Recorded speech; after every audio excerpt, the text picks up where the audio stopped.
Chapter 261. With strange expressions on their faces, the officials walked past Fan Xian and exited Taiji Palace. At this moment, Fan Xian felt a little uneasy. He knew what the situation of the conversation in front of the emperor would be. Even if he was the commissioner of the Overwatch Council, he would probably stand out. In the end, his experience and age were too young. But since things had come to this, he could only accept it calmly. With a trace of caution, he followed behind the old officials and followed the eunuch to the back of the palace. After a few turns and two turns, they didn't walk very far. They came to a side hall. The ceiling was blocked, so the space didn't seem very spacious. To the left was a large row of wooden shelves that were as tall as a person. The shelves were all filled with books. Fan Xian secretly looked around at the decorations. He knew that this was probably the legendary royal study. A smile appeared at the corner of his lips. He was probably thinking of the braid plays he had often seen in his previous life. At this time, the emperor had already taken off his dragon robe with the help of the eunuchs. He had changed into a sky blue casual shirt with a jade belt tied around his waist. He looked quite casual. The emperor reclined on the low couch and reached out to place a teacup on the table. He casually waved his hand, and the eunuchs hurriedly brought 7 round chairs with embroidered surfaces into the room. The 7 old officials bowed to express their thanks and naturally took their seats. The crown prince and the great prince stood next to the low couch that the emperor was sitting on. Although there were no seats, one could tell from the expressions on their faces that this had always been the rule. However, there had always been 7 chairs in advance. Today there was an additional young official. The eunuchs of the royal study had probably never seen Fan Xian before, so they were in a bit of a dilemma. They didn't know if he was just a low-ranking official who had been sent in for questioning or some other noble figure. Everyone was sitting and Fan Xian was standing alone. This immediately made him stand out. His father, Minister Fan, was looking at his nose and did not even glance at him. Fan Xian couldn't help but laugh self-mockingly. He moved his already inconspicuous position further back. His small action was noticed by the crown prince. The crown prince smiled slightly at him. Fan Xian only dared to return the gesture with his gaze. Inadvertently, he saw the great prince give a small yawn behind the emperor. He had probably just returned to the capital yesterday and had drunk a lot of wine. He was probably very tired today. Other than the day when they first met in the tea house by the Lujing River, today was the closest Fan Xian had ever been to the emperor. He was so close that he could almost touch the emperor. He couldn't help but raise his head slightly and quickly sweep his eyes over the emperor, but he didn't dare to stare at him. After all, the other party was the emperor. Although there was an official called Mu Tianyan in the Qing dynasty, no one dared to wantonly appreciate him as if he was a beauty. But it was this quick glance that allowed Fan Xian to clearly see the other's face. He was almost stunned by the look in her eyes. The emperor glanced at him and did not mind his direct stare. Fan Xian's expression showed that he was lucky, but there was no fear in his heart. After a while, the second prince, who was studying with the little prince in Xingqing Palace, was also invited over by a eunuch. When he entered the royal study, he was still holding the little prince's hand. Seeing the harmonious scene between the two brothers, the emperor nodded slightly, seemingly satisfied. The crown prince had a smile on his face, but who knew how many profanities he was cursing in his heart. Bring Fan Xian a seat. After the 4 princes all stood next to the low couch, the emperor seemed to notice that Fan Xian was still standing, and casually ordered him. Fan Xian was slightly surprised. I wouldn't dare. Given his rank, entering the royal study was already an exception. These 4 princes were still standing, so how could he dare to sit?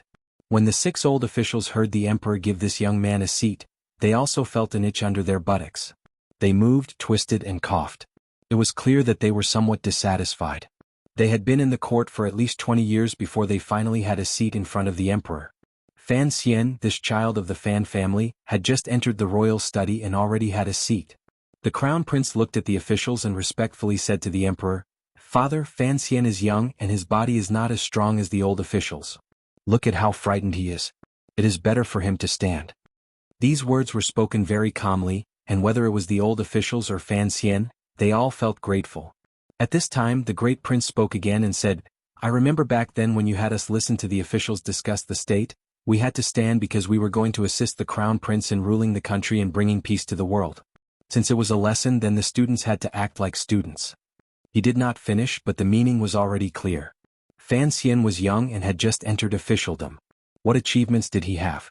What ability did he have for us princes to treat him like a teacher? The old officials also stroked their beards and shook their heads. This seat looked normal, but the meaning hidden within it was no small matter. They dared to guarantee that if Fan Xian actually had a seat in the royal study, the news would spread throughout Jingdo in less than 3/4 of an hour. Fan Xian was preparing to go with the flow and thank the emperor. Unexpectedly, he saw the indifferent gaze the emperor cast his way. His heart trembled slightly and he swallowed his words. The emperor glanced at the officials and then at his eldest son, who, although straightforward, had a slightly impatient temperament. He said, "Naturally Fan Xian does not deserve this seat, but today he must sit. It is not to reward him but to reward him for his service." No one understood what he meant, but since the emperor had spoken, the royal study was naturally silent. The emperor gazed at his sons and said in a gentle voice, "If you can also bring back a carriage full of books from Zhuang Mohan's family, I will let you sit as well." Everyone was silent. They all knew what this carriage represented. Although they still felt that the emperor was a bit prejudiced when it came to scholarly fame, they did not know how to argue. The emperor knew what everyone was thinking and said coldly, "Don't think that this is only a matter of scholars. What is a scholar? You officials are all scholars. I don't lack martial arts, what I lack is the art of governing the country. It's easy to unify the world, but it's difficult to unify the people's hearts. If I don't work hard on this, I won't be able to do it just by relying on swift swords and swift horses." The great prince's face clearly showed his disapproval, but his father had not finished speaking, so he did not dare to say anything. He listened as the emperor continued unhurriedly, "You can immediately take over the world, but you cannot immediately rule it. The art of literature seems illusory, but it involves the hearts of all the scholars under heaven. Back in the day I went on 3 northern expeditions, beating the Wei family into a mess. Who would have thought that the Zhan family would take advantage of the chaos to rise? In just a few years they gathered a large group of talents, and that is how the court of Northern Qi today came to be. They have stopped our horses from marching north. What do they rely on? They rely on their rightful position in the hearts of all the scholars under heaven. The world is in the right mood? Wasn't this the work of scholars? Shuwu Yen Hangshu. You are officials of the kingdom of Qing, but you took the imperial examinations in Northern Wei. Why is that?" Shu the scholar and Minister Yen hurriedly stood up, fearful and uneasy. The emperor waved his hand and said, "All the scholars under heaven are like this. I do not blame you and you do not need to doubt yourselves. I just want to tell you that the world is in the right mood, and the loyalty of the scholars will bring many benefits. Each county will have more talented and virtuous officials, and you will also have an advantage in speech." He looked at his eldest son and said coldly, "I know what you are thinking, but if when you send out your troops there will be less resistance and fewer soldiers under your rule will die, do you not want that?" The great prince was silent.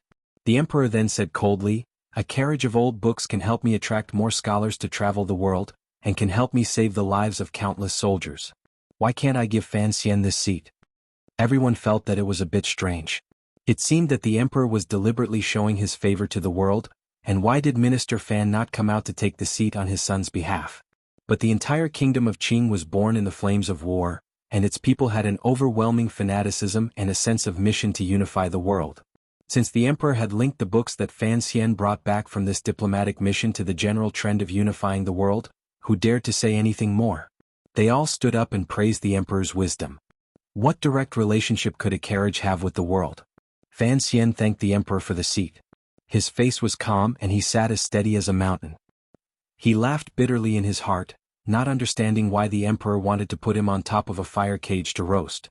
The red velvet cloth was pulled back, revealing a large map inside. The map had been rearranged. The yellow territory of the kingdom of Qing was continuously extending toward the northeast, and other than the wasteland behind her, everything else was hers. The kingdom of Qing's territory was expanding rapidly. Although northern Qi still looked like a giant, in front of the wild beast that was the kingdom of Qing, it was bloated. Although northern Qi was also a new country, it had not only inherited the vast territory of the Wei kingdom, but it had also inherited the Wei kingdom's already rotten bureaucracy and customs. Fan Xian looked at the map and listened to the incessant sounds of discussion. Standing in the heart of the kingdom of Qing, it was the first time he felt the kingdom of Qing's valiant style of doing things and wild ambitions. He couldn't help but sigh in his heart. The court in the north still had power. Looking at the thoughts of Haitang and the emperor, once the world was in chaos, the people of the world would inevitably suffer, and he didn't know how long it would take to recover.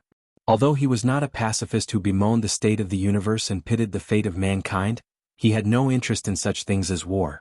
At this moment, the emperor was discussing important matters of state with a few officials. Occasionally he would hear a few words about the defense of the river embankments, as well as the annual income and the tributes of the small vassal states. Fan Xian knew nothing of these matters and naturally he would not interrupt. Even if he had thoughts sitting on the tiger stool, he would not say a word. Unintentionally or unintentionally, everyone had forgotten about him in a corner of the imperial study. That was why he had the leisure to look at the obviously improved map and stare blankly at it, sighing like a disciple of the Mahist family. Suddenly a word jumped into his ears: the palace treasury. He frowned slightly, and his heart gradually grew wary. The emperor had asked him to stay, and it was not as simple as giving him a stool and giving him face. As you all know, although the palace treasury is called the palace treasury, it is connected to many vital points, the emperor said hatefully. These years the palace treasury has been in an embarrassing situation. In the 3rd year of the new calendar, when the rivers in the south were dredged and the north was cold, I ordered the palace treasury to transfer silver to the national treasury. Who knew? The Guanghui treasury could not even produce silver. The Guanghui treasury was one of the 10 treasuries of the palace treasury that specialized in storing banknotes, but the gold and silver should be stored in the undertaking treasury. The emperor's anger seemed to have been directed at the wrong person.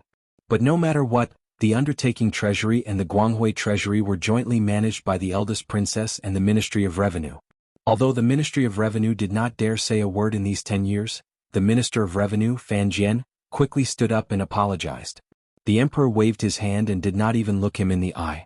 He continued, "The new policy has come to an end, but I have decided to make an issue of the palace treasury.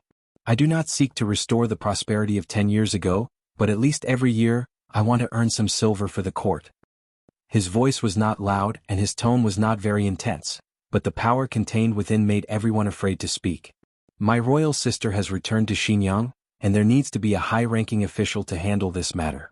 What good candidates do you have in mind? Report them to me." The officials and princes in the royal study all knew that this was just a formality. The capital had long known that the emperor's preferred candidate was Fan Xian, who was sitting quietly in the back. And the emperor had borrowed a vehicle to show off, and vigorously supported Fan Xian to the throne. It was nothing more than a way to show his stance to the officials, so that they would not sing a different tune when it came to choosing the person in charge of the palace treasury. But everyone knew that the situation of the palace treasury was not as bad as the emperor had made it out to be.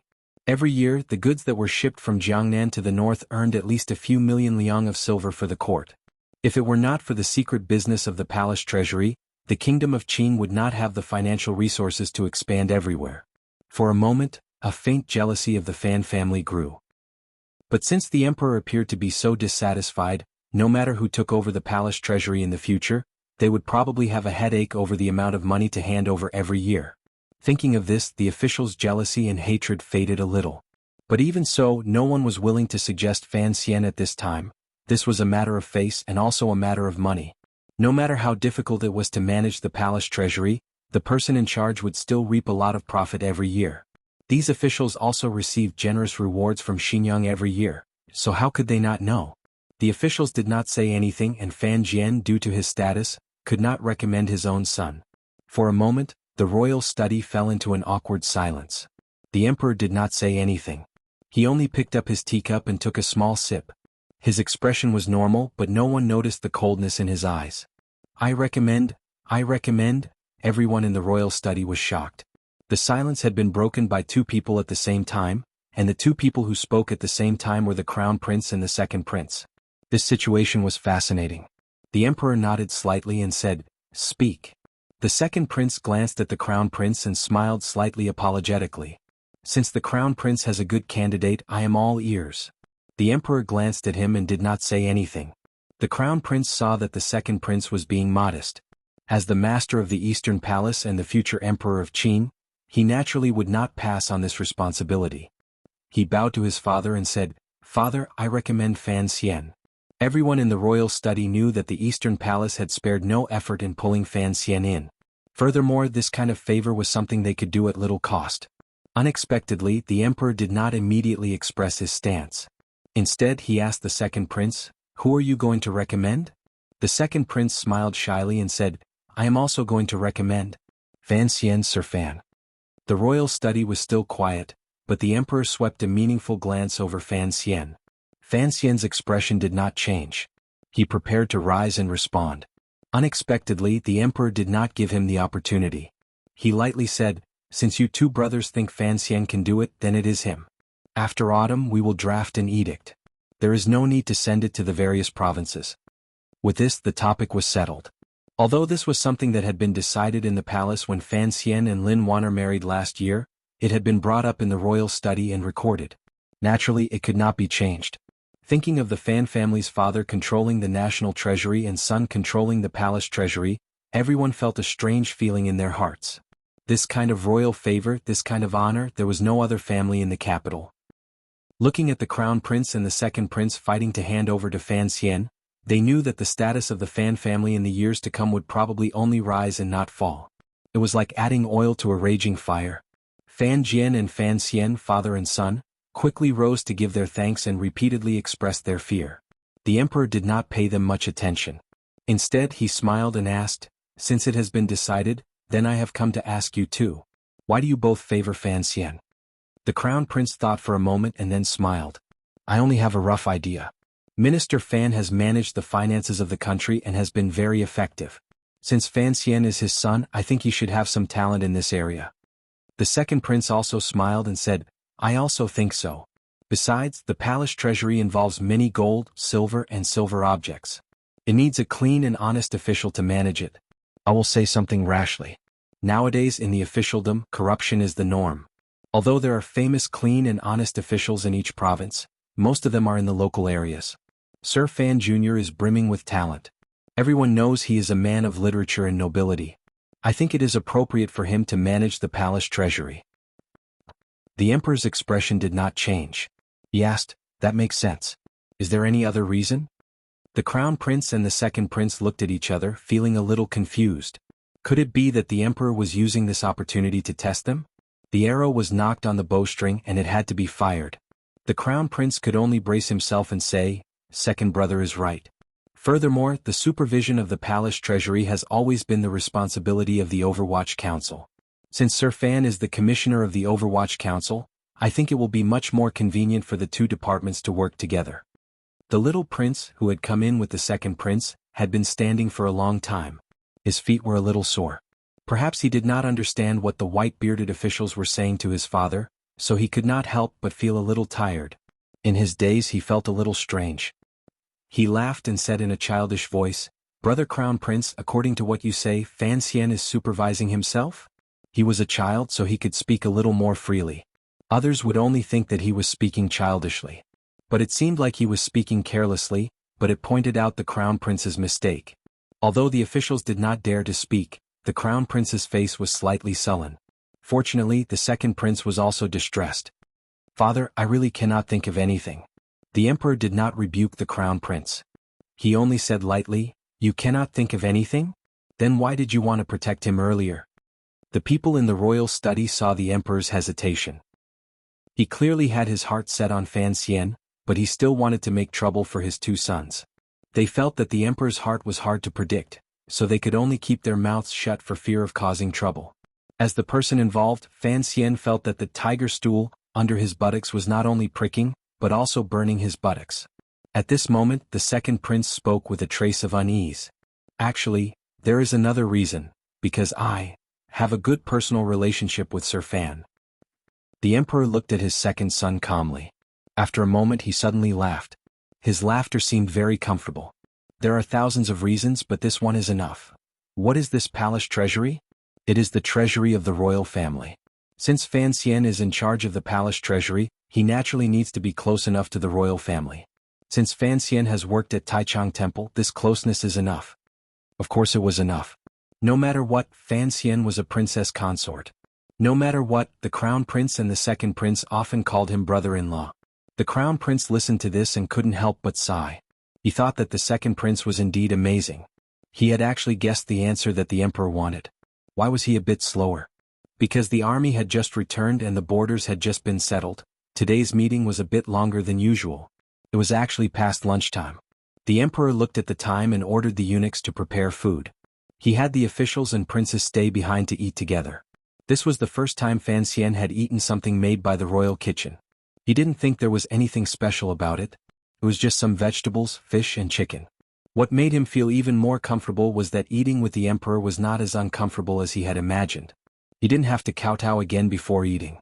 The crown prince's and the second prince's earlier words all fell into his ears. He knew he couldn't hide. When he looked again at the middle-aged man on the dragon couch, he couldn't help but feel a glimmer of wariness and coldness in his heart. The emperor's favor was based on some absurd fact, but he didn't think that an emperor would have such a rare thing as family. Fan Xian was not a person who was easy to control. He could kneel, endure, and listen. However, when something threatened his bottom line, he would smile and touch his left calf. He could not kneel, endure, or listen. He would only say, "Fuck you." The crown prince and the princes obediently waited on the emperor as he ate. They then went to eat in the side palace. The emperor was chatting with a few old officials. Naturally, they didn't talk about national affairs at the table. Instead, they talked about whose well water was the best to make tea, which province's watermelons were as big as boulders, and so on. Occasionally, they would mention the world's gossip. Naturally, they couldn't help but mention the death of Zhuang Mohan. Everyone's voices seemed to grow dim. Other than Shu the scholar and Yan Hangshu, these high-ranking officials of the Qing kingdom and even the emperor had memorized Master Zhuang's strategies during their initiation. In short, this meal was much more relaxing than the family banquets at Fan Manor. Fan Xian was a bit hungry and didn't listen to the conversation. He picked up a long soup bean sprout with his chopsticks and brought it to his mouth.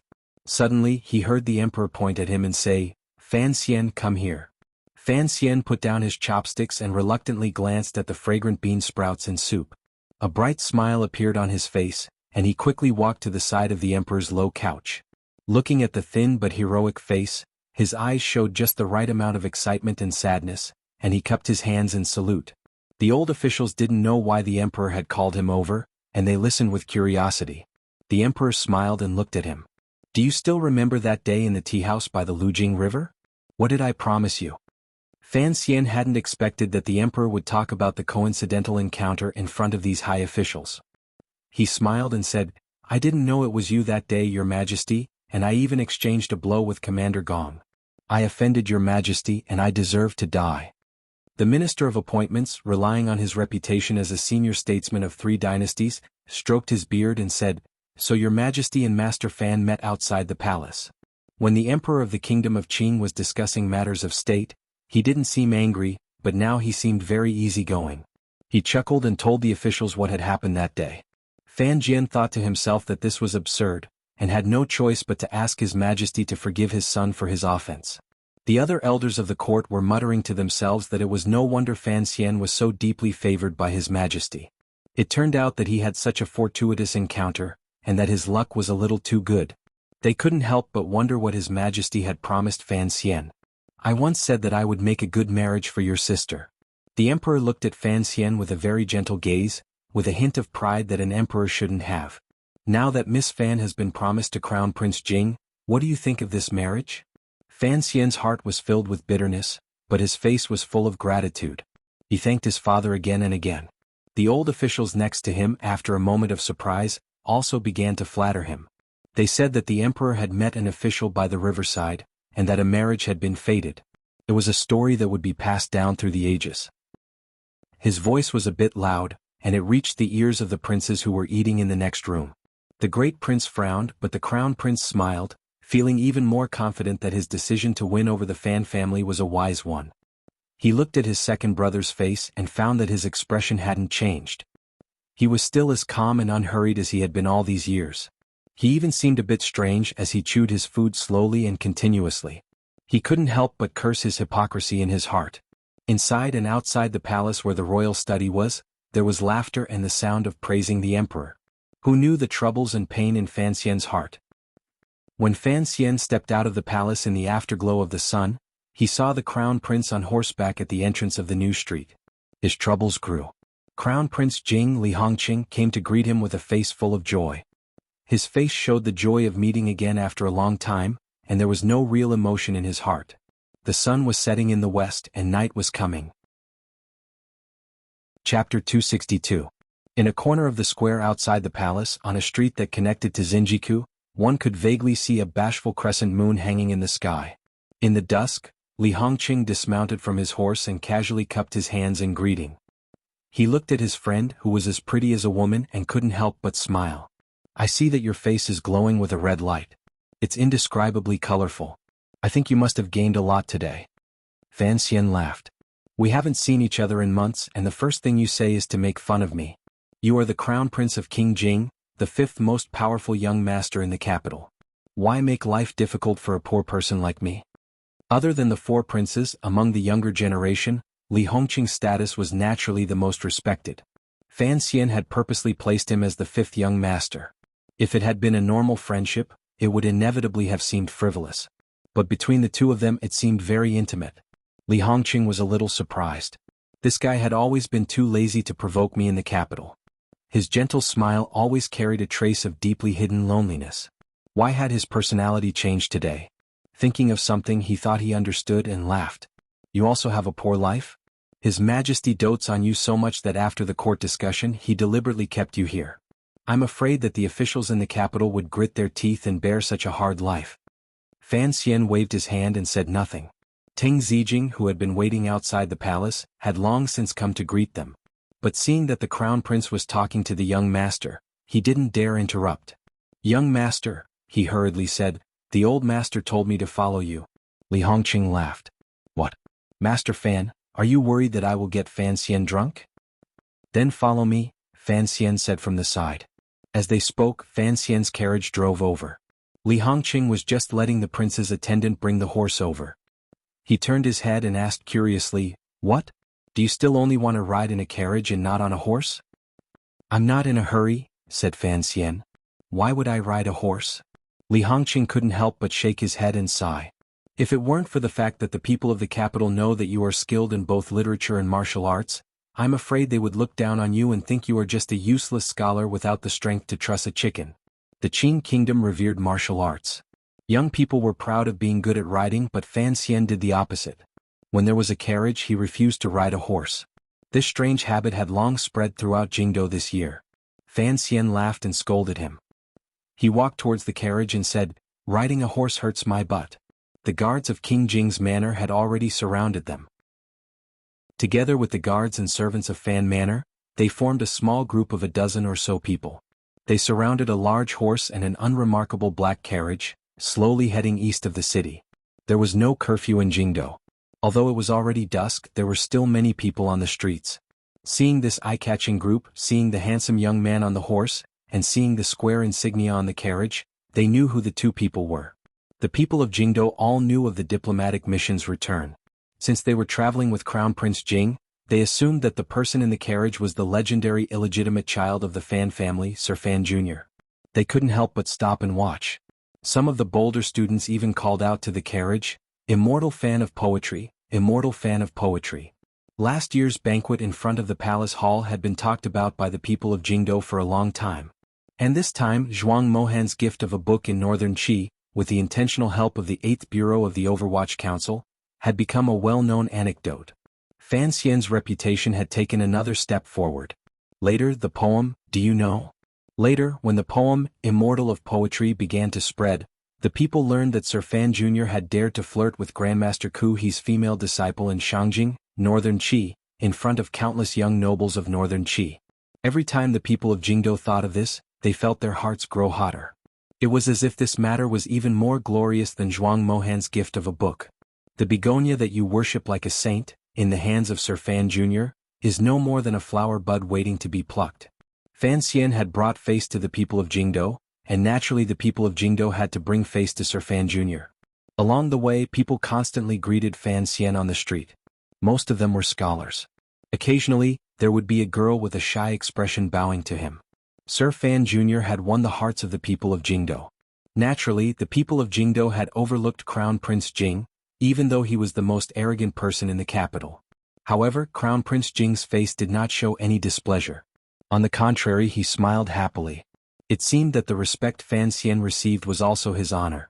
Listening to the chatter and greetings outside the carriage, it was reasonable to say that Fan Xian at this moment would not open the window and wave his hand in greeting like the chief of his previous life. At the very least, there should be a satisfied smile on his face. But who would have thought that inside the carriage, there was only a helpless, bitter smile on his lips? The place the Crown Prince had arranged for Fan Xian to receive him was still Yisher Tavern. It was the restaurant where Fan Xian had spoken of his strength of character when he had first arrived in the capital. This restaurant could be considered a luxurious place in Jingdo, but it was not quiet enough. It was far from the best restaurant. Fan Xian couldn't help but not understand why Hongqing would choose such a place, but he didn't have any objections. When he got off the carriage, he realized that Yisher Tavern was unexpectedly quiet. There were not many people on the long street in front of the building, and the usually bustling building was even quieter. Fortunately, the building was brightly lit. Otherwise, he would have wondered if, in the months that he had been away, this second-to-none golden restaurant might have closed because of business failure. Seeing the doubt in the corner of Fan Xian's eyes, Li Hongqing did not deliberately mystify him. He smiled and said, "I'll take care of everything today." Fan Xian smiled bitterly. "Although you are a great crown prince, this is too much of a scene. Who knows how many high officials and nobles come and go to Yisher Tavern every day? For the sake of inviting me to dinner, you have caused others to suffer. I'm afraid they will be jealous. If you want peace and quiet, there are many places in the west of the city. Even if you like the taste here, you can reserve a whole floor.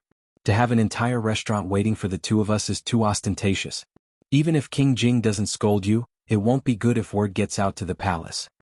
Li Hongqing saw the sincerity in Fan Xian's words, and looked at him for a moment without saying anything. He felt touched and smiled. "What are you afraid of?" "I'm afraid everyone in the world knows that my father loves to grow flowers, and I love to pluck them. I've always been impulsive. I can't get rid of the title of a licentious crown prince. What does it matter?" Fan Xian knew that, given his status, he could afford to put on such airs. He smiled and shook his head. "You're about to get married and you don't know how to restrain yourself." Hearing him talk about marriage, Li Hongqing's face showed a faint joy, but he was a bit embarrassed to talk about it. "Don't be too careful," he said. "You have a lot of power in your hands and you've married a good wife. Let me be frank with you. In the palace and the manor, we of the younger generation have to know our limits. But once we leave the palace and the manor, we are the real masters. Let other people talk." These words were impulsive, exaggerated, and arrogant, but coming from Li Hongqing's mouth, they didn't provoke disgust. Fan Xian had been suppressing a bellyful of boredom in the palace, so he just smiled and followed Li Hongqing into the building. When they reached the bottom of the building, they saw the words Yisher Tavern written by Sir Pan Ling himself. Li Hongqing stopped and pointed. "Do you remember where we first met?" he asked. Fan Xian smiled. "It's here." "Yes, in just a short span of a year, you, the person who made such harsh remarks and repeatedly said that you looked down on so-called gifted scholars, has now become the most famous great scholar in the world." Li Hongqing couldn't help but shake his head and laugh. "If you could think of the great Zhuang Mohan passing on his legacy to you, would you still be in the mood to scold those scholars?" Fan Xian thought of the events of the past year, and he couldn't help but feel a little sentimental. He sighed. "I don't care if you laugh at me, but at the time, I was just an illegitimate child who had just arrived in the capital. I had never seen anything, so I couldn't help but have a few baskets of complaints." Li Hongqing looked at him with a smile. He knew that the reason why this young friend of his had changed so much in a year was because of the emperor's favor, Minister Fan's secret protection, and a marriage alliance. But for him to become the commissioner of the Overwatch Council at such a young age, and to have a seat in the royal study, it would have been impossible without some real talent. Furthermore, the Bangxian's high poetry anthology had appeared several times, and that was proof for all to see. As for the duties of the Overwatch Council, the nobles in the capital didn't actually connect Qin Pingping with Fan Xian. They just thought that it was the emperor's will, and that Qin Pingping, that loyal dog, was simply following orders. "Although you always drag me around Lujing River, I don't rely on my talent to fool poor women." Fan Xian looked at the startled Li Hongqing, and laughed as he patted him on the shoulder. "So I still have to scold those dog*t scholars." In his heart, Haitang, who had been fooled by his poetry, was not a poor woman. The two of them stood in front of Yisher Tavern, reminiscing about the past and feeling deeply moved. Inside the tavern, the shopkeepers and waiters were extremely nervous.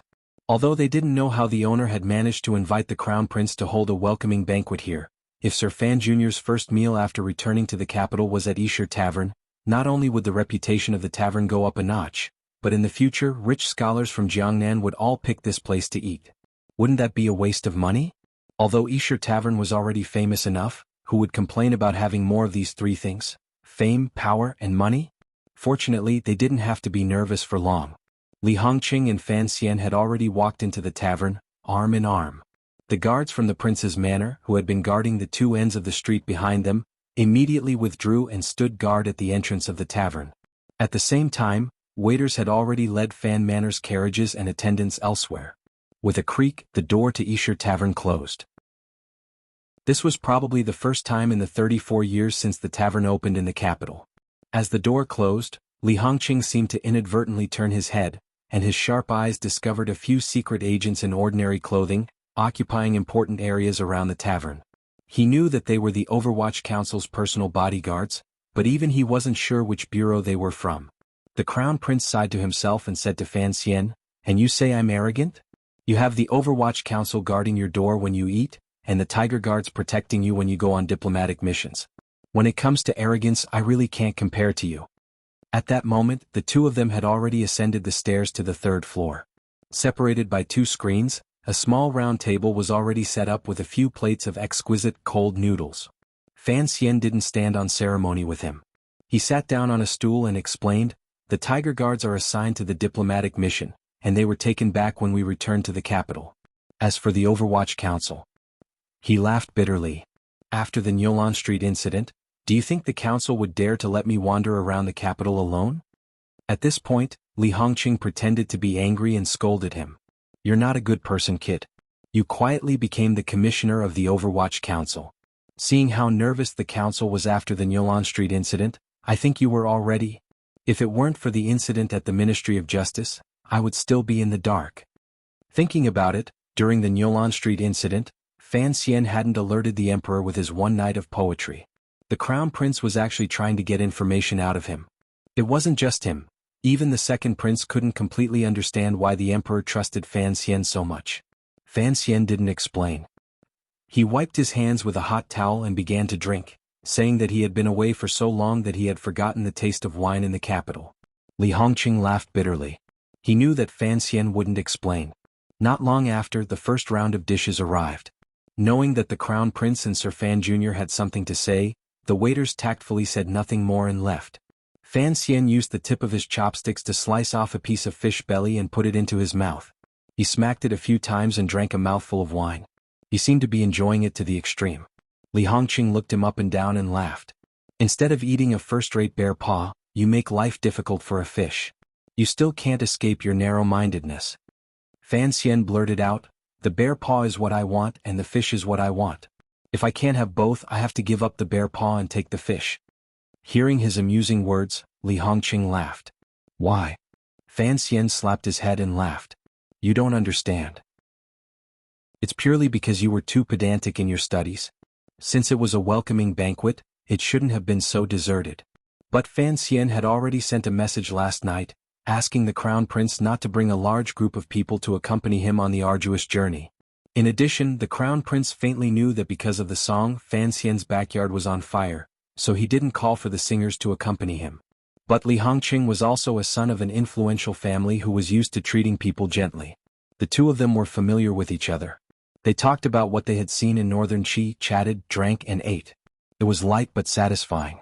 Fan Xian could finally be 70% his true self. On the contrary, he ate with great ease. After a few rounds of drinking, the Crown Prince couldn't take it anymore.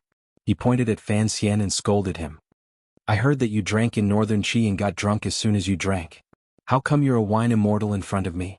Fan Xian was a master of medicine, and the Jinqi in his body was tyrannical. He couldn't be made drunk by a few cups of wine. Last time in Northern Qi, when he was drinking with Haitang, he got drunk because he wanted to vent his years of depression. Hearing Li Hongqing's words, he laughed. "You're a man. What good is it for me to get drunk in front of you?" Li Hongqing suddenly looked fascinated. "That Haitang girl, is she really as beautiful as a fairy?" he asked quietly. Fan Xian spat out a mouthful of wine. Fortunately, he spat it out quickly and it only hit the ground. He laughed and scolded him. "Could it be that you invited me to dinner today just to say this?" After 3 rounds of drinking, Fan Xian's eyes grew brighter and brighter.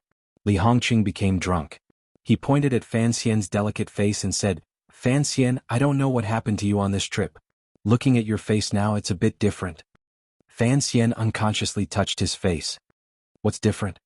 He asked curiously. Li Hongqing scratched his head and spilled wine all over the floor. It seemed that he was thinking about how to phrase it. After a while he laughed loudly. If you were in the past, you would have a faint smile like you do now. You would make people want to get close to you, but there would always be a barrier, as if you didn't want others to get too close to you. But now your smile doesn't have that purposeful purity. It just makes people feel at ease and their eyes are clear. Whether it's your speech or your actions, it's like a polished piece of jade, incomparably warm. Fan Xian smiled, fitting the scene perfectly. He thought that this was probably the change that night in the cave had brought to him. He finally understood some things. From the depths of his heart, he began to see himself as a part of this world. He began to make real plans for his future. Starting from the inside and showing it on the outside, there would naturally be changes. Li Hongqing gradually became drunk, but Fan Xian was incomparably sober. I know. Today the palace has decided that you'll be in charge of the palace treasury. Li Hongqing seemed a little drunk. In the future, you'll have to leave some soup in your hands for me. Although it was a naughty joke, for him to say it as a prince was already giving Fan Xian enough face. Fan Xian couldn't help but feel a little surprised. He looked at him and quietly asked, "Your family is a hereditary nobility. Why do you care about these things? Do you think the emperor owes you anything?" Li Hongqing had a mocking expression on his face. He stuck out his tongue and said, "You know I spend a lot. Even though there is a shopkeeper in Qingyu Hall helping the manor manage its finances, and there is some income, it is not enough." He sighed. "You also know that even though my brother is the emperor's blood brother, he has not been willing to do anything all these years. Even when he enters the palace to see grandmother, it is only once a month. He is very stubborn. As an idle king, naturally there are not many people who show filial piety. And because of my status, it's not good for me to put down my pride and interact with those governors. Naturally, there will be times when I don't have the time." Fan Xian seemed a little surprised. He didn't know what to say. If this was said outside, no one would believe it. Li Hongqing waved his hand. The smell of alcohol permeated the air. He laughed coldly. "An empty title of nobility is useless. You don't need to be embarrassed. The palace treasury belongs to the court. When it's time for you to fish, don't be shy.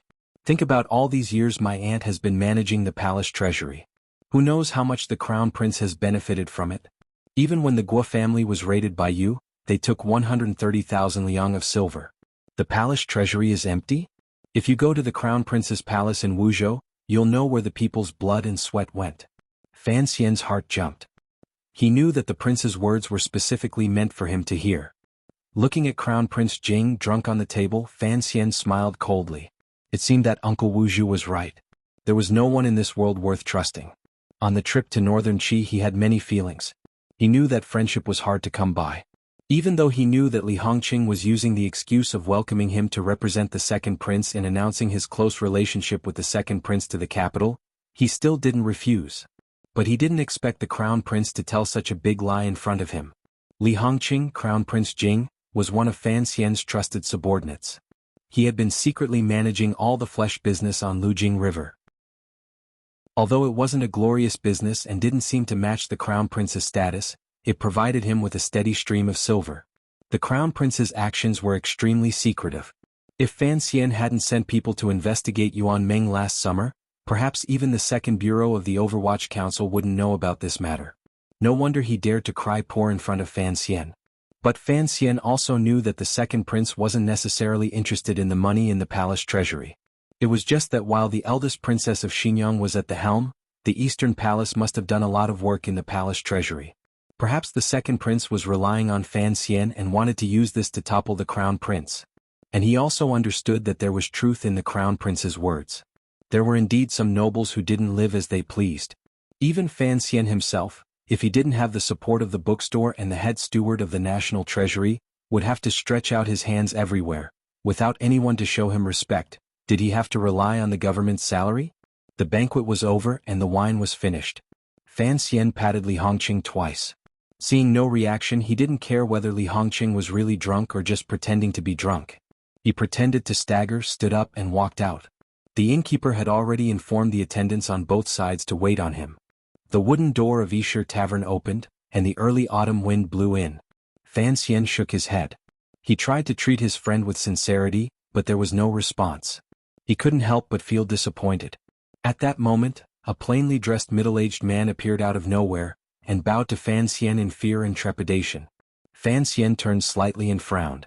If Li Hongqing had booked the entire tavern and there were guards outside, how did this man get in?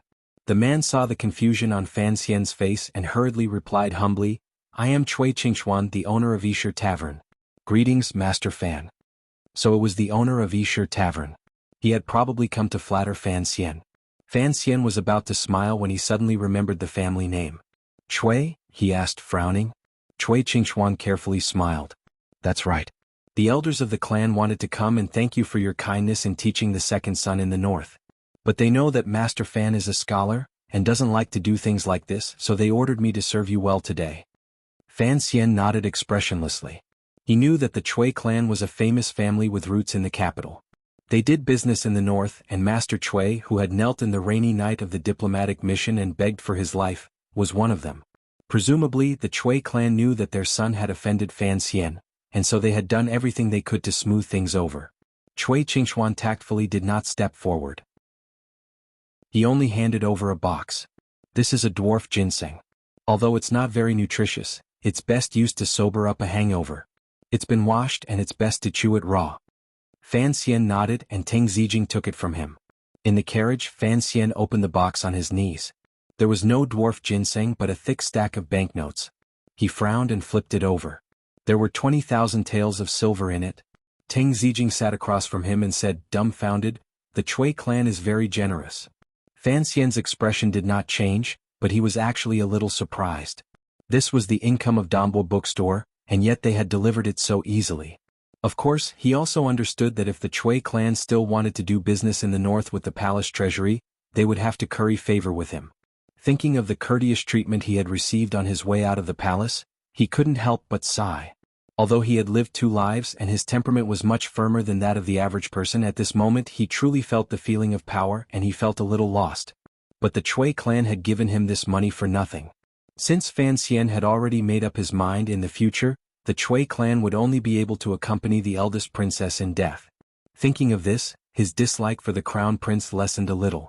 After all, people only had one life and in the end they were just using each other. But he did not like that Li Hongqing treated him like a fool, and in the end he still wanted to keep this friend. Teng Zijing looked at the young master's face and knew what he was thinking. He frowned. "Is this appropriate?" Fan Xian looked at him and smiled. "The crown prince gave me a sentence earlier. After leaving the palace and the manor, I am a true lord. What is inappropriate about that?" The carriage arrived at a secluded alley. The moon in the sky was near its zenith, and its silvery light was soft. Fan Xian got off the carriage and let the people of the manor return first. Teng Zijing knew that Fan Xian was secretly protected by a team of Overwatch Council officials, so he said nothing. He waved at a shadow and an Overwatch Council secret agent quietly walked over. He was also in the first batch of people from the Qinian unit, and could be considered Fan Xian's closest confidant. Fan Xian looked at him. "Deng Ziyue, tomorrow send a secret order back to the council. Investigate the Minister of Appointments, the Imperial Astronomer, and the Deputy Imperial Messenger of the Left. See if they have anything to do with the Cui clan's businesses." Deng Ziyue suddenly raised his head. His eyes were wide and bright. "Sir, without an edict, we cannot investigate the royal family." His rank in the Overwatch Council was extremely high, so he vaguely knew that behind these 3 officials was the second prince. Fan Xian frowned and waved his hand. "It's just a few officials secretly investigating." "What are you afraid of?" Deng Ziyue knew that his performance had already dissatisfied the commissioner, and he hurriedly agreed. Fan Xian looked at him and added, "Wang Qinian knows what to ask and what not to ask. Since you have taken over his position, you must learn this." Deng Ziyue fearfully accepted the order. Then he saw a box suddenly appear in front of him. He didn't dare open it, so he could only hold it in his arms and walk with Fan Xian, who was strolling with his hands behind his back. Finally, he gathered his courage and asked, "Sir, from now on, how can I contact the council?" He didn't know if this was something he should ask. Fan Xian stopped walking and smiled. "Don't go through the official channels. That will be recorded. Go directly to Mu Tai of the First Bureau." "Yes." Fan Xian walked forward. It was rare for him to appreciate the capital late at night after a long absence. He didn't want to let go of this opportunity, so he only said one sentence. "This box is not for you. It's for you." Chapter 263. The nights in the capital were quieter than those in Shangjing, northern Qi. The people of the Qing kingdom were not used to the so-called Golden Age, so most of the time, they were used to staying at home at night. Of course, the pleasure boats on the Lujing River and the brothels in the west of the city were not included. Fan Xian put his hands behind his back and walked slowly through the night. Deng Ziyu held a box and followed a few steps behind him. Suddenly, Fan Xian stopped and waved his hand toward the darkness in front of and behind him. The Overwatch Council officials hidden in the darkness responsible for his safety revealed themselves somewhat unknowingly. "Everyone in the capital knows you are by my side. Why deliberately stay in the dark?" Fan Xian said with a smile. Deng Ziyu explained with a wry smile, "The court officials do not like to see the Overwatch Council spies on the streets. The common people are also afraid. I'm afraid it will have a bad effect on you, sir." Fan Xian understood what he meant. He smiled and said, "You always walk on people's roofs. Aren't you afraid you'll disturb people's sleep?" The subordinates looked at each other, but they followed Commissioner Fan's orders and came to the streets. These people were all officials who had not been very successful in the Overwatch Council. When Wang Qinian was ordered to form the Qinian unit, he had put in a lot of thought and found people who were suitable. Now that the people of the Qinian unit were following Commissioner Fan, it could be said that they were riding on the crest of success in the council. No matter which of the 8 bureaus they went to do business with, they were always respectful. Furthermore, other than their monthly salary, they also received a large allowance. This kind of change made them feel that following Commissioner Fan was a very fortunate thing. It was near the middle of the night and the temperature was dropping. Deng Ziyu hurried forward a few steps and put a thin black windbreaker on Fan Xian's body. He then immediately returned to his position. A group of 7 or 8 people walked forward. Everyone wore the black unlined clothing that the Overwatch Council had specially made. The hem was above the knee. The material did not reflect much light, and it gave off a gloomy feeling. Under the moonlight, the group maintained a very meaningful distance. Silently and synchronously, they surrounded Fan Xian in the center and walked forward. The silver light was like snow and the black clothes were like ink. The next day, Fan Xian went to the building next to Tianhe Avenue, the Overwatch Council. As he walked in, calm-faced officials of the Overwatch Council bowed to him. "Good morning, Commissioner Fan." "Good morning, Commissioner Fan." He smiled and responded to them one by one. Without stopping, he walked towards the room at the back of the courtyard. He pushed the door open and found that the 7 heads of the 8 bureaus were all present. Fan Xian bowed slightly and cupped his hands in salute to the crowd. The 7 leaders did not dare to be arrogant and quickly stood up to return the salute. Yan Ruohai of the 4th Bureau in particular, looked at Fan Xian with an expression of joy and gratitude. It seemed that he had spent the past 2 days at home with Yan Bingyun and his son, and was in a good mood. Only Qin Pingping, sitting in the wheelchair at the end of the long table, looked at him with a faint smile. He coughed and sat on the seat to the right of Qin Pingping. He was somewhat surprised to not see his teacher. As if guessing what he was thinking, Qin Pingping gently rubbed his knees and said in a slightly sharp voice, "He went to Jiangnan to have fun. I can't control him." Fan Xian smiled and lowered his voice. Looking ahead, he said, "When are you going out to play?" Qin Pingping glanced at him and said, "That depends on when you have the ability to take over." The Overwatch Council rarely held these kinds of meetings, and Fan Xian had coincidentally run into them both times he came.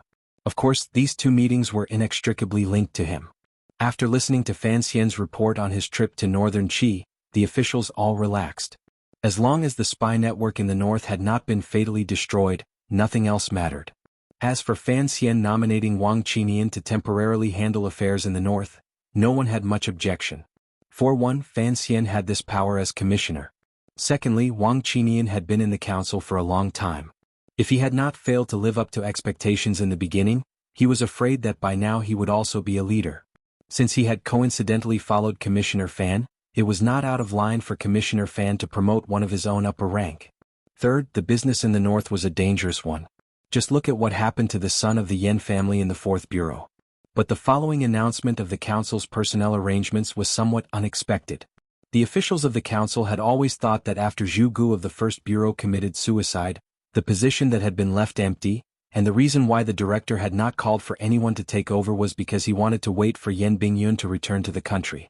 Unexpectedly, the director announced that Yen Bingyun would be appointed as the head of the 4th Bureau. If he went to the 4th Bureau, who would be in charge of the 1st Bureau? What about Sir Yen Ruohai? Chen Pingping raised his eyes weakly and said, Ruohai has been in the council for too long. He is a bit tired of it, so he has asked to resign from his position in the 4th Bureau. Tomorrow, he will send a letter to the Ministry of Appointments and find a position in the capital to enjoy his retirement. From the looks of it, Chen Pingping was not very happy about Yen Ruohai's voluntary resignation. But Yen Ruohai had been worried about his son's life every day for the past year and was actually somewhat tired of life in the council.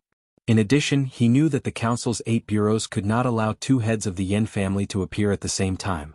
In order to make room for Yen Bingyun, he could only rush to resign first. The heads of the Overwatch Council's 8 bureaus did not seem to have a high rank, but in reality they held great power in their hands. Even the vice ministers of the various ministries did not dare to offend them. Fan Xian looked at Yen Ruohai and found that the corners of his eyes were indeed a bit tired, but there was also a hint of relief and joy. Since the director and Sir Yen had already made arrangements for the 4th Bureau, no one said anything more. At that moment, the head of the 2nd Bureau asked, "The position of the 1st Bureau has been empty for so long, someone has to take care of it." Mutai. He shook his head and said, "His loyalty is unparalleled, but he only knows how to flatter. His ability is still a bit weak." The 1st Bureau is one of the most important departments in the council, and it is in charge of supervising the officials in the capital. The other chiefs also nodded in agreement. The 1st Bureau was the brightest position among the 8 bureaus. Since these bosses of the 8 bureaus did not retreat bravely like Yen Ruohai, they naturally all wanted to advance further. Chen Pingping slowly turned his head and looked at Fan Xian, who still had a suspicious look on his face. He said, "From today onwards there will be no head of the 1st Bureau. Commissioner Fan will have full authority to manage it." These words were spoken lightly, but they carried a heavy weight in the hearts of everyone present. Immediately, the desire to fight for power in their hearts was completely dispelled. No one dared to fight with Commissioner Fan. He had always been their superior, and it was clear that he would one day take over from Director Chen. Now that he was in charge of the 1st Bureau, who dared to say anything? But everyone's hearts were filled with awe. The power of the commissioner was already limited, and now that Sir Fan was in charge of the 1st Bureau, the affairs of the 1st Bureau would no longer need to be personally arranged by the council. Instead, the other departments would have to cooperate with the 1st Bureau. In this way, the status of the 1st Bureau would probably increase by half a level. In other words, Commissioner Fan was the ruler of the 1st Bureau. Whatever he said, the 1st Bureau would do. Fan Xian was also a bit surprised. Why would Chen Pingping want him to manage the 1st Bureau? He turned to look at him and said, "Director, I am already very reluctant to be the commissioner. I have never handled any specific affairs. If I were to suddenly manage the 1st Bureau, I am afraid it would not be of any benefit to the council." Chen Pingping's words set the tone. "You have no experience with specific affairs, so I am giving you the 1st Bureau so that you can gain some experience." After the meeting ended, all the subordinates in the council congratulated Fan Xian. But the atmosphere of the Overwatch Council was better than that of the other departments in the court, so Fan Xian didn't hear too much flattery. As the officials left, Yen Ruohai stayed behind and expressed his thanks to Fan Xian. Fan Xian felt a bit ashamed of himself. He quickly smiled and said, "Bingyun and I felt like old friends when we first met. Besides, it was all council business. I really didn't do much. Please don't say that, Sir Yen. I am ashamed." Yen Ruohai saw that Fan Xian did not take credit for himself, and admired the young nobleman even more. He smiled and patted Fan Xian on the shoulder. "In a few days I will send an invitation for Master Fan to visit us." Of course. Fan Xian wouldn't refuse. He also wondered what Lady Shen was like in Yen Manor. Only Chen Pingping and Fan Xian were left in the room. Nonsense station. Chen Pingping frowned and looked at him. "I know that Bingyun is a calm child, and would never bring that woman back to the capital. I think it was all your idea." Everyone was afraid of Chen Pingping, but Fan Xian always laughed and played the role of a junior in front of him. After complaining about being wronged, he said, "Director, this has nothing to do with me." When Lady Shen entered the diplomatic mission, she stayed in the eldest princess carriage the entire time. I couldn't forcibly drag her down and kill her. Chen Pingping narrowed his eyes. On the way back to the capital, I had the Black Knights follow the diplomatic mission. If it weren't for your instructions, how could that woman have charged into the diplomatic mission alone? Fan Xian didn't know how to explain. After a while he sighed. At least it wasn't an ill-fated relationship. Qin Pingping loved this young man dearly, and he couldn't bear to reprimand him. Why did you have the Qinian unit reveal their whereabouts? Fan Xian knew he couldn't hide this from him, and he had already thought of an answer. He smiled and said, because I wanted the council to be more open and aboveboard. There was no need to always hide in the dark and make so many people afraid of us. Open and aboveboard? Qin Pingping frowned. It's good that you have such thoughts. Fan Xian pulled up the blanket on his knees and said quietly, take your time. There's no rush. Chapter 264. Seize every moment. How can I not be anxious? Qin Pingping's thin face was expressionless. His smooth, beardless chin made the wrinkles on his face seem even deeper. He looked very old. Remember, I am not much younger than Xiaoan. Fan Xian was silent. He could smell some sort of gray aura from the old cripple in front of him. He forced himself to calm down and reported some of the secrets that had occurred on his journey, but he did not reveal that he had talked with Xiaoan all night in the cave, and that he already knew the specific location of the temple. When can Sea Lily enter the palace? Qin Pingping seemed to be very confident in controlling that woman from 1,000 miles away. Fan Xian frowned slightly, wondering when he would be able to get in touch with Sea Lily's brother. I'm making arrangements with some people. For the Northern Qi court, this isn't a big deal. It shouldn't be difficult. Qin Pingping nodded. You know, the first bureau's position was originally reserved for Yan Bingyun. I didn't expect Yan Ruahai to want to retire at such a young age. Yan Bingyun has always worked for his father, and is very familiar with the fourth bureau. Staying there is not a bad choice. But the first bureau has been thrown to you. You need to be careful. Fan Xian squinted.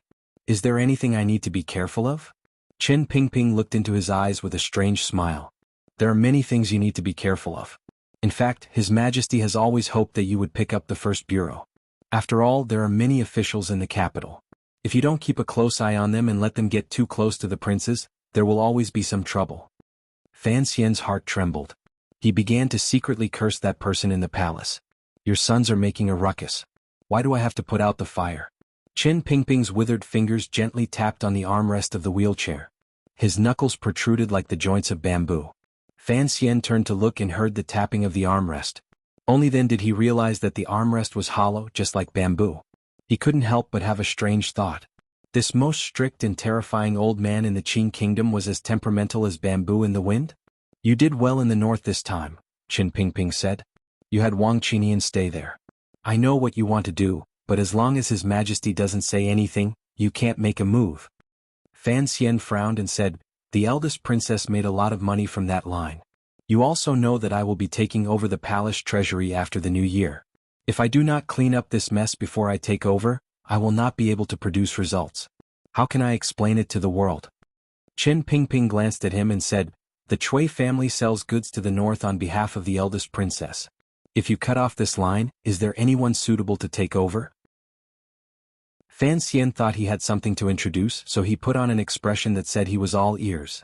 Qin Pingping waved his hand. I will report this matter to the emperor. The emperor also feels that the eldest princess has stretched her hand too far these past few years. But after all, we are one family. If he is not willing to relent, then you should not act. You must know that the council also hopes that you can firmly control the palace treasury. First, you are the commissioner. Second, you must know that the reason the Overwatch Council is able to maintain its current position among the 3 departments and 6 departments is inseparable from the palace treasury. Fan Xian asked, what do you mean by that? Qin Pingping glanced at him and slowly explained in a gloomy voice, the Overwatch Council has the power to supervise all officials, so it cannot have any relations with these departments. The affairs of the state and the council have always been separated. The Overwatch Council spends a large amount of money a year, but in all these years, not a single cent has been taken from the national treasury. So, whether it is the Ministry of Revenue or the other departments, they cannot order the council around. This is the so-called independence. Fan Xian understood. The Overwatch Council's funds and salaries are all directly taken from the profits of the palace treasury. Correct. Qin Pingping continued, this was an iron rule set by your mother in order to separate the council from the officials of the world. So, if you want to control the council in the future, you must plan for the thousands of officials in the council and the people on the periphery. The healthier the palace treasury, the more stable the Overwatch Council's economic foundation, and it can always maintain this independent position. Qin Pingping laughed coldly. Since the beginning of the bloodshed 13 years ago, the emperor has made who knows how many new policies.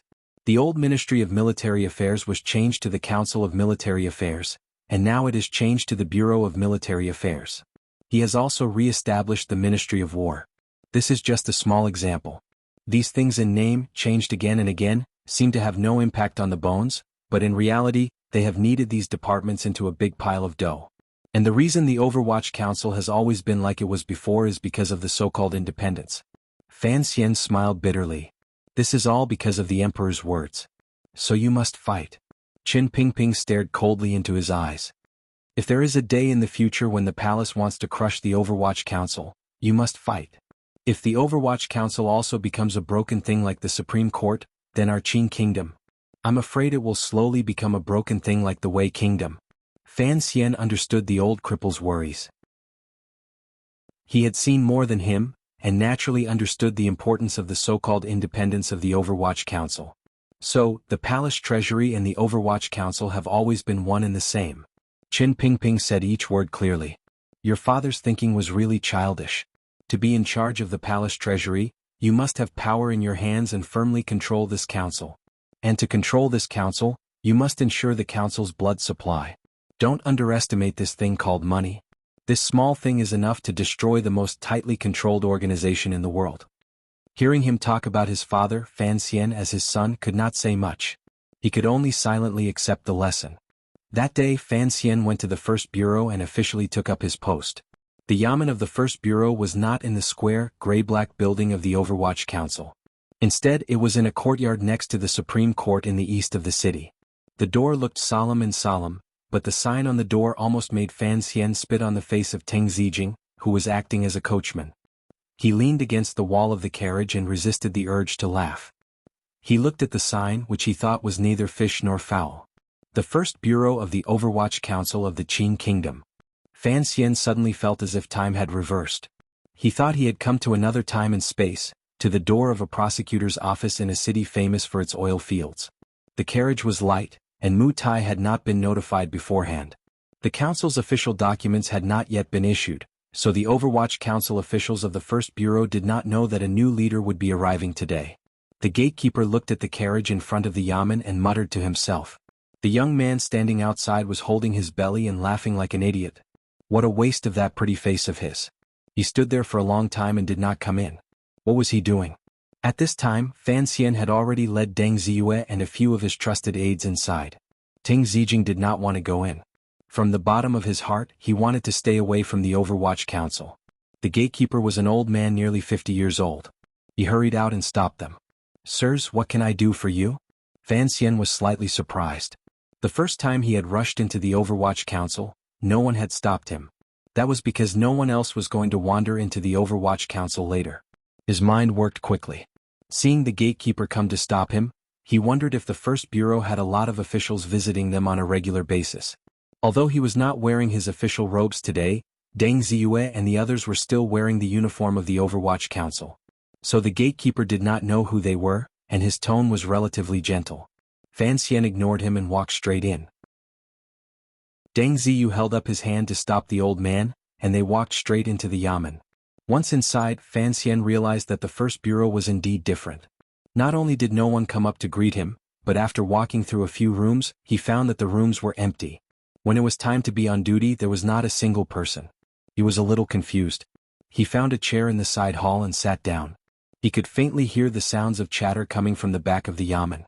There were a few officials in the Qinian unit. Coincidentally, one of them was with the commissioner today. His name was Su Wenmao. Seeing that Fan Xian did not look pleased, he hurried to the registration room to look for the official on duty. Unexpectedly, he could not find him. Su Wenmao was also puzzled. He had only left the First Bureau for a year. Why had the atmosphere in the yamen become so strange? Fortunately, he was an old man. Even if he could not find him, he could still find tea and hot water. He hurriedly and respectfully made a cup of tea and brought it to Fan Xian. Fan Xian was not in a hurry. He held the teacup in his hands and sipped it gently. Like the old officials in the court, he maintained his composure. Deng Ziyue glared at Su Wenmao. What he meant was, after all this time, no one had come out. Su Wenmao stood by Fan Xian's side, his body half bent with a bitter smile on his face. He did not dare to respond. He truly did not think that the first bureau of the Overwatch Council would, under Director Chen's might, become like an idle yamen. The gatekeeper poked his head in from outside the door and saw that these officials were only drinking tea. He guessed that they were waiting for someone, so he didn't bother to pay them any more attention. Thus, they sat awkwardly in the middle of the hall. Fan Xian was getting impatient. He stood up and motioned for them to sit, while he walked to the cupboard at the side of the hall. He began to flip through the files that had long been covered in dust. He thought to himself that no one had come to stop him. The discipline of the first bureau was truly broken. Suddenly, a few people walked in talking and laughing. Looking at their uniforms, they were all officials of the Overwatch Council. In their hands they carried large bamboo baskets. In the baskets there were fish chilled. They looked quite fresh. When these people passed by Fan Xian's group, they did not look them in the eye. Only one of them caught a glimpse of Su Wenmao and laughed loudly. "Old Su, how come you have time to come back today?" Su Wenmao's face was full of awkwardness. He saw Fan Xian's hand gesture in the corner and could only smile. "Today the commissioner is reporting to the council.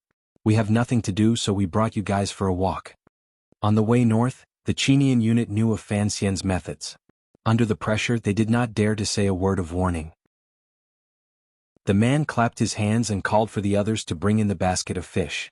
With an envious expression he said to Su Wenmao, "Old Su, you have made a meteoric rise. If you follow that young master, won't you be able to do whatever you want in the future?" Su Wenmao considered his words and carefully replied, "The commissioner's demands are strict. I don't dare to use his name to mess around outside." The man laughed and said, "Let's not talk about that. In any case, these good things will not fall into the hands of the first bureau. Let's go." At the same time he called out to Deng Ziyu's colleagues. "Since you're here, don't leave first. Everyone knows how long the meeting in the council will take. Come in with me to rub some." Deng Ziyu huffed coldly and turned his face to the side. Seeing that he did not give him face, the man's face revealed an embarrassed expression. He thought hatefully, "Isn't it just holding onto Commissioner Fan's leg? What's there to be proud about?" He paid them no more attention. After chatting with Su Wenmao for a bit, he prepared to leave. Just then Fan Xian walked out. With a warm expression he asked, "Brother, earlier I saw you bring in a basket of fish. Are you going to eat this for lunch? I'm afraid I'll have to trouble you for a meal." The light in the yamen was dim, so the man did not see Fan Xian's face clearly. He only knew that he was a young man.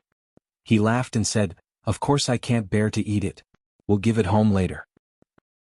Looks like it's a valuable fish. Otherwise it wouldn't be packed in ice," Fan Xian said. "Of course." The man squinted at Deng Ziyu and showed a proud expression. Dreamy cloud fish shipped 800 li south. They were fished from a large lake. They're incredibly delicious. If they don't keep them chilled they would have gone bad long ago. In Jingdo, even those high-ranking officials would find it difficult to eat them. Only the military has the ability. Fortunately, we are the first bureau of the Overwatch Council. Otherwise we wouldn't have such good food. So it was sent by the military. Fan Xian smiled. He knew that the various departments in Jingdo would try their best to please the first bureau, but he didn't think they would put in so much effort. The man cupped his hands and said, "Let's not talk anymore. Since you are waiting for the commissioner's meeting to end, then please sit for a while. I'll go in and snatch my own fish and then I'll come out to talk with you." Fan Xian said, "Don't panic. We still have something we need to see Master Mu about. It's just that we haven't been able to find him. I hope you can help us." The man looked at him and smiled. "I thought it was a big deal. I'll go inform him. You wait here." The man laughed and walked to the backyard. As soon as he left Fan Xian's line of sight, his expression changed. He jogged into a room at the back of the yamen and kicked the door open. Inside the room there were a few people sitting at a table playing mahjong. Being disturbed like this, they jumped in fright and couldn't help but curse. Mu Tai, who was sitting at the head of the table, had an unfriendly expression on his face. He turned a green mahjong tile into a hidden weapon and threw it at the man. "Are you going to a funeral? How can a few fish make you so hungry?" The man trembled. "Master Mu, a young man has come to the bureau." Mu Tai frowned and said proudly, "What kind of person is that? If it's someone we know, then bring him here. I don't want to give up such a good mahjong tile." "I don't know him." The man's voice trembled. "But Su Wenmao is with him. I think, could it be, that young master has come?" Mu Tai was shocked. He slammed the table and stood up. He pointed at the man's nose and scolded, You have to take responsibility for what you say. He was so frightened that he stood up and paced in circles. Is it really the commissioner? I think so. The man's face was full of grievance. In front of him, I didn't dare recognize him. I pretended I didn't know him and came to inform you. If it really is Commissioner Fan, you have to be careful. Mu Tai's face was full of panic. He quickly ordered his men to remove the mahjong table and rearrange it like an office. He jogged with the man to the front hall of the yamen. As he ran, he said, Fenger, you have done well. Go back and ask your aunt to introduce you to a good marriage. Damn, why did the commissioner suddenly come? Thank goodness you reacted so quickly. You are truly worthy of the first bureau of the Overwatch Council. You did not neglect your disguise work. Good, very good. The secret agent called Fenger wiped the ice water on his hands on the back of his clothes and said, It's Lord Mu's good leadership, good leadership. Chapter 265. Mu Tai's face darkened, and he slowly walked out of the hallway. Without even looking at the person sitting in the side hall, he coldly said, Who is it that insists on seeing me? Don't you know that the first bureau is very busy? Su Wenmao saw that his former colleagues were always looking out for him. His eyes darted around and he gave Mu Tai a meaningful look. Mu Tai already knew who was coming, but he was just putting on an act. He pretended to be reminded by Su Wenmao, and suspiciously turned his head to look behind him. There he saw the young man. You are. Mu Tai frowned and took a step closer. Suddenly he turned pale with fright and knelt down on one knee. I am Mu Tai. Greetings, Commissioner. Fan Xian looked at him expressionlessly. He had no interest in playing along. Mu Tai's face was still full of shock and he happily said, Sir, why didn't you tell me you were coming to the first bureau? I made you wait outside. What should I do? Fan Xian still did not speak, but a smile appeared on his lips. Mu Tai looked at this smile and his heart began to grow cold. Everyone knew that every time Sir Fan Jr. smiled the sweetest, it was also when he was the angriest in his heart. Thus he could not help but lower his voice. Fan Xian still did not speak and only smiled at him. Mu Tai's dark face showed a trace of regret. He did not dare to say anything more and he knelt down again. In the side hall of the first bureau, the atmosphere was very oppressive. Fan Xian did not want to see him make a fool of himself again. After all, Mu Tai was the registrar of the first bureau. After Zhu Ji's suicide, he was basically in charge of the first bureau's affairs. He frowned and said, The side hall is too dirty. It's not suitable for receiving guests. Mu Tai was stunned and immediately became happy. He angrily yelled at Fenger, Get someone to clean it up. It's against the rules to leave the files in the hall like this. Fan Xian smiled. Mu Tai leaped high into the air and shouted for the officials of the first bureau to come out. They began to move the dusty files into the dark room behind them. These officials were all slacking off. They walked out weakly and saw Master Mu standing obediently next to a young man.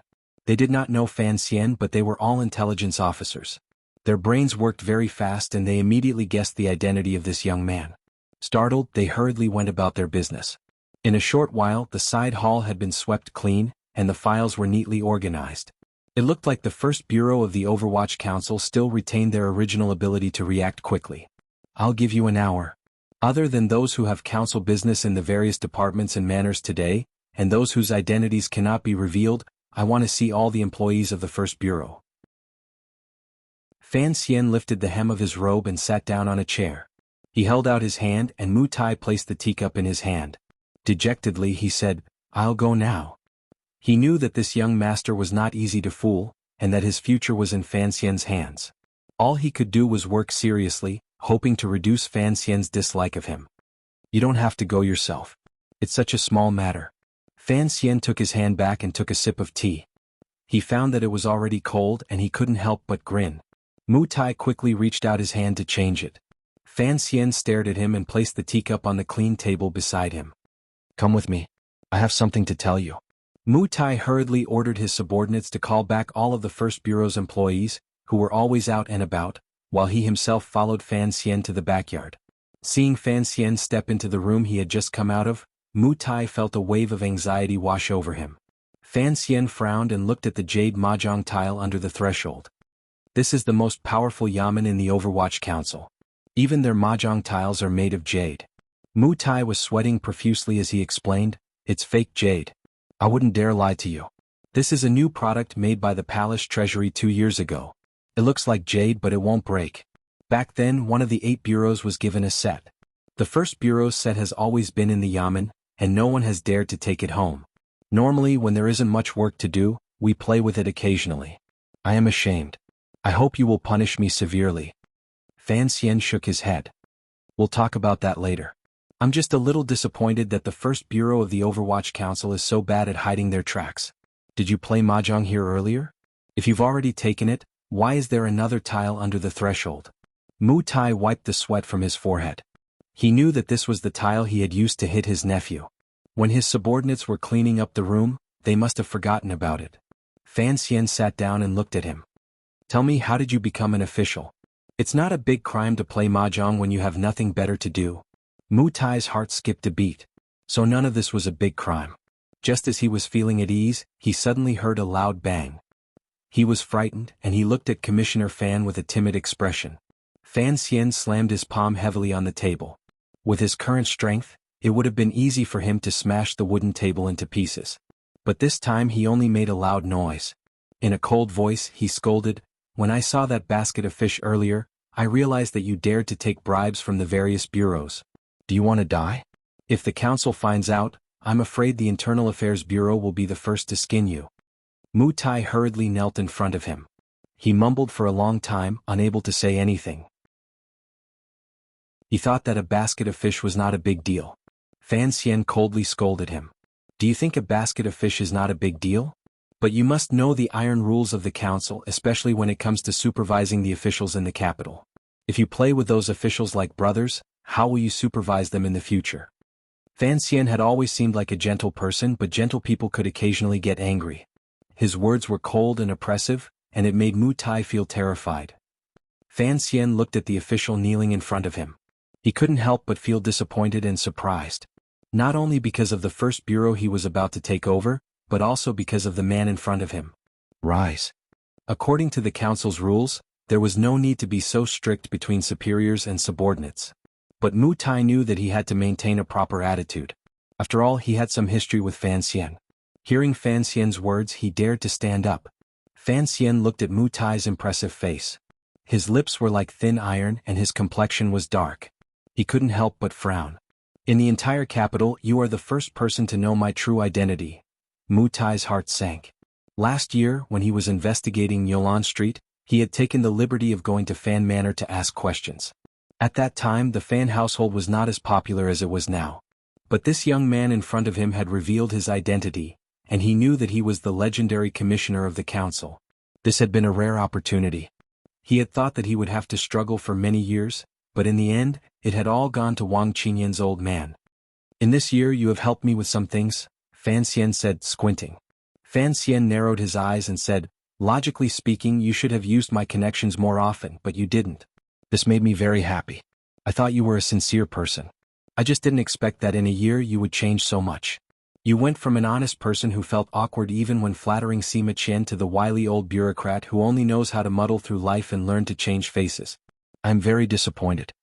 The words, very disappointed, made Mu Tai feel even more disappointed in himself. He knew that although he was not as close as Wang Qinian and Commissioner Fan, and he did not expect to be in charge of such a large area by himself in the past year, he had been promoted from a 7th-ranked official to a 5th-ranked official. Even if he thought with his butt, he knew that this was all because of Commissioner Fan. He took a deep breath and did not try to explain himself. He only said in a low voice, Sir, please watch my performance in the future. Fan Xian noticed that Mu Tai had changed from a lowly official to a lowly official, and he straightened his back a little. There was a hint of admiration in his eyes. He said, That's good. Not everyone has the talent to be a supporting character. Don't always remember Wang Qinyan's style. You should return to being the person who was wholeheartedly investigating the case, and I will naturally not hinder your future. After the storm came the sunny weather, and after the sunny weather came the storm again. Mu Tai looked at the commissioner in front of him, thinking that this man's mind was really like the summer that had just passed in the capital. He heard Fan Xian ask in a low voice, Tell me, how did this place become so rotten? I've been to the other places in the council and they can't compare. The officials in the other places are all cautious and conscientious. Not to mention playing mahjong, even going out to pay their respects has to be rushed and there's no wind. Look at this place. What's the difference between this and a wet market? Mu Tai had already thrown caution to the wind. He wanted to be himself again, and he wanted to cling to Sir Fan Jr.'s thick thighs. He did not hide anything and directly said, "Sir, I cannot escape the blame for the First Bureau becoming like this. But for the past year there has been no official to manage it, and the people below me do not accept me, so naturally they have become lax." Fan Xian was very clear on this matter. Back then, the head of the First Bureau, Zhu Gu, secretly relied on Xinjiang and leaked information about Yan Bingyun, which led to Yan Bingyun's arrest in the north. Later, the council investigated and Zhu Gu failed. He committed suicide in a secret room during the council's joint conference. This was one of the most sensational events since the founding of the Overwatch Council. Since that day, the First Bureau had been without a head. One reason was that Chen Pingping wanted to wait for Yan Bingyun to return, and the other was that the position was very sensitive. Secretly monitoring all the officials in the capital, if this kind of power was used, it could bring many benefits. At the time, the council did not have a suitable candidate, so it had been delayed. Even if there was no official to manage it, the rules and regulations have always been there. Why is no one doing anything? Has the council never reprimanded you? Fan Xian asked, somewhat puzzled. Mu Tai also didn't understand. He shook his head and continued, "Sir, you said that the rules are there, but if we want the First Bureau to do something, the council has to issue an order. Without a head to speak, we ordinary officials can't find our own excuses, so we go to the manners of the vice ministers and scholars." Fan Xian was startled. He said angrily, "Did the Second Bureau not send any intelligence over this past year?" "They did." Mu Tai looked at him. "But according to the laws of the Qing Kingdom, we have no right to investigate officials above the third level. We have to ask for an edict, or at least get the approval of the director." Fan Xian said helplessly, "You can't touch anyone above the third level for now.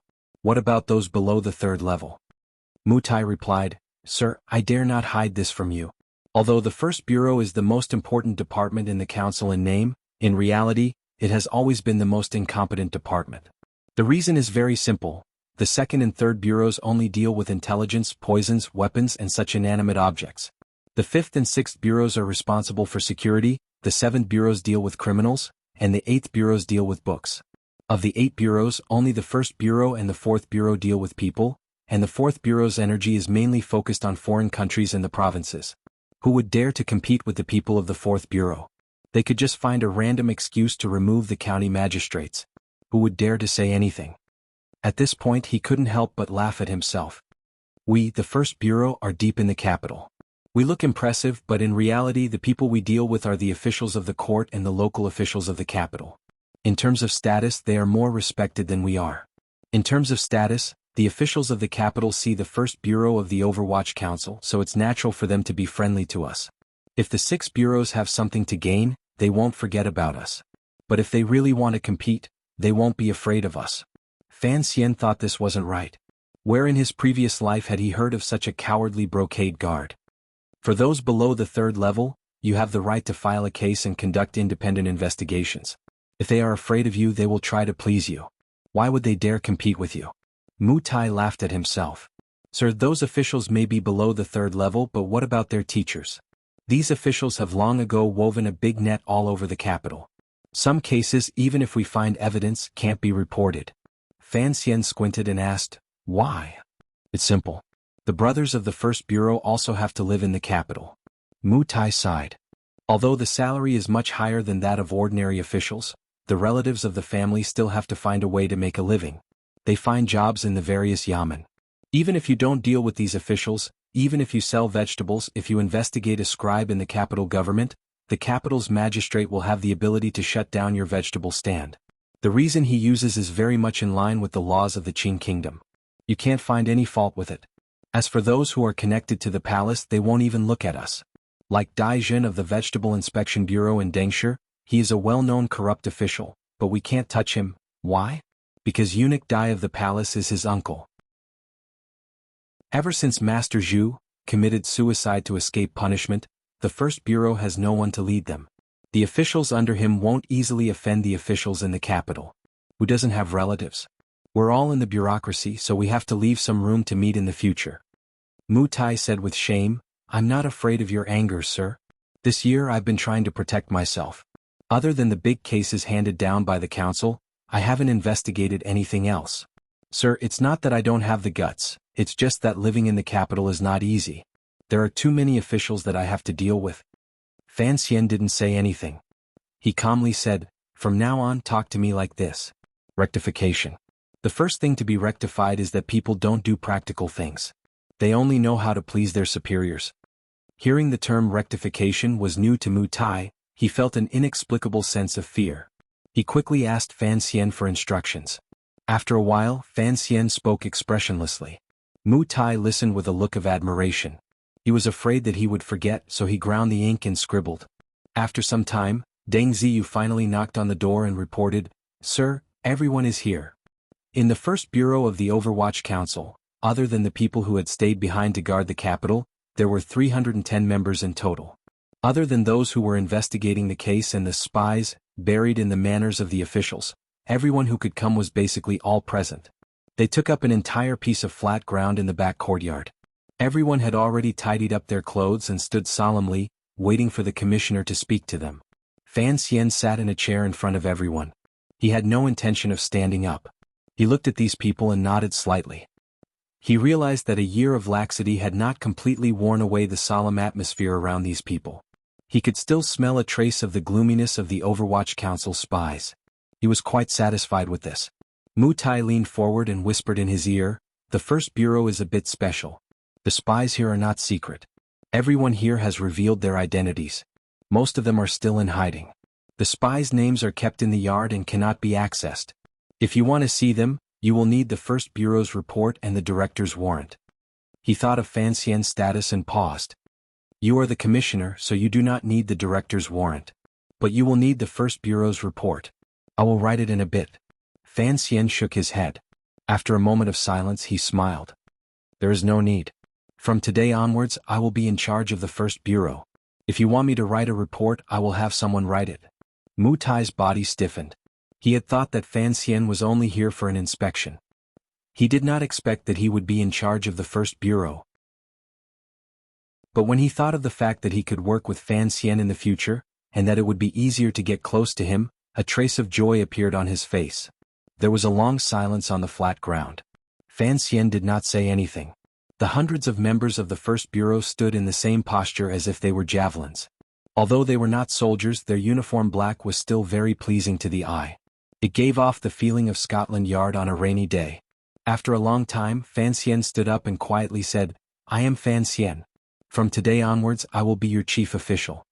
Most people had guessed who he was, but when they heard that the world-famous Sir Fan Jr. was coming to the first bureau as a chief official, they were slightly surprised, but more than that, they were happy.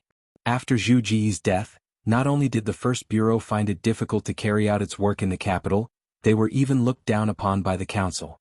Now, with Sir Fan Jr. taking the lead, who else in the other 7 bureaus would dare to make excuses? The various departments and yamens in the capital would probably offer even more benefits in secret. But what Fan Xian said next sent a chill down everyone's spine. "I know how you have spent the past year," Fan Xian said with a smile. "From today onwards you can no longer live like this." After throwing out this simple conclusion, he sat back in his chair and glanced at Mu Tai. Mu Tai stood up and coughed twice. He looked at his subordinates in a very dignified manner and said, "Today, I have gathered everyone here mainly because the commissioner has some things to say at the beginning of his term. I have been entrusted by the commissioner to say a few words. The main idea was decided by the commissioner. Please listen carefully, my colleagues." The officials in the council listened attentively. "Today, I would like to talk about the style of the first bureau." Mu Tai furrowed his brows and said bitterly, "Why is there an Overwatch Council? Why do we have the first bureau? Because there are corrupt officials in the court who lie to His Majesty, oppress the people, and violate the laws of the Qing Kingdom. His Majesty wants to supervise the government, the people want to live and work in peace, and the dignity of the Qing Kingdom's laws must be upheld. So there must be a bureau." The officials were stunned. Sir Mu had always been good at handling cases. When did he learn to write such articles about officialdom? But with His Majesty, the people, and the Qing Kingdom's laws weighing down on them, no one dared to say anything. "We are the first bureau. We are His Majesty's eyes and ears. If we want to be able to hear and see well and share His Majesty's burden, we must be in sync. Our troops must be strong, and our orders must be carried out like a mountain. Otherwise, the supervision of the officials in the capital would be like a castle in the air. What are the problems in the First Bureau today? His Majesty's instructions are wise and correct, and the First Bureau's work has been fruitful. In this regard, the Commissioner has praised us greatly. Mu Tai's tone suddenly changed and he said coldly, "But, in the past year there have been many problems in the First Bureau. As the acting supervisor I am responsible. Tomorrow I will ask for punishment. But from today onwards, you are not allowed to do anything that violates the rules of the Overwatch Council. You are not allowed to privately or in the name of the First Bureau, to accept gifts and benefits that can be converted into money from other departments of the court. You are not allowed to refuse any reports for any reason. You are not allowed to have daily contact with officials of any departments under any name. If a case requires a banquet, you must report in advance, and the minimum number of guests must be at least 3. Increase the organization of the routine work and strictly implement the rules of the Overwatch Council and the relevant rules. In the past year, if you have done anything inappropriate, please report to me within 10 days and I will forgive you." Mu Tai was still talking incessantly, but the officials of the First Bureau grew nervous. They did not know that this was the so-called rectification movement, but they could tell that if Commissioner Fan really did go all out, they would never be able to get the benefits they had earned this year again. Furthermore, they would have to throw themselves back into the dangerous and glorious work of offending the officials of the capital. Everyone could not help but look embarrassed and resentful. Even so, they still did not whisper or retort. They did not behave like the officials of the 6 ministries. Although their expressions fluctuated, they still stood firmly with great control. The Overwatch Council, which Chen Pingping had single-handedly trained, was, in terms of foundation and essence, the most solid spy team in the world. Mu Tai finished speaking. Fan Xian stood up and put his hands behind his back. He smiled and said, "If you have any opinions, say them now." The crowd was silent. The difference between the status of the ordinary secret agents and investigators of the Overwatch Council and Fan Xian, who was favored by the heavens, was too great. No one dared to argue in front of him. Fan Xian smiled and tried to draw the snake out of its hole. "It's a collective brainstorming. The director has sent me to the First Bureau because he thinks highly of my colleagues. You all know that I am busy, and I can't be bothered to go to a normal yamen." After he said this, the officials in the court relaxed a little. It was rumored that Commissioner Fan hid a dagger behind his smile, but at this moment they could not see it. He was of noble birth and was a world-famous scholar. How could he be proficient in the dirty work of the Overwatch Council? They agreed for now and would think about it later. They all bowed and said, "As you command, Commissioner Fan." Fan Xian frowned, a little dissatisfied. Mu Tai was close and he could see the coldness in Fan Xian's eyes. He thought Fan Xian was dissatisfied that his subordinates did not appear to be loyal. Worried, he quickly gave Fenger, who was standing in the front row, a look. This person was his distant nephew, also surnamed Mu. Mu Fenger saw his uncle's look and thought he wanted him to stand up and object. But how could he dare say no to the commissioner? His heart was filled with fear and his legs trembled. In the end, he remembered the kindness his uncle had shown him. He steeled his heart, gritted his teeth and stood out of the line of soldiers. Without any hesitation he saluted and said, "Commissioner, although the position of the First Bureau is to supervise the officials in the capital, it is difficult to avoid social interactions. Everyone has relatives, such as my brother-in-law, who is currently working in the Cavalry Bureau. If I do not interact with him on a daily basis, that is fine, but I am afraid that my fierce wife at home will not stop arguing." These words seemed mischievous, but no one dared to laugh. No one knew why Mu Fenger was so bold today. Fan Xian was happy, but his face was gloomy. In a cold voice, he scolded, "Do you think the rules of the council are a pile of dog shit that you can slap on your face however you want? The rules have long been made clear that relatives within 3 generations are not included after they have been registered. If you insist on saying this, is there something wrong? Mu Tai, drag your distant nephew away and serve him according to the rules." Mu Tai sighed and dragged his nephew away with a face full of resentment to be flogged. Fan Xian's cold gaze swept across the crowd. "Is there anything else you want to say?" Everyone knew he was using his official power to oppress people, but they did not expect there to be a stubborn person among the secret agents. They stood out and bowed in a low voice. "Commissioner, investigating cases is what we should do, but what if we are threatened by nobles? What if we encounter officials making things difficult at home? What if the eunuchs in the palace speak?" There was silence. What the first bureau feared most when investigating cases was running into officials with connections to the palace. No matter how powerful the Overwatch Council was, they were still just thugs raised by the palace. Fan Xian looked at him calmly and said, "Say my name." These 5 words were loud and clear. "Whoever dares to make things difficult for you, regardless of whether they are officials or nobles, just say my name." In the present Jingdo, Fan Xian indeed had the confidence to say such words. Even if the people in the palace still showed a glimmer of pride in front of him, if it came down to it, probably none of the third-level officials or nobles would dare to take the risk of offending Fan Xian and bully his subordinates. With the power of the Overwatch Council in his left hand and the wealth of the world in his right, who would want to offend Fan Xian? Fan Xian looked at the official who had stepped out and felt some admiration. After he had deliberately suppressed Mu Tai, the official still dared to stand out and speak. Thinking of this, he slowed down and said gently, "What other opinions do you have? Say them all. I will not punish you." The official actually had nothing more to say. He braced himself and said, "I believe that it is only natural that individuals do not accept money. But it is fine to accept some in the name of the First Bureau. On one hand, it is better to have a good relationship with the 6 ministries. In the future it will be easier to investigate cases. On the other hand, after the money is distributed, it can be considered a supplement." Fan Xian looked at the people in the council. He knew that these people also cared about the money. He couldn't help but laugh coldly. "In terms of salary, you all receive 3 times more than the court officials of the same rank. Although you are not as rich as the court officials, this was the original intention of the council when it was founded. What is there to complain about?"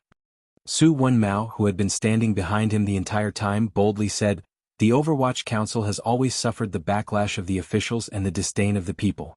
The First Bureau is in a special situation, and the court is not willing to subsidize it, so—" Fan Xian shook his head and stopped him from speaking.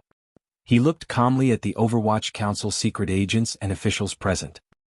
He waited until the atmosphere had been squeezed until it was incomparably silent. Only then did he say word by word, "Don't ask what the court has done for you. Ask yourself what you have done for the court." Su Wenmao was stunned.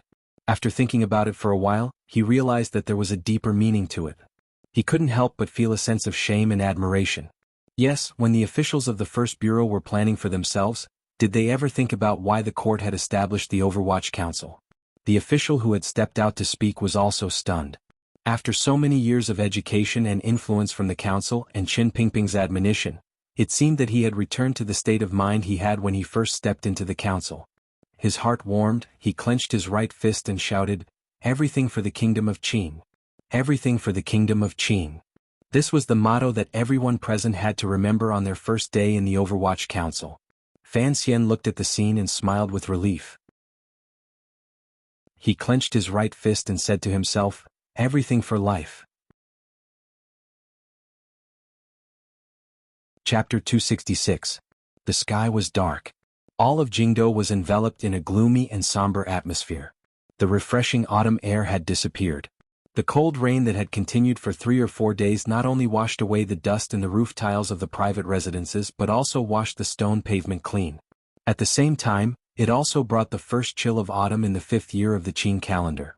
Fan Xian rubbed his hands together and sat on the 2nd floor of Xinfeng Restaurant. His gaze pierced through the layers of rain outside the window and looked at a yamen across the street. A little further in that direction was the yamen of the Supreme Court. Comparing the 2 yamens, the First Bureau appeared much quieter. However, the expressions of the Overwatch Council officials who went in and out were steady. They were no longer the same as before. The rectification had been going on for a few days. Of course, Fan Xian did not think that just shouting a few slogans and reiterating the rules would be enough to bring back the minds of all the officials. So, the secret self-examination and investigation had continued. After ruthlessly removing some people from their positions, and at the same time, even more ruthlessly sending some officials to the 7th Bureau for trial, the atmosphere in the First Bureau finally changed. The yamen, which was as precise as a machine, finally began to operate effectively. Fan Xian was not used to sitting in the First Bureau, so he refused Mu Tai's offer of a room. Instead, he booked a quiet room facing the street on the 2nd floor of the famous Xinfeng Restaurant. Every day he would sit there and eat some snacks to kill time. At the same time, he could ensure that if something happened in the First Bureau, he would be able to react immediately. There was a steamer on the table in front of him. In the steamer about the size of 2 palms, there was a single steamed bun. From this, One could tell that this steamed bun had a thin skin and a large stuffing. It was indeed not small, and the white surface was filled with a delicious oil that was about to overflow, making one feel a little envious just by looking at it. He blew gently on the bun and used his chopsticks to unfold the longan, revealing the freshly oiled broth inside. Fan Xian took a tube of wheat straw and tilted his head. "Do you want some soup?" "Hot." Fan Xian smiled and used his chopsticks to open the eyes. He picked out the meat filling that had been soaked in the soup for a long time and had already started to taste. Using a small plate, he placed it into the bowl of the person beside him and coaxed, "De Bao is the best. This soup is hot but the meat is not. However, you still need to blow on it a bit." De Bao was very obedient. Puffing his cheeks, he blew at the meat in the bowl with all his might. Tiger, tiger, tiger. Ever since his father-in-law had resigned and returned home, the Lin Manor had become deserted. When Fan Xian was in northern Qi, De Bao spent most of his time in the manor. After he came back, he didn't see De Bao for a few days. He couldn't help but feel suspicious. After asking Wanner, he found out that she thought he had just returned, so she sent De Bao back to the Lin mansion. Fan Xian was not happy to hear this. Although others would not dare to make things difficult for Lin Manor for his sake, the servants in Lin Manor were the most cunning characters. Right now, Lin Manor was only looked after by Wanner's distant relatives. How could he be at ease? Unfortunately, after he took over the first bureau, he had been busy for many days and did not have time to deal with this matter. Taking advantage of today's rain and there was nothing to do in the capital, he called Deng Ziyu to bring De Bao out from the Lin mansion and sit with him in Xinfeng restaurant to taste the restaurant's most famous jietong buns. After a while they would return to the mansion. "Stop boasting. You can eat now." Fan Xian chuckled and looked at his brother-in-law. For some reason, De Bao, who had the intelligence of a child, was especially obedient to Fan Xian's words. He quickly lowered his head and swallowed the meat in one gulp. Seeing how anxious he was, Fan Xian didn't know if he tasted it or not. Seeing this scene, Fan Xian couldn't help but think of Zhu Beiji eating ginseng fruit. He couldn't help but laugh. Deng Ziyu sat at another table. Seeing this scene, he couldn't help but feel a little strange. The Qinian unit that followed Fan Xian had a total of 30 people. They were divided into 4 squads to protect him. After Deng Ziyu took over Wang Qinyan's position, he followed Fan Xian closely. So, he knew what Fan Xian had been doing these past few days. He thought to himself that the commissioner he followed was really an enigmatic person. After rectifying the atmosphere of the first bureau, he didn't give any specific instructions for a long time. Instead, he just stayed in Xinfeng restaurant every day to eat good food and listen to folk songs. For someone of Fan Xian's status to be so attentive to his retarded brother-in-law, Deng Ziyu was a little surprised and a little impressed. The sound of footsteps came from downstairs. Deng Ziyu immediately woke up from his idle thoughts. His hand tightly gripped the padao at his waist. His eyes were like an eagle's, staring at the stairs. The person who had come was Mu Tai. These days he had been in charge of corrective work in the first bureau. He had to examine the subordinates who were suspicious, and at the same time he had to maintain everyone's morale. He also had to deal with the task that Fan Xian had secretly given him. He was so busy that he didn't even have time to stroll around the building. His eyes were sunken, and there was an unhealthy gloominess on his dark face. Mu Tai took off the rain hat on his head, unbuttoned his raincoat and threw it in the corner of the room. He carefully took out a cylinder from his bosom. He didn't know what material the cylinder was made of, but it was obviously waterproof, because the paper he pulled out from inside the cylinder was not wet at all. Fan Xian took it and carefully examined it line by line. His eyebrows gradually furrowed, and his face became gloomy. When he first returned to the capital, he had Deng Ziyu investigate the officials who were related to the second prince, to see if they had anything to do with the Cui family. Later he took over the first bureau, and this task was directly given to Mu Tai. It was a test for him. There didn't seem to be any strong evidence on the paper, but this was what he had expected. The other party must have done it very cleanly, but it seemed a little too cleanly. Could it be that the Cui family, as big as they were, had not given any tributes to the Minister of Appointments and the Imperial Astronomer all these years? Fan Xian sighed in his heart and asked, "Everything is here?" Mu Tai nodded. Fan Xian asked again, "Did the second bureau ask anything?" Mu Tai looked at him and shook his head. The second bureau is very cooperative, and they only think it's an order from the council. They don't know that it's the commissioner's will. Please don't worry, I can guarantee that no one knows. There's no information from the second bureau? Fan Xian realized that he was still holding the chopsticks in his hand. He knew that he was a little nervous about this matter. He laughed at himself and put the chopsticks on the side of the steamer. His biggest enemy now was the eldest princess, who was far away in Xinjiang. No one knew when she would return to the capital, so he had to confirm that after the crown prince and the eldest princess gradually drifted apart, who the princes in the court were, and who was on the same side as the eldest princess. Mu Tai's tone was still respectful, but with a hint of confidence. Although the second bureau is responsible for intelligence work in the capital, their sources are not as good as the first bureau's. Please don't worry, sir. Fan Xian nodded, indicating that he could leave. After Mu Tai left, Fan Xian looked at the small, densely packed words on the file and fell into deep thought. It recorded all the people the Chui family had bribed over the years, the time, and the reason. Most of the officials in the capital had connections, but there was no trace of the second prince's faction. This gave him a headache.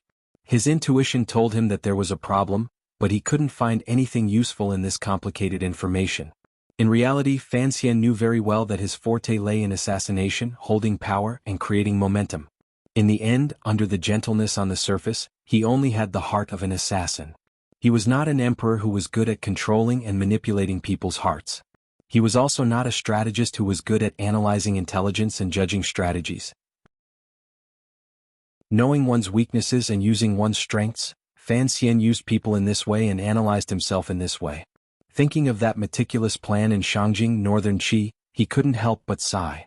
He began to think of Wang Qinian, who seemed funny, but had actually helped him come up with many ideas.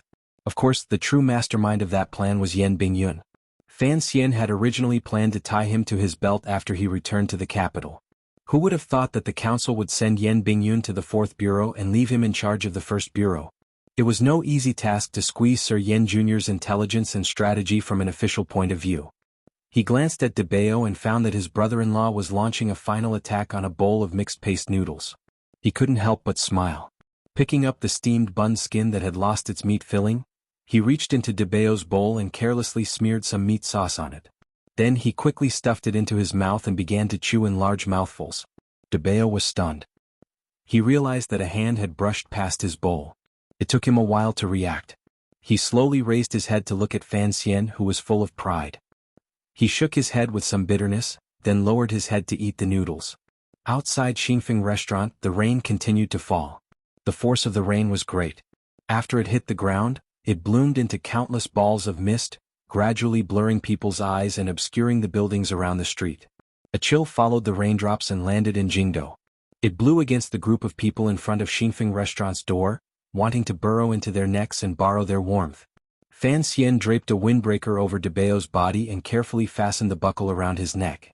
Only after confirming that the cold wind wouldn't enter did he relax and pat his shoulder. Xian has to do some things.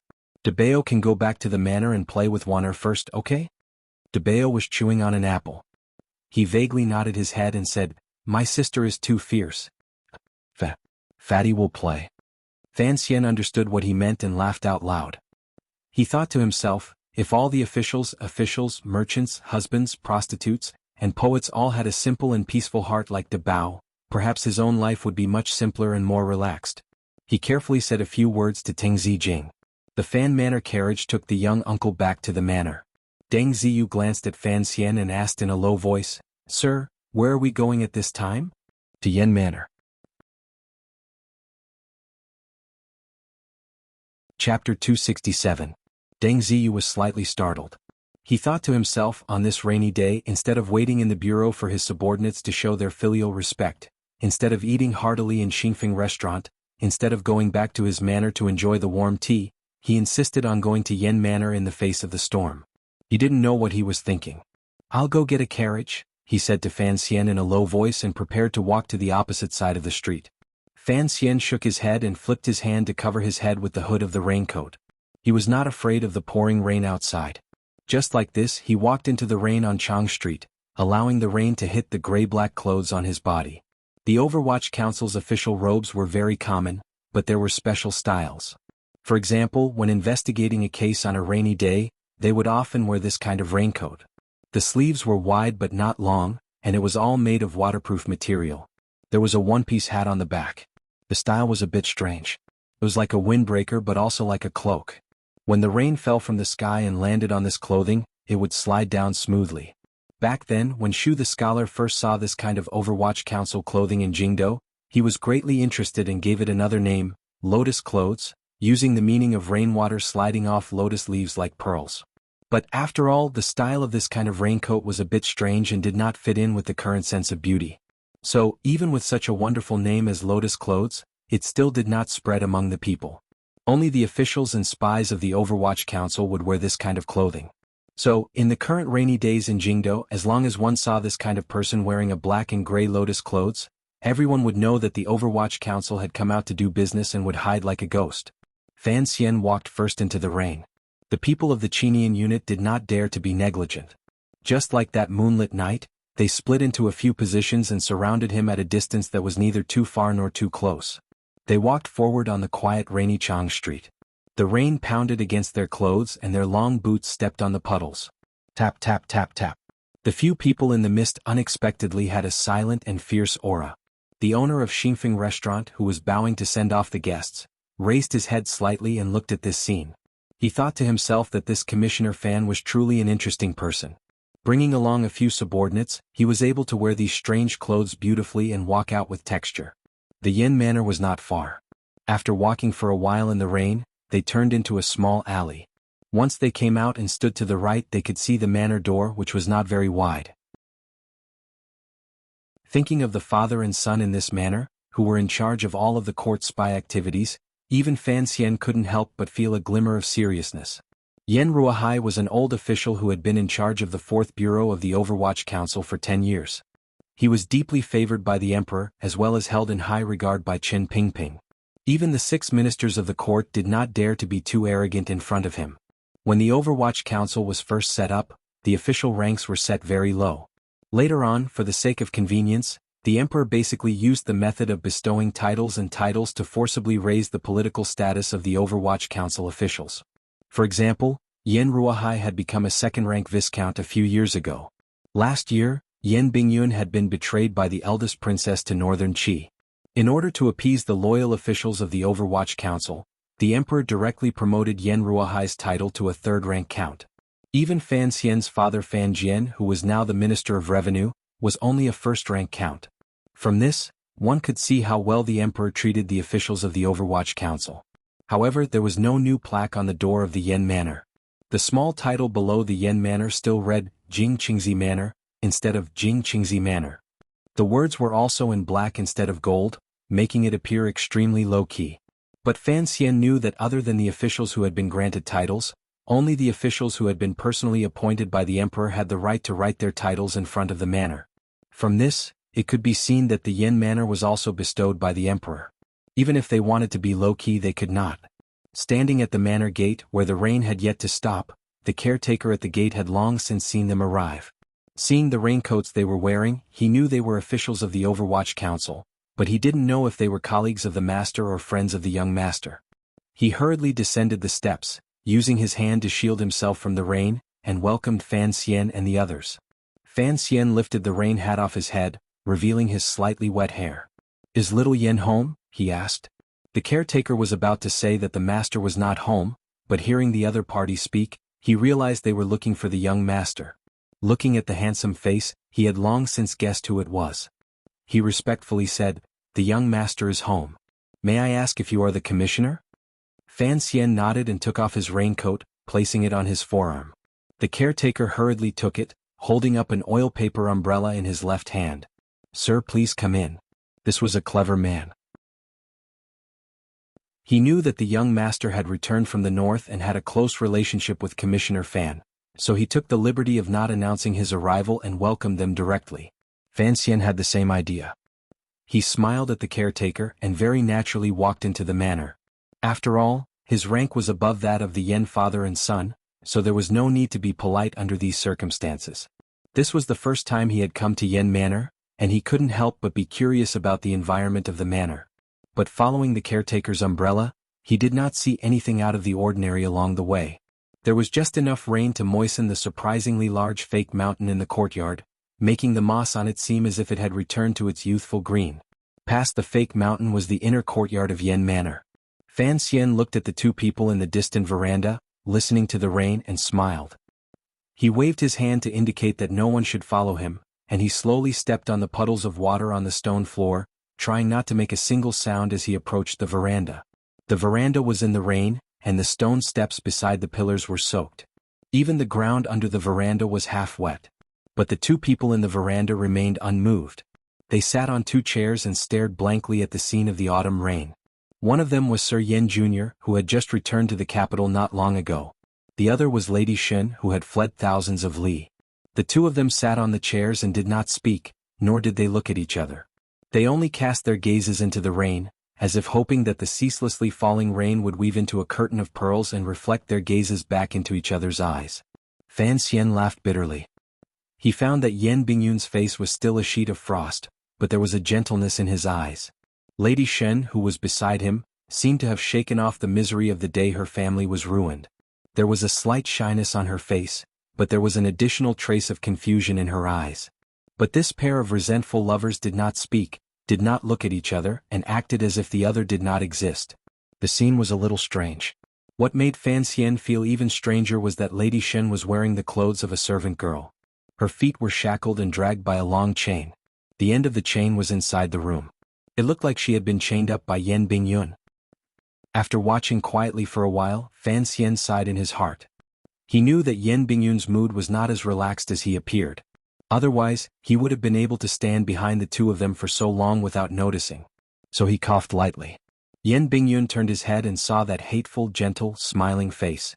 Anger flared in his eyes. He didn't know if it was because he was angry at being disturbed, or because he wanted to make trouble for Fan Xian because he had been forced to take a captive. Lady Shen saw Fan Xian, but she did not know what to feel. Her face darkened. She rose from the chair, bowed slightly, and entered the room. The clanking of the chains echoed endlessly in the rainy corridor. Yan Bingyun did not seem surprised that Fan Xian had barged into his manor. After inviting him to sit, there was no strange expression on his face. But Fan Xian was a little surprised at how quiet the Yan manor was. He sat in the chair that Lady Shen had left behind, feeling the lingering warmth of the seat. He couldn't help but feel his heart flutter. He forcibly suppressed his untimely and inappropriate thoughts and said, "I had thought that after you went through so much trouble to return to the capital, there would be many officials here to congratulate you. Who would have thought that on this rainy day, there would only be you and Lady Shen looking at each other and crying silently?" Yan Bingyun explained very seriously, "First of all, I did not look at her. I think she did not care to look at me. Second of all, it was the sky that was crying, not me." Fan Xian shrugged his shoulders and said nothing. Yan Bingyun continued, "Father has never liked to interact with officials of the court, and I am not as famous as the commissioner in the capital. Naturally, the manor would be a little quieter." Fan Xian shook his head. "I know that before you went to Northern Qi, you were a famous young master in the capital. Now that you have returned home, you will certainly be promoted again. How could those people who want to curry favor with the Yan manor not come knocking? Even if your family is the head of the Overwatch Council and does not belong to the same system as the court officials, I think no one would pass up such a great opportunity." Yan Bingyun's face was expressionless. "Father keeps 3 dogs. They are always tied outside the door so no one dares to enter the manor." Fan Xian was surprised. He touched his slightly wet hair. "Why didn't I see them when I entered the manor?" Yan Bingyun said, "Today there was a heavy rain that stopped the guests. Those big black dogs have been working hard these past few days. Let them rest." Fan Xian was speechless. "Sir, what business do you have with your visit today?" It was clear that Sir Yen wanted to deliberately keep his distance from this Sir Fan Jr. Presumably this was a result of his family upbringing. Fan Xian ignored this. He took out the cylinder, opened it and threw it into Yan Bingyun's lap. Yan Bingyun picked it up and squinted at it. His expression was a bit unnatural. "Sir, you really do trust your subordinates. But this is a way for the First Bureau to survive. Showing it to me is already against the rules." Fan Xian looked at him with a smile. "Don't think that you can avoid me every day just because you are about to take over your father's position. You call me sir, so you know that even though I am in the First Bureau and you are in the Fourth Bureau, I am still a commissioner. If you really push me too far, I will send out a warrant and have you transferred to the First Bureau. If I demote you, you won't be able to do anything about it. So don't talk so much nonsense. Helping me look at this information is the right thing to do." Yan Bingyun flew into a rage. "How can you drag people into your muddy waters? If you use your authority to pressure me again, I will go to the director and reason with him. Fan Xian waved his hand. Looking at the rain outside, he laughed. Say whatever you want. If I do end up bringing you to the first bureau to be a registrar, don't regret it. Yan Bingyun swallowed the anger in his chest. He pointed at the information and said in a cold voice, "What do you want to know?" A big question. Fan Xian laughed lightly and stood up. He walked in front of Yan Bingyun and looked at his cold yet beautiful face. I want you to find out for me if there is any connection between the second prince and the Cui family. There was a heavy silence in the corridor. There was no shock or fear on Yan Bingyun's face. He pointed at the cylinder and said, "Since we were in Shangjing, I knew you were going to deal with the Cui family. You did not hide this from me. But, the second prince? There has never been any rumor that he has anything to do with Xinyang." He naturally knew that Fan Xian was dealing with the Cui family because of the eldest princess. He was investigating the relationship between the Cui family and the second prince because he wanted to deal with the eldest princess. So he was a bit confused as to why the second prince would be involved. Intuition, Fan Xian said calmly. I did not hide the matter of dealing with Xinyang from the beginning. Because in this matter, there is a natural possibility that you and I will be allies. As for my suspicions of the second prince, it is because I discovered that in the half a year I was in northern Qi, he had been too quiet in the Qing kingdom. Furthermore, it was only recently that I gradually learned that this seemingly inconspicuous second prince actually has such great power in the court. There are so many officials who are close to him. The reason why Fan Xian thought that the second prince was unusually quiet was because, from the perspective of his previous life, in the struggle for imperial power, the crown prince, who had an innate advantage, could basically guarantee his future as long as he did nothing. And in this year, without the eldest princess' secret influence, the crown prince had indeed done so. However, the second prince was different. If he wanted to ascend to the throne in the future, he had to do something. A quiet dog might bite, but a quiet prince must not seize power from others. Yan Bingyun looked at him strangely. It seems that you have decided to get involved in the struggle between the princes after all. Fan Xian smiled and shook his head. No, I am just making preparations in case they fight in the future until I don't even have a house to live in. Yan Bingyun was silent for a while, as if he was calculating the consequences of this matter. After all, as an official, there was no one who did not care about the future direction of the court, especially young and promising officials like Fan Xian and Yan Bingyun. Sir, are you on the crown prince's side? Yan Bingyun suddenly raised his head and looked directly into Fan Xian's eyes, somewhat unreasonably. He asked such a seemingly stupid, overly direct question that left no room for discussion. Fan Xian was slightly startled, but a smile slowly appeared on his face. He shook his head. No. Yan Bingyun was silent for a moment, then gradually smiled. So you are on the emperor's side. Fan Xian did not say anything. He knew that Yan Bingyun would help him. Yan Bingyun had been locked up for a year and had long been bored to death. Now that he had returned to the capital, he was still recuperating. If Fan Xian gave him such a fun and exciting thing to do, he was not afraid that he would not take the bait. Yan Bingyun lowered his head and carefully looked through the file again. He shook his head. Although the First Bureau's investigation of the capital is not as good as it was before, it is still not bad.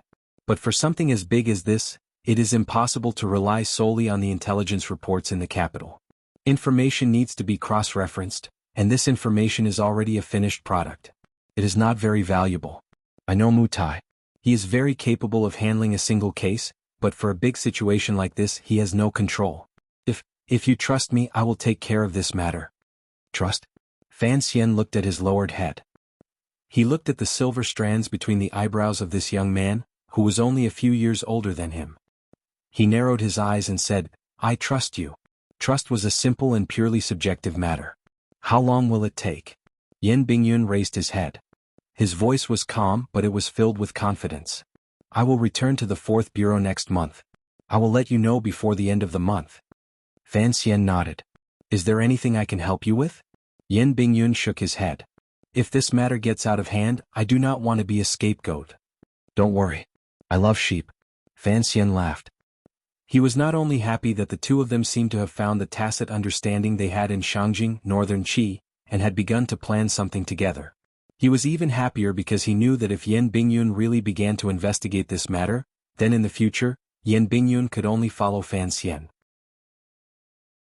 The relationship between the second prince and Xinyang had to be investigated, but it was more important to have Yen Bingyun join his team. All right. Yen Bingyun suddenly frowned. I want to ask for a soldier from you. Fan Xian asked curiously, you have been recuperating all this time. Are you secretly investigating something? As for asking for a soldier, Sir Yen has so many elite soldiers in the 4th Bureau. Do you really need to ask me? Outside the corridor, the rain was coming down even more heavily. The pitter-patter pattered against the stone floor, as if it wanted to create countless pockmarks. The trees in the courtyard, having drunk their fill of water, began to droop their leaves, afraid of the torrential rain. Yen Bingyun's brows flashed with a hint of melancholy and worry. There is a serial murder case in the south, spanning across several prefectures. Many people have died in the 13 yamens of the Ministry of Justice, but they have not been able to catch the murderer. Thus, the case has been transferred to the council by His Majesty. Fan Xian nodded. He was a knowledgeable man. He remembered that when the two of them were in Shangjing, northern Qi, they had received a secret report from the council, but at the time they had not paid much attention to it. Yen Bingyun did not understand. This is within the jurisdiction of the 4th Bureau. But after the 4th Bureau took over, 13 secret agents died in succession, and not a single trace of the murderer was found. Furthermore, the way they died was extremely tragic. According to the report, the murderer was clearly a powerful martial cultivator, but there was no way to confirm what level he was.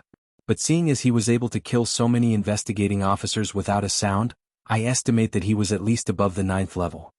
Fan Xian began to take an interest in this matter. In today's world of peace, as long as a martial cultivator was above the 9th level, no matter what country he was in, he would be strongly recruited by the government. The court would do its best to welcome him, and even the military for some reason had changed its attitude in the past and began to recruit such experts. But there were not many experts above the 9th level in the world. Dongyi was the richest in the world, and Sigujien had opened his sword hut to welcome guests, so they had the most experts above the 9th level. So, an expert above the 9th level could be like the Yi family, a member of the military force protecting the Qing kingdom, or like Friar He of northern Qi, a skilled assassin outside of the court. Even if he loved freedom, at the very least, he could go to Dongyi and occasionally help Dongyi's merchant groups as a powerful figure behind the scenes.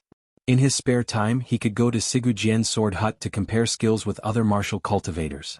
These were all choices that were rich, noble, and had status in the Jianghu. Serial murder? Was he planning to rape or rob? A 9th-level expert definitely did not need to do these things. Perhaps he was a psychopathic killer. Fan Xian sighed.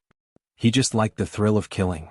Yen Bingyun furrowed his brows, as if he had not thought that such a person existed in the world. Of course, he did not completely understand what Fan Xian meant by psychopathic. The 4th Bureau has suffered too many losses, so the court needs to send powerful martial artists south to investigate. But as you know, there are not many experts above the 9th level. The ones in the capital are all above my father, so the 4th Bureau cannot say anything, and His Majesty will not agree. So, I am preparing to borrow soldiers from you. Fan Xian asked curiously, there are no such experts in the 1st Bureau. Even the guards at home are at most 2 7th-level experts, and that is already very impressive. Yen Bingyun curled his lips and smiled. I want to borrow Gundam, and those 6 long knives under his command. Fan Xian looked at his scheming spirit and wanted to slap him. In a cold and mocking voice he said, us 2 brothers have the same wish. I also wanted to keep Gouda by my side. The first thing I did was ask the old man for it. And the result? He spread out his hands. Same as you. It was all wishful thinking. How could someone from the palace lend them to us so easily? That I don't care. Yen Bingyun smiled. In the future, if Gundam is transferred to your service, please lend it to the 4th Bureau for a few days. Fan Xian was startled. Seeing the rare smile on Yen Bingyun's face, his heart thumped.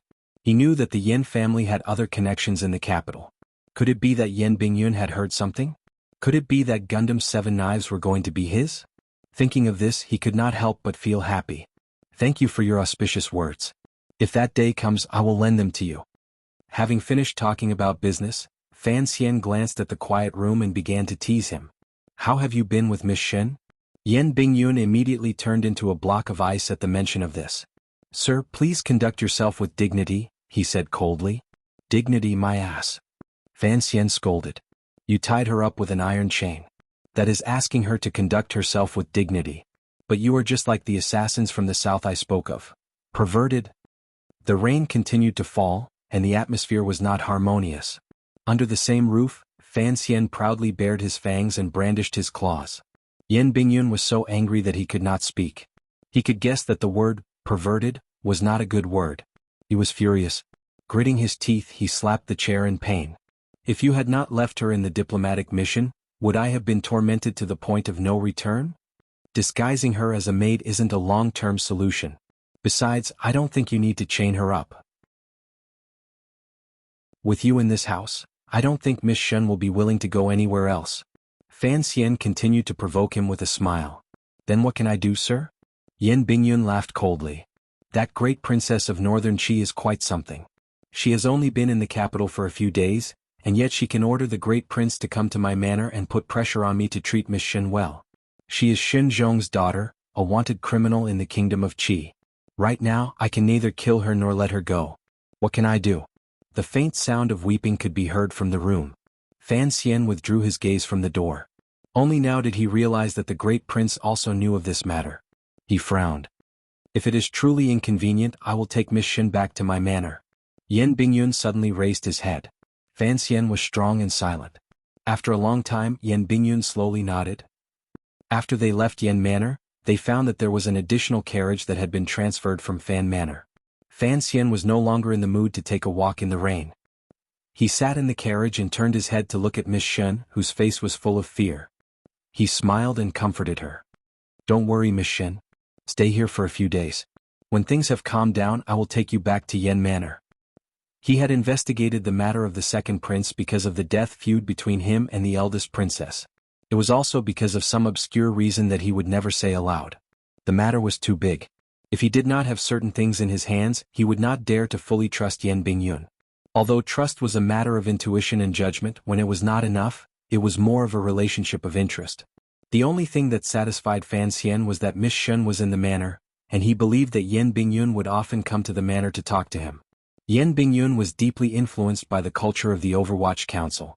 Although he was secretly unhappy that Fan Xian had taken Lady Shen away, he did not feel too conflicted. After all, Lady Shen was a ticking time bomb to the Yan Manor. Although it had not exploded yet, it had already caused him and his son to quarrel endlessly every day. Now that Fan Xian had taken her back to the manor, on one hand, the two sides had reached an agreement to seek a balance of trust, and on the other hand, it was a temporary peace. Fan Xian looked out the window at the rainy street and sighed. He thought of a year ago when he had also opened that chest on a rainy night. He thought of how crazy he had been that night, and then he thought of his own darkness and boredom. Only then did he realize that he had not yet had the time to change the world, but the world had already changed him deeply. As the carriage arrived at the entrance to Dengshi, the rain began to lessen. There were more people and the carriage slowed down. It seemed to be a little crowded in front, and for a moment it could not move.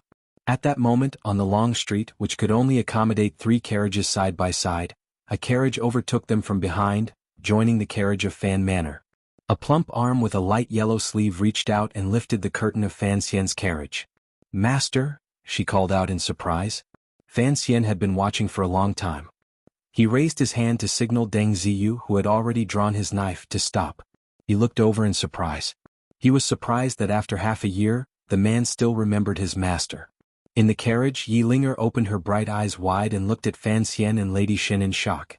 Covering her mouth, she said, "You are indeed worthy of being Linger's teacher. Which sister have you tricked?" Fan Xian scolded her unhappily. "You know I'm your master, but you don't know how to be respectful. You're about to become the second princess's wife. What are you doing out here in the rain?" Fan Xian had already begun to suspect the real role the second prince had played in the Nyolan Street murder. The second prince had invited him to the banquet. Although it was later discovered that Si Lily had sent the information to the eldest princess, and the scholar the eldest princess had planted in the prime minister's manor had secretly conspired with Wan'er's second brother, Fan Xian had never let down his guard against the second prince. After returning from his summer vacation by the lake, he had coincidentally met the crown prince. Someone who was used to scheming against others could not be very honorable. Everyone thought that the eldest princess supported the Eastern Palace, including Fan Xian. He had not thought of this at first. But now that he thought about it, with the eldest princess's perverted desire for power, why would she support a legitimate crown prince? What was the point? When Fan Xian and Crown Prince Jing Li Hongqing ate at Yisher Tavern, They unexpectedly discovered that Isher Tavern's backer was the Chui family, and that the Chui family's backer was Xinyang. Although stringing together a few pearls could not prove anything, he firmly believed in his intuition. The second prince's silence was unusual, and he must have a powerful backer in the palace.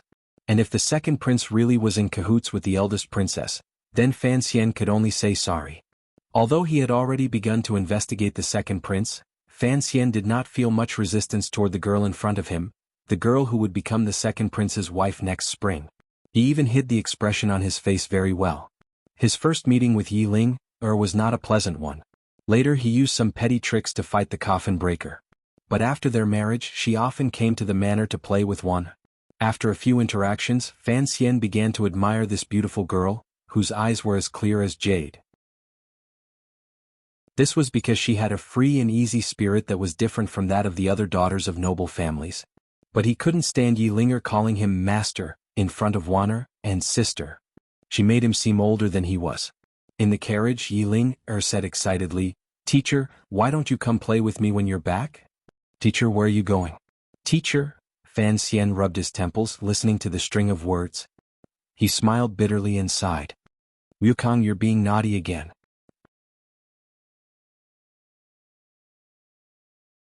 Chapter 268. Fan Xian had taught Yi Linger a few tricks by the lake.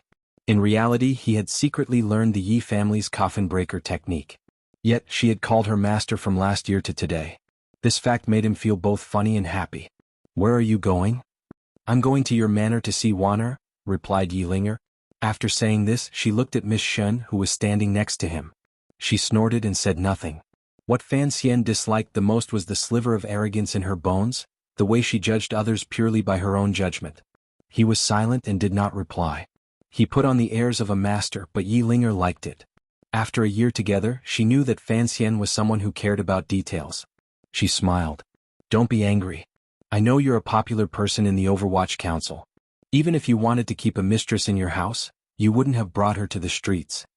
Fan Xian smiled and said nothing. At that moment the crowd ahead seemed to have eased. The Yi family's carriage was the first to move forward, but it stopped there. It seemed that Yi Linger had found something interesting to watch. Fan Xian waved for the carriage to move forward. When they reached the Yi family carriage he stepped down in his raincoat. Deng Ziyu and the other members of the Qinian unit quickly followed. In the carriage Yi Linger saw them wearing the gray raincoat and walking in the rain. Only then did she realize that Fan Xian was not passing through Dengshiku. He had come specifically to do something. Dai Zhen of the Vegetable Inspection Department at Dengshiku had to wait for his subordinates to bring in the vegetables and fruits from outside the city. He would then classify them and sell them in different markets. At the same time, he had to deal with the daily meals of the internal court and the manners of the nobles. To be more accurate, he was the chef of the Qin Kingdom's nobles. However, the scope of his chores was rather broad. A stalk of celery was not worth much, but 100 stalks of celery were worth some money. A chicken was not worth much, but 100 chickens were enough to exchange for a good banquet at Isher House. The Vegetable Inspection Department was not a yamen. It had no rank or rank. Because there were too many places to serve, there was not even a direct yamen. Perhaps it was because the officials felt that there was nothing to be gained from sending vegetables to the capital, so they did not pay much attention to it. In reality, Fan Xian knew that the appearance of this phenomenon had something to do with the new policies that were sometimes implemented and sometimes abandoned halfway. The emperor was playing around blindly, so the organization below was also very chaotic and redundant. As the chief officer of the Produce Inspection Department, Dai Zhen had been steadily earning money from eggs and vegetables all these years. He thought that he was the only one who knew how many benefits were hidden in these unremarkable things. He often hid in his bed in the middle of the night and laughed secretly. Even when his most beloved concubine urged him to go to his uncle every day to ask for a proper official position, he refused. "Beautiful. I'm the first person in history to be able to sell vegetables to this extent." Dai Zhen couldn't help praising himself in his heart. But today he could not be beautiful, nor could he smile. In this autumn rain, the officials of the First Bureau of the Overwatch Council directly sealed his pitifully small yamen and blocked the accounts room of Datong Square. Datong Square was full of vegetable sellers, and a third of the capital's daily vegetables were supplied here. With an ashen face, he rushed to the accounts room and looked at the black-clothed ghosts inside. He patted his cheeks to make his smile seem gentler. "So it's the officials of the First Bureau. I was just thinking that since it's late in the autumn, there are some rare fruits in the square. One day I'll have to go show my filial piety. The leader of the First Bureau's investigation today was Mu Feng. He knew that today's operation was a demonstration that Commissioner Fan wanted to make in the capital, so he did not dare to be careless. He looked at Dai Jin coldly and said, "Master Dai, come with us." The officials of the First Bureau had already sealed the account books with familiarity and began to use the names in the register to point out the people in the square and lock them into the carriages outside. The autumn rain was still falling and Dai Jin's heart grew colder. He smiled apologetically and said, "I wouldn't dare to call myself master. Perhaps Master Mu has misunderstood something." He habitually stuffed a banknote into Mu Feng'er's sleeve. Mu Feng'er looked at him and felt pity for him. Had he not even heard of Commissioner Fan leading the First Bureau? Two indifferent Overwatch Council officials stepped forward and unceremoniously kicked Dai Jin in the back of his knees, knocking him to the ground. They took out a secret rope from behind their waists and tied a difficult-to-untie knot around Dai Jin's hands. Their movements were unusually clean and efficient. Presumably, the First Bureau had done this many times in the past. Dai Jin fell to the ground. His mind was in chaos. His wrists were in pain and he was both embarrassed and angry. Finally, he couldn't help but curse. "What are you doing?" Mu Feng'er touched the instrument in his clothes and thought for a moment. He still did not take it out. "We are here to investigate a case. Master Dai, please cooperate." Dai Jin panicked. He rolled his eyes and yelled, "Help! The Overwatch Council is murdering for money." When the First Bureau of the Overwatch Council charged into the Produce Inspection Department, the people of Qing who loved to watch a good show had already surrounded them. However, they feared the thick black of the Overwatch Council, so the people did not dare get too close. Seeing the usually arrogant Master Dai in such a wretched state, they felt anxious. The thugs that Dai Jin had secretly kept took advantage of the commotion and blocked the path of the Overwatch Council. Dai Jin's hands were tied, but his mind was moving quickly. He knew that when the Overwatch Council acted, there was no reason to hold back. He yelled with all his might, "The Overwatch Council is murdering for money." In reality, he was also panicking. At the moment, he could not think of anything. He could only blindly yell the words "murdering for money," hoping that his uncle in the palace would receive the news as soon as possible and think of a way to get him out before the Overwatch Council threw him into that terrifying prison. Seeing the excited crowd surround them, Mu Feng'er furrowed his brows. He took out a document from his clothes and read Dai Jin's crimes to the crowd. Most of the hard laborers and commoners in the capital deeply trusted the officials. After all, everyone knew that Dai Jin's hands and feet were not clean. But the crowd had surrounded them and it was not easy to retreat. The First Bureau had very few people today and they had to bring account books and related witnesses. It was inevitable that they would be in a difficult position. Seeing this, Mu Feng'er's heart was filled with anger.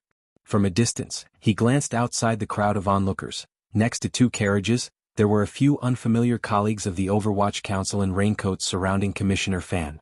They were coldly watching through the rain. Mu Feng'er panicked and yelled, "Let's go!" Dai Jin's hands were tied, but he knew that the Overwatch Council's hell was not a place an official could go. His face was red and his voice was hoarse from crying. Like a child, he desperately sat on the ground and refused to go down. His confidants also surrounded them. Although they did not dare to make a move against the Overwatch Council, they forcefully prevented Mu Feng'er from capturing Fan Xian. In the rain, Fan Xian looked coldly at the scene up and down the stone steps not far away. In his heart, he thought that Mu Feng'er could not be put in an important position. Then he heard Yi Ling'er's curious voice from the carriage behind him. "Teacher, the way the Overwatch Council is doing things is a bit absurd. In broad daylight, you're pulling and pulling with a minor official. What a scandal. If the commoners see this, where will the court put its face?" Raindrops hit the brim of Fan Xian's hat, making it lower and covering half of his face. "Officials don't want face, so the court doesn't have to give them face." He calmly said, "Ling'er, don't look at this minor official. In a year, he can take more than 5,000 liang of silver from the palace. As for the benefits he's taken from Datong Lane over the years, it's even more incalculable." Half of Yi Ling'er's body was leaning against the carriage window. The rain had soaked a lock of hair on her forehead, and her clear eyes were full of interest. Today she had gone to Fan Manor to have fun. She hadn't expected to meet Fan Xian on the road, and she had followed him to watch the spectacle. Only now did she realize that such a minor official could take so much money. At this moment Mu'er and his men had finally fought their way out of the produce inspectorate and arrived in front of Fan Xian. Dai Jin had been dragged by them through the rain. It was a miserable sight. The thugs also surrounded them, but they seemed to be able to see the power and influence these two carriages represented, so they did not dare to act rashly. As for the commoners of the capital, they looked at Fan Xian and Deng Ziyu's attire and seemed to be able to feel the coldness emanating from these people in raincoats, so they unconsciously retreated a little further away. Dai Jin was truly a shrewish minor official. His official robes had long been soaked in dirty water, and his hair was scattered across his slightly round face. He looked battered and exhausted, but he still fiercely scolded, "You Overwatch Council people eat and drink from us. Haven't you taken enough? You want to take me back to torture me for money again?" When the ignorant commoners heard him say this, they couldn't help but look as if they had suddenly understood. Fan Xian slightly lowered his eyelids and looked at the official in front of him, who was sprawled in the rain and kicking his legs like a pig on the verge of death. He was not in a hurry to seal his mouth, because the Overwatch Council in the hearts of the world's people had long ago formed an incomparably dark image. Even if Dai Jin cursed a few more times, it would not affect the overall situation. And today he was only beating a small cat. The key was that he wanted to see how capable his subordinates were. Looking at Mu Feng'er, who was in front of him with a face full of guilt and a trace of anger, Fan Xian shook his head and asked, "Why didn't you choose to go to his house in the middle of the night and take him? Although it's raining today, you know that there are many people in Dadong Square. It's easy for trouble to happen." Mu Feng'er was startled. In the new regulations, it was written very clearly that in the future, cases should be handled in the open as much as possible. That's why he had chosen to go to the Yamen to arrest people. He wanted to do it beautifully and make a name for himself. If it had been before, if the Overwatch Council really wanted to arrest an official, of course, it would have been in the middle of the night. They would have gone to his house and taken him away. How did this become his fault again? Fan Xian didn't wait for him to explain. Even if you wanted to come during the day, you could have sealed the accounts room and left immediately. Given your methods, could you not have allowed Dai Jin to return to the council quietly? What use are you keeping those methods? What crimes do you still have to recite? Do you think you're an official of the Supreme Court? Do I have to specially hire a scholar to follow you and proclaim the sacred religion? Hearing these sharp and piercing words, Mu Feng'er repeatedly complained. On one hand, Dai Jin's backing was indeed strong enough. If he used his methods recklessly, he was afraid there would be trouble in the future. On the other hand, he was also worried that the commissioner was a great scholar and might not be able to see them do such shady work. Hearing Fan Xian's sarcasm, he realized that although the commissioner had the reputation of being an immortal poet, it seemed that he was not opposed to the Overwatch Council's shady methods. In fact, he seemed to be even more passionate about them than Mu Feng'er was. At this time Dai Jin was still lying in the rain and crying. His muddy eyes saw who Mu Feng'er was reporting to. He knew it was someone from the Overwatch Council, and he couldn't help but feel afraid. He didn't recognize Fan Xian, but he recognized Yi Ling-er in the carriage behind him. Yi Ling-er was the only daughter of the capital's garrison. Ever since she was a child, she had liked to ride horses on the streets of the capital. There were not many people in the capital who didn't know her. Dai Jin immediately cried to the woman in the carriage. "Miss Yi, please help me." Yi Ling-er looked at Fan Xian's calm and somewhat strange expression. She didn't dare say anything. She pulled her head back. Dai Jin knew that day was over.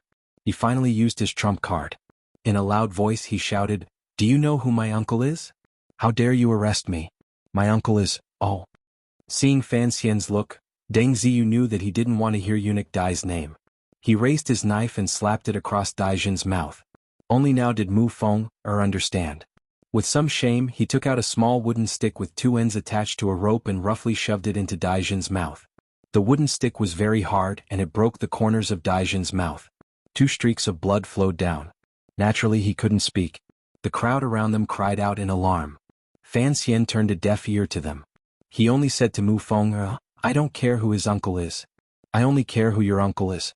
Do your job well and don't embarrass Mu Tai." Mu Feng'er made a sound of shameful acknowledgement. He threw Dai Jin, whose face was covered in blood, back into the carriage. He turned around and led his subordinates to capture a few thugs hidden among the crowd. They didn't give them any chance to resist. They used the iron rods that were commonly used in the council and viciously smashed them to the ground. Seeing this, the crowd was fearful. They scattered in all directions, but they stopped at the corner of the street and looked back curiously. In the midst of the torrential rain, a few Overwatch Council spies in raincoats were waving sticks and beating the thugs on the ground with dark expressions. Perhaps it was because of the power of the Overwatch Council over the years, but the thugs didn't dare to fight back. The scene was bloody. Fan Xian looked at the crowd in the distance and shook his head imperceptibly. Surprisingly, he didn't return to his carriage. Instead, he lifted his hat and went straight into Yi Ling'er's carriage. Yi Ling'er was startled. How could a man like him get into her carriage? Fan Xian pretended not to realize this. He looked at Yi Ling'er's slightly wet hair and paused. He took out a handkerchief and handed it to her. Yi Ling'er took it and wiped her wet hair. Smelling the faint fragrance on the handkerchief, she thought it was Wan Er's. She smiled and began to ask what had happened earlier. Fan Xian laughed bitterly and told her what Dai Zhen had done. Yi Ling'er asked curiously, "How could such a small matter be worthy of your personal attention?" Fan Xian laughed coldly. "The waters of the capital are deep. Don't think that Dai Zhen is just an official in charge of selling vegetables. He's quite greedy. The reason he's so daring is because he has a good backer. His uncle is Eunuch Dai of the palace. I'm here today to keep watch. I'm afraid my subordinates will act too slowly and alarm Eunuch Dai. If I don't act, the first bureau won't be able to do anything to the people in the palace." Yi Ling'er opened her bright eyes wide. "Father once said that matters in the palace are the most complicated. He told me and my brother to stay out of it. Master, you're quite daring." "He's just a eunuch." Fan Xian laughed. "Eunuchs have no human rights," he thought. Yi Ling'er shook her head disapprovingly. "Don't underestimate the eunuchs in the palace. They have their own masters. If you embarrass them, you'll be disrespecting the concubines in the palace." Fan Xian was slightly taken aback. It seemed that he had only just thought of this problem. After a moment, his face returned to a sunny smile. "What's there to be afraid of? I don't like Wan going to the palace as a lobbyist. If the concubines make trouble for me as a fake son-in-law, the worst that can happen is that I'll be punished by the palace." Yi Ling'er tilted her head slightly. She looked at this fearless fellow, and it was impossible to tell what she was thinking. The carriage arrived at the main gate of Fan Manor, and the two of them got off. Ting Zijing was already waiting outside. Fan Xian told him to have his wife take care of Miss Shen in a house in the back street, and then he led Yi Ling'er into the manor. He didn't forget to ask for the handkerchief in Yi Ling'er's hand. The handkerchief had been stolen from Haitang, and Fan Xian couldn't bear to give it away. Eunuch Dai was Consort Shu's favorite in the palace, and Yi Ling'er was about to become the second imperial concubine. This meant that Consort Shu was Yi Ling'er's future mother-in-law, and Yi Ling'er was about to become Eunuch Dai's half-master. Fan Xian had chatted with Yi Ling'er earlier for the sake of this relationship. He couldn't bear to give her the handkerchief, but he had to use it wherever he could. The rain continued to fall in the capital all day, and at dusk, it finally lessened. Eunuch Dai, who had received the news, rushed out of the palace, flustered and exasperated. He was a popular figure in the palace, and because Consort Shu's literary talent was exceptional, she often helped the emperor copy some speeches. Even as Consort Shu's personal attendant, he also had the task of delivering imperial edicts to various manors. For example, when Fan Xian had first received the title of functionary of Taichang Temple, it had been this Eunuch Dai who had delivered the edict. By delivering edicts to various manors, he had naturally received many benefits. Now that he had broken the rules and entered the palace, no one dared to say a word. Eunuch Dai stood at the entrance of the produce inspectorate, his face bright red. He looked at the mess inside and heard the cries of pain coming from the people around him. He couldn't help but feel angry. Pointing at his nephew's subordinates, he yelled, "I told you a long time ago. You can ignore the other yamens in the capital, but the Overwatch Council must be fawned over." One of the men covered his swollen cheek and cried, "My ancestor, we've given them a lot of benefits. Today I even gave them a banknote and the official of the first bureau accepted it. Who would have thought that they would copy it without error?" Eunuch Dai's entire body shook with anger. In a sharp voice he yelled, "Who dared to not give me face? Which little bastard led the team? I'm going to find that black-faced Mu Tai. How dare he touch the Dai family's seedling?" He was a palace eunuch, and the Overwatch Council had no control over him, so he had the right to say such things. In his anger, he took his sedan chair to the first bureau to demand Dai Zhen's return. Although his nephew Dai Zhen was a good-for-nothing, he had still sent over a lot of silver every year. He couldn't just watch as the Overwatch Council tortured him until he was half dead. In the capital's bureaucracy, Who didn't know that the Overwatch Council was a place like that? Even if you made it out alive, you'd probably be missing a few parts. The sedan chair arrived at the entrance of a yamen, but Eunuch Dai was suspicious. He first had his attendant go in and make some inquiries. Not long after, the attendant came out and whispered something in his ear. Eunuch Dai's face immediately changed. After lingering for a long time, he gritted his teeth and said, "Return to the palace." The injured thug saw that the old man's sedan chair was returning to the palace and he panicked.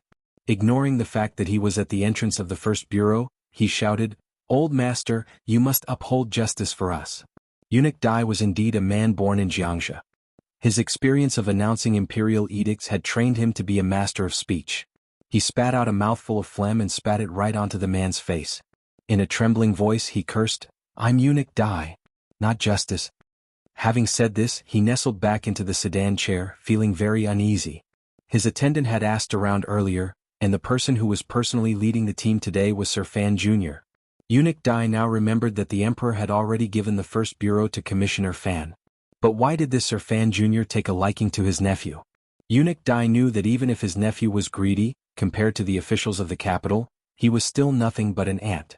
How could he have guessed that Fan Xian, who only wanted to train soldiers and open a business, would think of him? Thinking of the Fan family's overwhelming power, Eunuch Dai couldn't help but feel a chill in his heart. Dai Zhen's thug watched the small sedan chair leave in a cloud of dust, and stupidly wiped the disgusting spittle from his face. He still didn't understand who Eunuch Dai was afraid of. A few days later, Eunuch Dai found an opportunity to bring up the matter in front of Lady Shu, hoping to get his nephew out of trouble and also to get some information. Unexpectedly, Lady Shu had somehow found out about this beforehand, and knew exactly what his nephew Dai Zhen had done. Angry, she harshly chastised him. Only now did Eunuch Dai realize that Sir Fan Jr. had already used some means to cut off his escape route. In his shock and fear, he finally cast aside his old face and humbly went to Yi Guiping's palace to curry favor. Only then did he use Lady Lu's connections to quietly hand over a thin silver note to Fan Manor. On the other side, Mu Feng'er, who was in charge of the case, was also scratching his head. He looked at Dai Zhen, who had not been transferred to the celestial prison, and felt a burst of anger in his heart. It was this scoundrel who had caused him to lose face in front of Commissioner Fan, but Commissioner Fan had ordered that this minor character should not be punished. What? His hand touched the rich silver note that had just been issued to him, and he couldn't help but mutter to himself.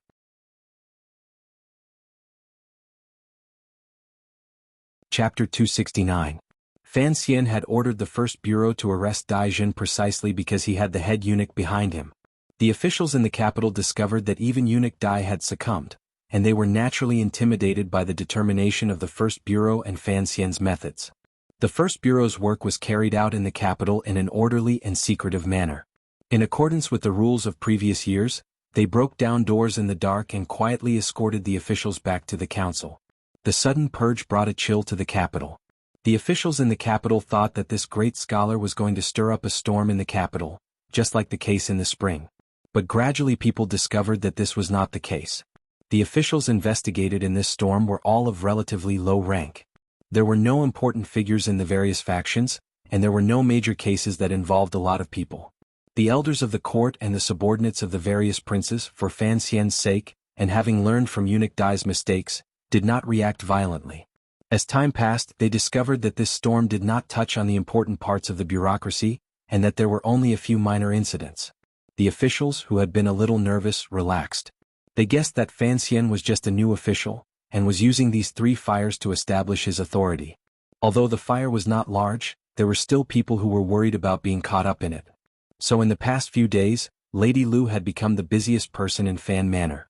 Her pair of hands, which usually liked to hand out banknotes without the slightest bit of emotion, now began to collect the banknotes with great compassion. Naturally, these banknotes were all transferred to Fan Xian. Fan Xian distributed most of them to the bureau and sent the rest to Yen Manor. From ancient times until now, from Fan Xin's world to Fan Xian's world, money had always been the ultimate tool to win over people's hearts and pacify them.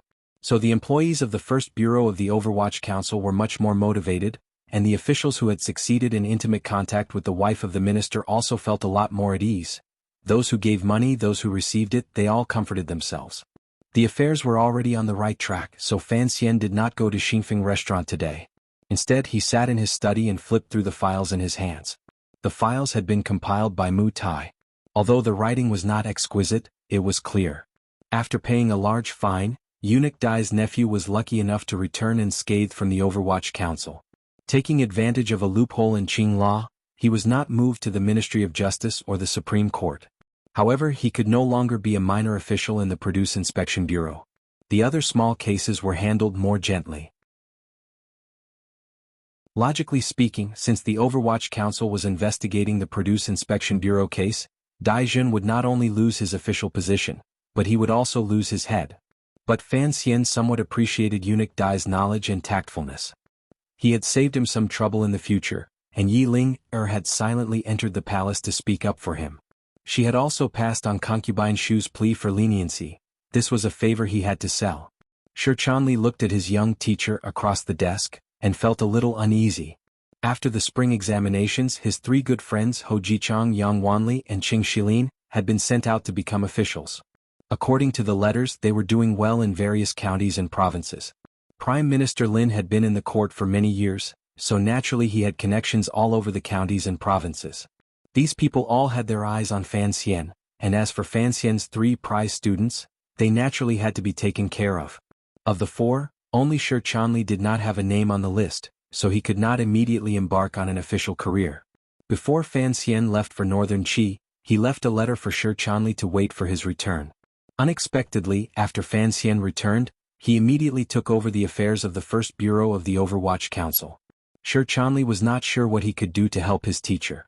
His friend had already become a ruler of a region, while he himself could only sit in his study and transcribe files. Even though he was an easygoing person, he could not help but feel sad. Fan Xian raised his head and glanced at him. With a smile he said, "Do you think it's too stuffy?" Shi Chanli smiled bitterly. "Teacher, you are a few years younger than me, and yet you can be so calm in the midst of complicated documents. It seems that I also need to sharpen my temperament." Fan Xian chuckled. If Ho Jichang were here, he would certainly stand up and reply. If it was Yang Wanli, perhaps he would have already been unable to suppress his curiosity and begun to question why Fan Xian had released a felon. Only Shi Chanli was not impatient, nor did he have a dull tongue. It seemed that Fan Xian's decision to keep him by his side had not been a mistake. "Don't call me teacher," he said. "I'd rather you call me sir. It's not that it's too official, but it feels a little absurd." Shi Chanli was stunned. In fact, it was very common for examinees to be younger than the examiners. He did not feel that there was anything wrong with it. Fan Xian handed over the files on the table. "What do you think?" he asked. Shi Chanli did not know whether or not Fan Xian was testing him, but he had memorized these documents in the past 2 days. He shook his head and said sincerely, "I really do not understand, teacher, what you mean by this. If you really wanted to fight a tiger, you wouldn't have to keep an eye on these mice." Fan Xian smiled. "I just wanted to find something for the cats of the First Bureau to do. Familiarize themselves with it so that when we do something big in the future they won't be so flustered." Shi Chanli pretended not to hear the word big, and sincerely asked for guidance. "Sir, as an official in the court, I naturally have to share His Majesty's worries and work for the court. But looking at your actions these past few days, although you have caught the small and the big, you have still offended some people." Offending people is a characteristic of the Overwatch Council. Fan Xian explained. "You also know that the Overwatch Council is His Majesty's private organization. It is not a true public tool but His Majesty's private tool. We only have one person we are loyal to, so whether it is from the perspective of the palace or the Overwatch Council, we must play the role of offending people. And the First Bureau is deep in the capital.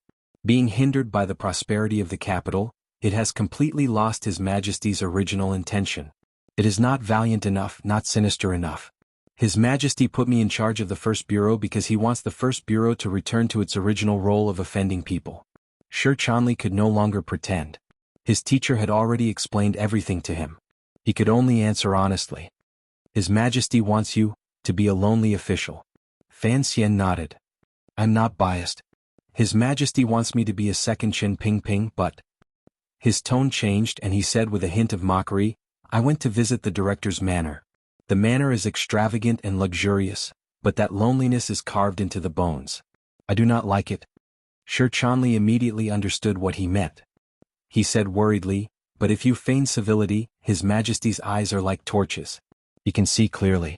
I am afraid it will not be good for your future. Fan Xian smiled and did not say anything. He thought that under normal circumstances, the emperor would not have thoughts more poisonous than a tiger's. Shi Chanli understood that he had said too much, so he changed the subject.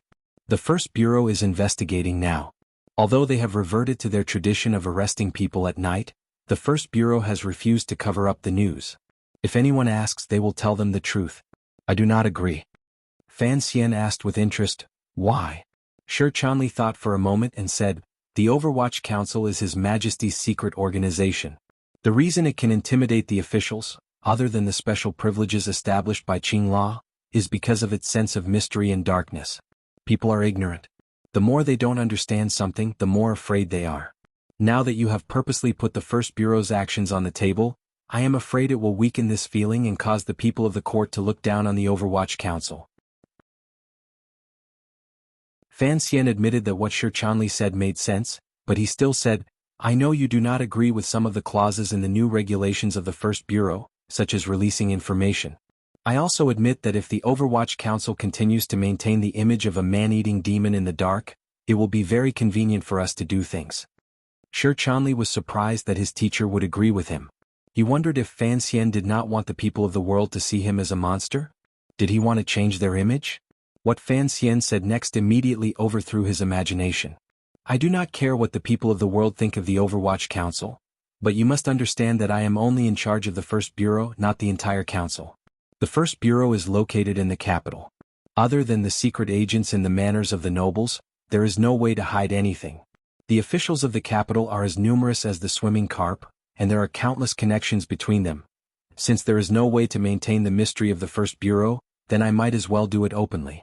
Perhaps it will be more of a deterrent. He then said seriously, however, I only want the results of the investigation to be presented in the light. I don't expect the process to be the same. I can accept any dark means used in the middle. You should know that I don't want to be a saint. Shi Chanli nodded, feeling very comforted. It seemed that his teacher was indeed someone who dared to expose the corruption of the bureaucracy, but was temporarily holding back. Fan Xian looked at him, not knowing what Shi Chanli thought of him. He said, from today onwards, for every case investigated by the First Bureau, after the case has been closed and sent to the Supreme Court or the Ministry of Justice, you must write a report detailing the cause of the case and so on. Then you must make an announcement. I have already chosen a place to put up the announcement. It will be on the wall between the First Bureau and the Supreme Court. Shi Chanli was dumbfounded. This is against the rules. It is not the Ministry of Justice that issues the wanted posters, nor is it the court that issues the list. The Overwatch Council also has to make an announcement? Fan Xian said unhappily, not the Overwatch Council but the First Bureau. Didn't I say earlier that it had to be more open? Are you going to make me write a novel and sell it everywhere? Shi Chanli immediately replied with joy, that would be best. It can solve the confusion of the people, and it can also slightly maintain the feeling that the First Bureau is not close to strangers, and you have opened a bookstore so it is most convenient. Fan Xian exhaled in anger and stood up to leave. Shi Chanli carefully followed behind him. Finally, he couldn't help but ask, Teacher, does this mean that I will start working in the Overwatch Council? Fan Xian sighed. He knew that the scholars of the world did not want to enter the sinister and shameless secret service. He patted Shi Chanli on the shoulder and said, You are my private secretary. I will speak to my father and temporarily hang you in the Ministry of Revenue. We will discuss this another day. Don't worry, no one will point at your back and call you a dog of the Overwatch Council. Walking through the astonishingly large garden in the back of Fan Manor, Fan Xian frowned. Using dark methods to achieve a bright result? He didn't think of himself as a saint who would let himself be wronged.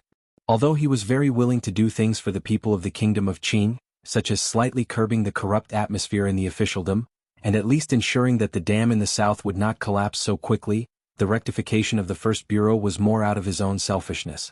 Although he had the title of immortal poet, and now he had the secret praise of a new generation of literary leaders, when he clashed with the dark filth that had accumulated in the Overwatch Council for 20 years, his reputation would always be somewhat damaged. So he wanted to make the First Bureau brighter, because a good reputation would help him greatly in the future. Thinking of the words about darkness and light, He couldn't help but think of when he was chatting with Haitang in northern Qi. She said, "The dark night gave me black eyes, but I will use them to roll my eyes at the world." He couldn't help but worry about the situation in the north.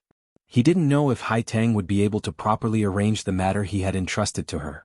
Uncle Wu Zhu was still playing missing, and there was no news of Ku He returning to Shangjing. Far away in the garden a few girls were chatting. It was a sunny day and the grasshoppers were hopping around in the grass after autumn. The cicadas in the trees took advantage of the last moments of their lives to call out with all their might, drowning out the voices of the girls. De Bao was catching ants by the courtyard wall. Fan Xizha was not at school but he was not at home either. Fan Xian squinted and saw that Yi Ling'er had come again today. He couldn't help but secretly groan. That girl thought she had done Fan Xian a great favor, and these days she had been coming to the manor to play. When he saw that the shy Princess Ro Jia sitting next to Yi Ling'er, he felt even more bitter. A 12-year-old girl had become a 13-year-old, but she was still a girl and Fan Xian didn't want to be stared at with adoration. Recently, he had refused Li Hongqing's invitations to dinner many times. Before Yan Bingyun's investigation was complete, he had to hide. And today he had to hide from Ro Jia, the little girl who had secretly expressed her love for him. Circulating the jinqi in his body, Sir Fan's body lightened. He demonstrated the lightness he had learned from the shadows of the staff. He flew over the yellow grass and quietly leaped out of the manor. Arriving at Xinjing Road in Jingdou, the manor that Wang Qinian had bought for 120 liang of silver, Fan Xian sat in the innermost room and stretched comfortably. This was his most secretive nest. Other than the Qinian unit and Chen Pingping, not even his family knew that he often conducted official and private business here. Deng Ziyu's expression was solemn as he placed the 2 bamboo tubes on the table and retreated. He knew that he did not have the commissioner's trust as Wang Qinian did, so he consciously left the room. The color of the bamboo tubes was very similar. Perhaps they were both produced at the foot of Yan Mountain near Shangjing.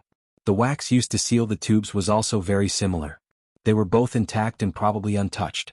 Only the secret markings on the bamboo joints let the secret agents of the Overwatch Council in charge of transmitting intelligence know that these 2 extremely secretive letters belonged to 2 separate routes in the northern system. Fan Xian picked up the bamboo tube. The first thing he did was to confirm that no one had opened it. Wang Qinian's calligraphy on the wax had the charm of Pan Ling. It was indeed not easy to fake. Only then did he relax and open the bamboo tube, taking out the 2 letters inside. One letter was from Si Lily, and the other was from Haitang. To make it easier to communicate with Haitang, Fan Xian had set up a special line of communication for her. Si Lily did not send any important intelligence. Although she had already followed Fan Xian and Haitang's plan and converted to Channy Dao, her efforts to enter the palace had not yet yielded any results. In Shangjing, Xinzhong's family had been destroyed. Other than dealing a heavy blow to the Empress's power, there was not much of a reaction. Shang Shanhu had also been confined to his home. At the end of the letter, it was said that the imperial advisor of northern Qi, Ku He, had returned to Shangjing and had been in seclusion. Although no one dared to suspect anything, Si Lily was convinced that the peerless master must have been injured. Fan Xian smiled. In this world there were only 2 or 3 great grandmasters who could fight with that man-eating monster, Ku He. In Haitang's letter, there was not even half a word about that great grandmaster. He and Haitang had a mutually beneficial relationship, so naturally he did not expect her to say anything. He was only concerned about whether or not the auspicious sign had been properly arranged. After some thought he began to write back, urging Haitang to fulfill her promise. For Haitang this was just a matter of convenience, but for Fan Xian it was of great importance. In his reply to Si Lily, he only copied a small poem from Li Qingzhao as a consolation, and did not say anything else. In the days that he had been dealing with the First Bureau, Fan Xian had been thinking about the issue of Ruoruo and Li Hongqing's marriage. This matter had nothing to do with the Crown Prince's character or whether or not there was a conflict of political standpoints between the two. For Fan Xian the most important thing was one thing. Did his sister like it? Ruoruo had already made her stance clear. She didn't like it. Fan Xian, like all older brothers, was confused and angry at girls in their puberty. He thought to himself, are you not going to marry? But more than that, he wanted to protect her. Since his sister didn't like it, he had to break up the marriage. It was simple. This was no small matter. In fact, it could be said to be the most troublesome thing Fan Xian had encountered since coming to the capital from Danzhou. The emperor had appointed a marriage and the 2 families were well matched. There was no reason to obstruct this marriage. So there were only two ways to proceed. First, keep an eye on the second prince and be ready to destroy him at any moment, dragging Li Hongqing down. When that time came, he could ask to break off the marriage. Second, start with Ruoro. Give her a benefit that even the emperor could not ignore, and temporarily keep her away from the capital. The first method, who knew how much of a ruckus it would cause, and the second method was too vague. Even Fan Xian himself had no confidence in it. They say that a general success is built on the bones of 10,000 people. Do I have to create a marriage to break the bones of 10,000 people? He laughed self-deprecatingly. If that didn't work out, he would have to trouble Uncle Wu Zhu to take Ruoro on a journey to the ends of the earth. Presumably, His Majesty would not actually execute the entire Fan family because of this.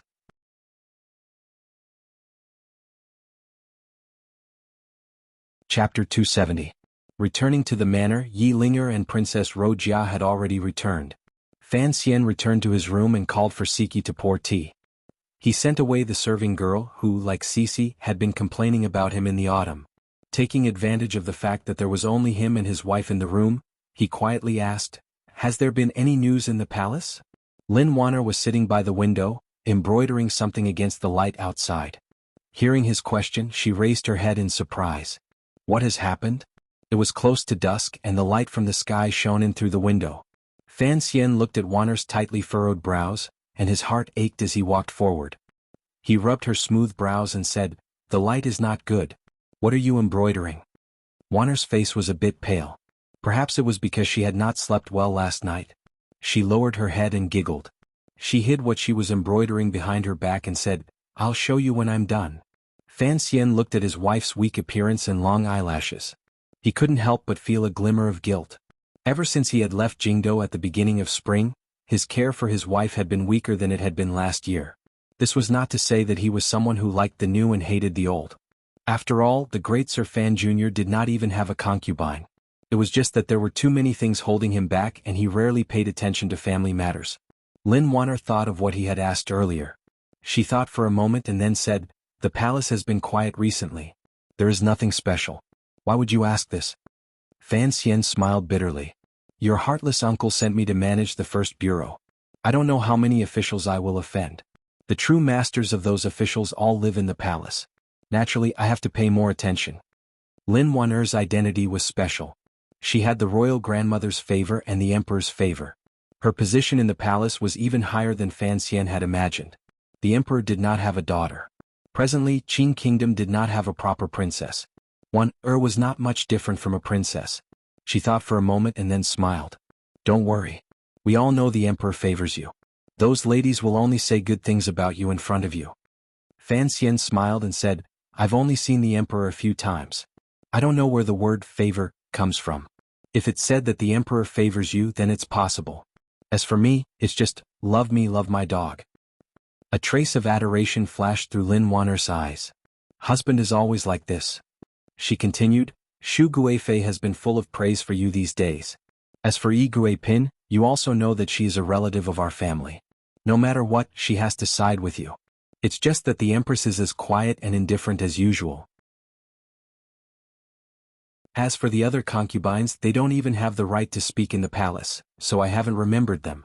Fan Xian trusted his wife's judgment. Even if he took over the Overwatch Council in the future, the royal palace was still a place that his fingers could not touch. And Wanner was his most reliable spy and spy. Lady Shu had said good things about him because he had done her a favor. A few words didn't cost him much money. "What did Lady Ning say?" Fan Xian asked curiously. "News of me and your great brother fighting over the road should have reached the palace a long time ago." Lin Wanner covered her mouth and laughed. "Lady Ning can't be bothered with you. She has always loved me the most. She said that you and the great prince are two brats messing around. In the future she will beat you 50 times. Fan Xian pretended to be alarmed. "My wife, the beatings in the palace are not pleasant. You have to help me put in a few good words." Lin Wanner was too lazy to respond to his naughty joke. She spat and said, "You like to offend people and for no reason, you always want me to clean up after you." She took out the tight embroidery from behind her and giggled. "You have nothing to ask, Commissioner? Then please leave. Don't disturb me." Fan Xian pulled back his hand that was about to grab her hand. "I don't know what it is," he said gloomily. Just as he was about to leave, he remembered the important person he had forgotten. With a trace of hesitation he asked, "Did you see the Empress Dowager?" Lin Wanner's hand paused. A moment later she raised her head. There was confusion and sadness in her eyes. She nodded. "I saw her." Grandmother didn't say anything. The Empress Dowager, who had always lived deep in the palace, was in reality the true ruler of the entire palace. Strangely, Fan Xian had entered the palace a few times, but had never had the chance to see her. Even the last 2 times the couple had entered the palace, the Empress Dowager had said she was ill and refused to see her. And when Wanner entered the palace herself, the Empress Dowager loved her dearly. She held her in her arms and called her darling. The Empress Dowager was clearly distancing herself from Fan Xian. This made Wanner feel vaguely uneasy and confused. Fan Xian laughed coldly in his heart. He knew that the Empress Dowager had guessed something, but he was not afraid. Lin Wanner looked into his eyes and sighed. "Today she told me about Linger entering the palace last time. Husband, I know your official duties are a bit difficult, but you still don't know what kind of person you are. It looks like you are using her, but I'm afraid you are giving yourself an excuse to remember her favor. The things you told me last night are very scary. Second brother, although the second prince looks soft and easygoing right now, his personality is actually very twisted. Since you have no choice but to investigate him if you still have so many misgivings like you do now, I'm afraid it is not appropriate." Fan Xian looked at his wife's worried face and smiled slightly. He nodded. "I also didn't expect that when you were little, you would give the second prince the name Pebble. He looks easygoing, but once he sets his mind on something he will not change," Lin Wanner said worriedly. Fan Xian had always believed that the way of a husband and wife was based on sincerity. If he was reborn he would have to be more cautious of the person who slept next to him. That kind of life would be a bit miserable, so he did not hide the fact that he was investigating the second prince from his wife. Hearing Wanner's worry he comforted her. In reality, it is for the good of the second prince. Looking at the current situation, the court officials seem to be blinded by the emperor's determination to protect the crown prince. If no one pulls the second prince up now when he truly climbs to the top, it will not be easy for him to come down again. Lin Wanner smiled sweetly and did not continue this topic. She changed the subject. "I don't know how your heart was born, but it has a few more openings than other people. Your brain is full of twists and turns." "A few more openings than a person?" Fan Xian almost blurted it out, but he knew that he was just an actor. When it came to politics he was very naive. The only thing he could rely on was his own cold-bloodedness and the gentleness on the surface. He bowed deeply to his wife and smiled. "How could I be compared to the great strategist Lin? You are a fairy who escaped from the most scheming palace in the world." Lin Wanner spat at him and laughed. "Do you really think the palace is so embarrassing?" Fan Xian smiled. "A wise man once said that in this world, there are only brothels in the palace. It is a world of darkness. It is not a place for people to stay." Hearing this, Lin Wanner was startled. She felt a bit displeased and lowered her head. Only now did Fan Xian remember that his wife also came from the palace. What he said really did not take her feelings into consideration. He smiled and apologized, and the two of them returned to normal. After a moment of silence, Lin Wanner thought about it carefully. Her heart was moved. Although her birth mother was the eldest princess, how many women in this world could receive such respectful treatment from their husbands after marriage? She had never heard of a husband apologizing to his wife. Lin Wanner said warmly, "The palace is indeed not what you think it is. Uncle the Emperor is a wise ruler who does not lust after women. The masters in the palace are all decent on the surface. No one dares to use the methods you talked about in the novels in the past. The Empress Dowager's eyes are watching. If anyone dares to spoil the blood of the Emperor, that ancestor will not tolerate it." Hearing this, Fan Xian's heart jumped. He felt even more at ease. Lin Wanner smiled. "The Emperor is very strict within the palace. Fighting for favor? There is no favor to begin with, so how can they fight? The Empress does not care much, so those concubines can only put all their thoughts on the mahjong table. Fighting for favor is good. In reality, it is no different from the houses of other princes." Fan Xian was surprised. He had not thought that the palace would be so harmonious. Didn't that mean that the pile of palace grievances he had read in his previous life were useless? He scratched his head in self-mockery and laughed. "No wonder you are so good at mahjong, Wanner. Even that little monster Fan Xija can only tie with you." As soon as she heard about mahjong, Lin Wanner's face shone with a strange light, which scared Fan Xian. He walked up to take a closer look, only to find that the light was hidden like flowing light, but it was contained within. It was like a piece of jade. It was called the light of a master who returned to simplicity. Lin Wanner's eyes wandered, and she glared at her indecent husband. My hands are itching to marry you, but you are so busy every day that I can't see you. But my luck is good. I managed to catch a genius at the mahjong table like my brother-in-law. She gritted her teeth, rolled her sleeves and rubbed her fists. I don't know where Fantasia has gone these days. Every day he can't catch anyone at the mahjong table. Playing mahjong with his mother is torturous. Look at how courteous she is, it's like I am her mother-in-law. Fan Xian scratched the bridge of her sharp little nose and jokingly scolded, Who talks like that? He paused and then said, Lady Lu is not your mother-in-law. Don't be too unreasonable in the manner. Lin Wanner was full of hidden bitterness. Am I that kind of person? Her tone changed. In a few days it will be time to admire the chrysanthemums. According to the rules of the past, the nobles in the palace will all go to Shi Mountain. I don't know how they will arrange for us this year. We must go, but we have to see how we go. I reckon that in a few days, there will be eunuchs from the palace coming to deliver an edict. Don't forget about this. Admire the chrysanthemums? Fan Xian's brows twitched. He knew that in the crisp autumn air, the people of Jingdo all liked to go to the gardens to admire the chrysanthemums. He had not thought that the royal family would also have this hobby. Naturally, he had to go to the Li family's large gathering. However, thinking of what he had done recently in Jingdo, he suddenly wondered if the older generation of foxes were watching his every move like they were admiring the chrysanthemums. Not noticing her husband's sudden silence, Lin Wanner said seriously, I haven't been able to play mahjong lately, and the chrysanthemums haven't bloomed yet. I'm always bored. The book you promised me before marriage, when will you write it for me to read? Fan Xian's head was full of questions. How could he still have the energy to copy Dream of the Red Chamber? He forced a smile and begged for mercy. I say, grandmother, please spare me.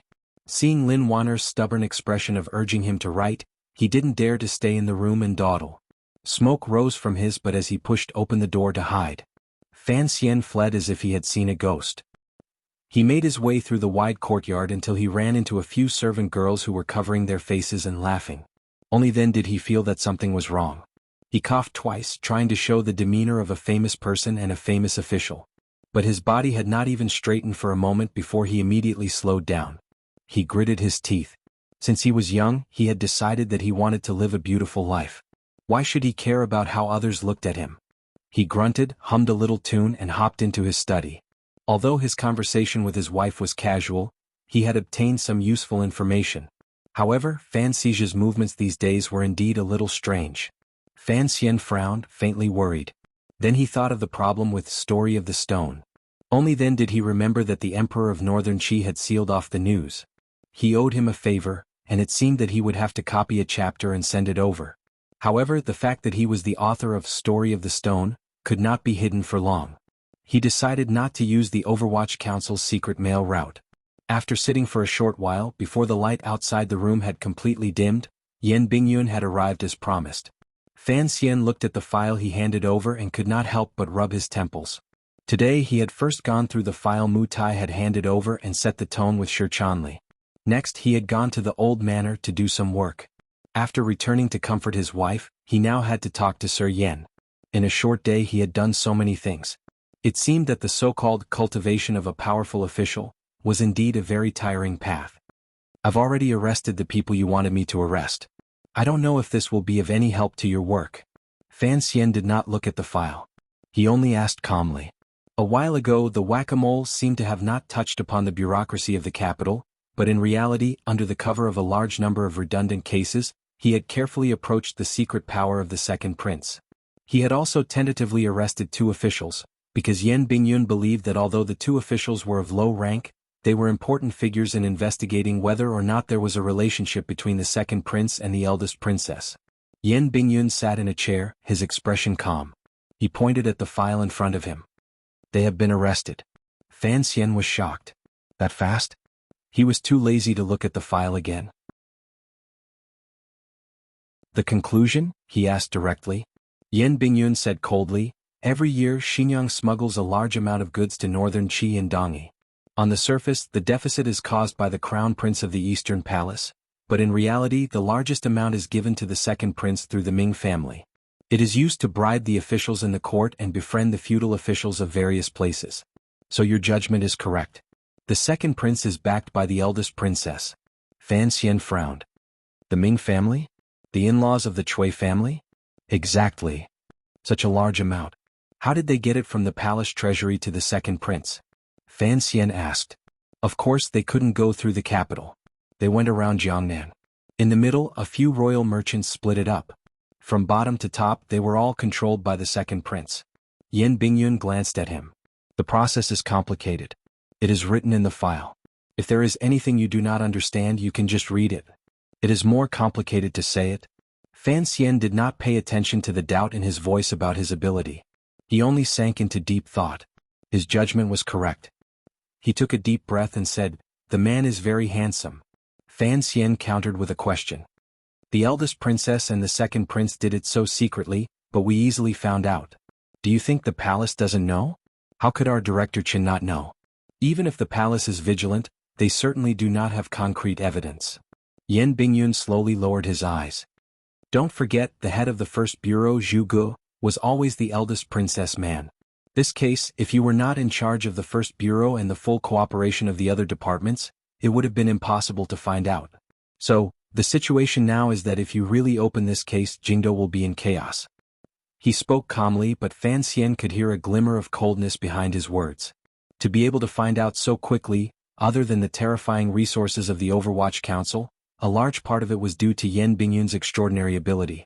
It was clear that Yan Bingyun did not want the case he was investigating to throw the seemingly peaceful Qing court into chaos. When it came down to it, Yan Bingyun was not loyal to Fan Xian. He was loyal to the emperor, to the Qing kingdom, and to the Overwatch Council. Fan Xian glanced at him. Do you know what it means to suppress this matter? Yan Bingyun shook his head. I only know that if this matter is opened, your wife will be the one in the most difficult situation. In reality, most of the upper echelons knew that Fan Xian's wife was the eldest princess daughter. It was just that no one had said it. If Fan Xian was determined to expose this matter, without question, no matter how one looked at it, the emperor in the palace would have to make an unusually valiant response. Lin Wanner's situation would inevitably become awkward. Fan Xian's actions after returning to the capital were actually just to make up for his failure in using the paper to force the eldest princess away and ease the conflict in the palace. The result he wanted was to force the emperor, who might have other plans, to strip away the eldest princess power in the shortest amount of time. I respect my wife. Fan Xian stared at Yan Bingyun with a chill. But I will not slow down my steps because of her difficulties. Yan Bingyun slowly raised his head. There seemed to be some confusion in his eyes. This is something I do not understand. Sir, what exactly do you want to do? 2 reasons. Fan Xian stood up and walked to the window of the study. He looked at the slowly sinking sun. In the corner of the courtyard, a woman was taking care of the branches and leaves of a shrub. The first reason is very simple. The court is currently short of silver. The great river in the south has not been repaired for many years. This year, the dam has failed and hundreds of thousands of people have drowned. Although I have not personally seen it, thinking about it, it is indeed tragic, brother. Where can we find silver for disaster relief? My father has been worrying about this problem these days. The financial situation of the current dynasty is different from that of previous dynasties in history. Long years of military use have used up large amounts of money in grain. Putting aside this, the source is also very strange. A large portion of the national treasury's annual income must come from the palace treasury. The palace treasury is the emperor's treasury. In reality, you and I both know that it is the legacy of the mistress of the Yi family. It is only by relying on the endless silver produced by these industries that the Qing kingdom can be supported. Fan Xian turned his head and narrowed his eyes at Yan Bingyun. The eldest princess is a person who loves to play with power. Over the years, the silver of the palace treasury has gradually been scattered into the hands of officials in exchange for her and him loyalty and power. To put it bluntly, this is using the emperor's silver to poach the emperor's officials. The silver has been spent on internal strife and officials. In this world where silver is needed, where can we find silver? Silver is just silver. How to use it is a big problem. Rather than letting it rot in the officials' residences, it is better to force it out and fill it in the river to scare the ghosts. So, I am in a hurry to investigate the Chui family and the second prince. Otherwise, our eldest princess and the second prince, who only seems to like reading, will generously give away all the silver of the Qing kingdom. Fan Xian lowered his head slightly and seemed to feel a little emotional. He smiled bitterly and said, "Of course, after this matter is exposed, the emperor will probably not punish his own sister. But just like last time when she was chased out of the palace, the emperor will be afraid of gossip and carefully investigate the palace treasury. He will also give the second prince a wake-up call. But His Majesty will probably be angry and think that I am meddling in other people's business. He will kick me out of the Overwatch Council and demote me far away." He stretched and wore a pure and innocent smile on his face. "There is no other way.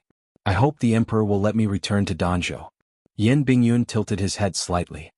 His face was stiff as if he had never known the commissioner in front of him. He murmured, "But you will take over the palace treasury next year. When that time comes, won't it be right and proper for you to investigate?" Fan Xian smiled and spoke as if he was talking about someone else's business. "The Qin kingdom has no surplus food. The sooner we can stop the outflow of silver from the palace treasury, the more the people in the south can have a few more bowls of porridge to eat. Other things can wait, but if we don't eat, we will starve." Yan Bingyun stared at him as if trying to see if the person in front of him was the sinister official he had thought he was, or if he was a compassionate, benevolent, and unafraid of criticism.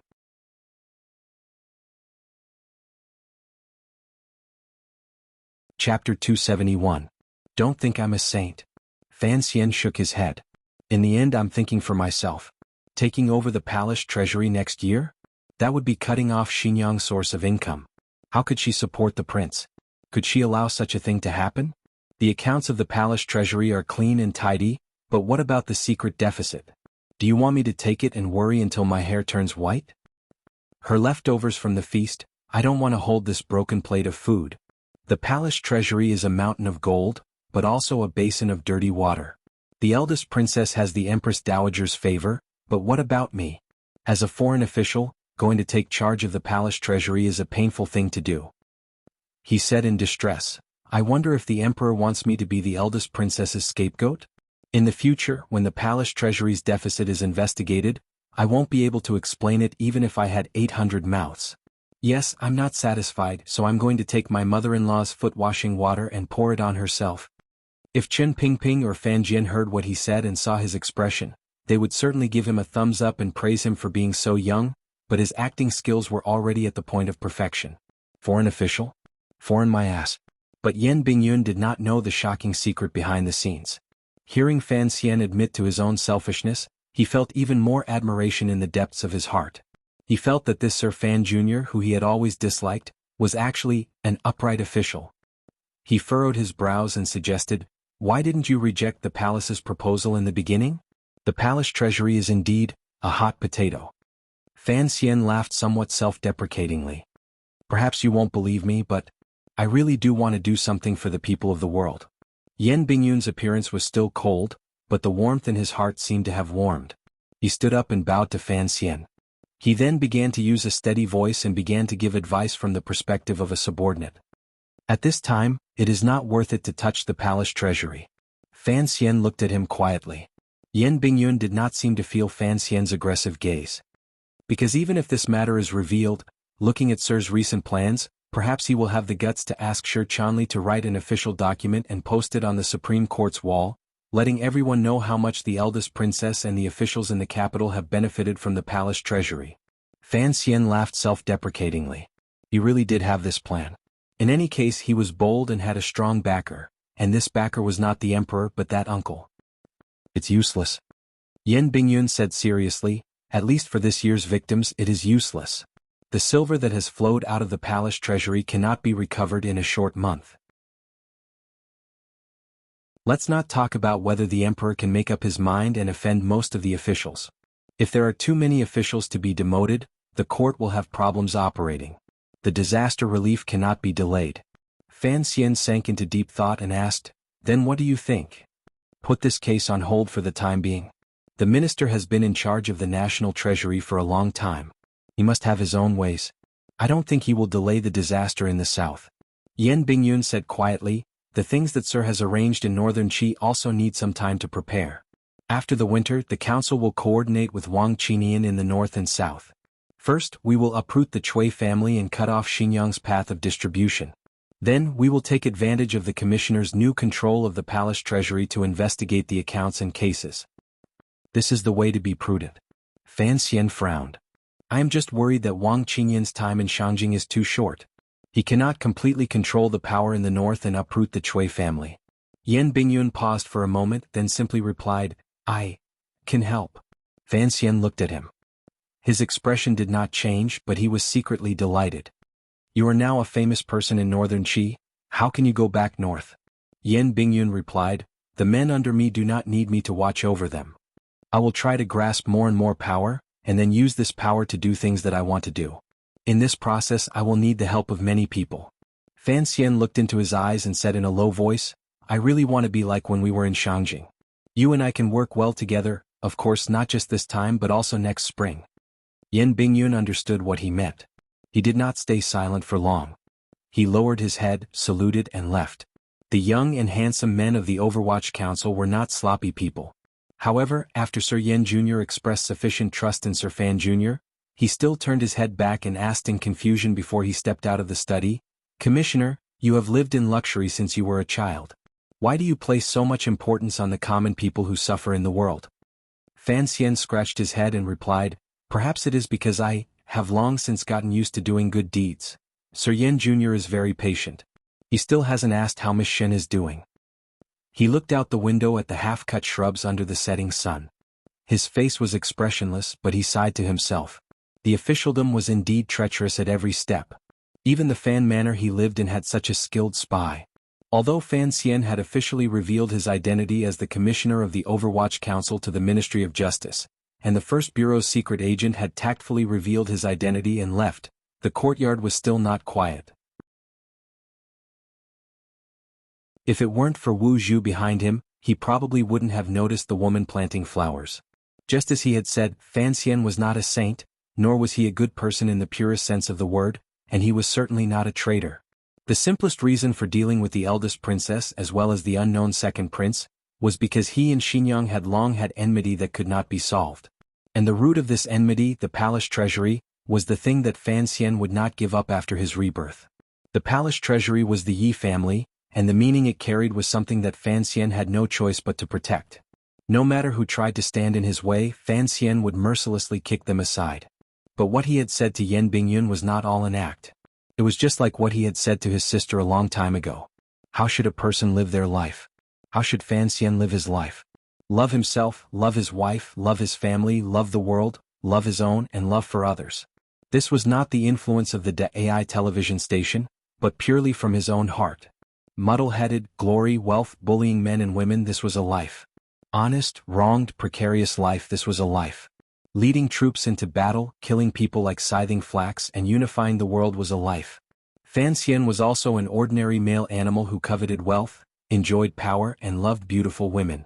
But the experience of two lives had allowed him to accurately grasp what he wanted, so he believed that being free and easy, being cruel when it was time to be cruel, being gentle when it was time to be gentle, being close to more beautiful women, earning more money, and seeing more of the beautiful scenery of this world was the way to live a glorious life.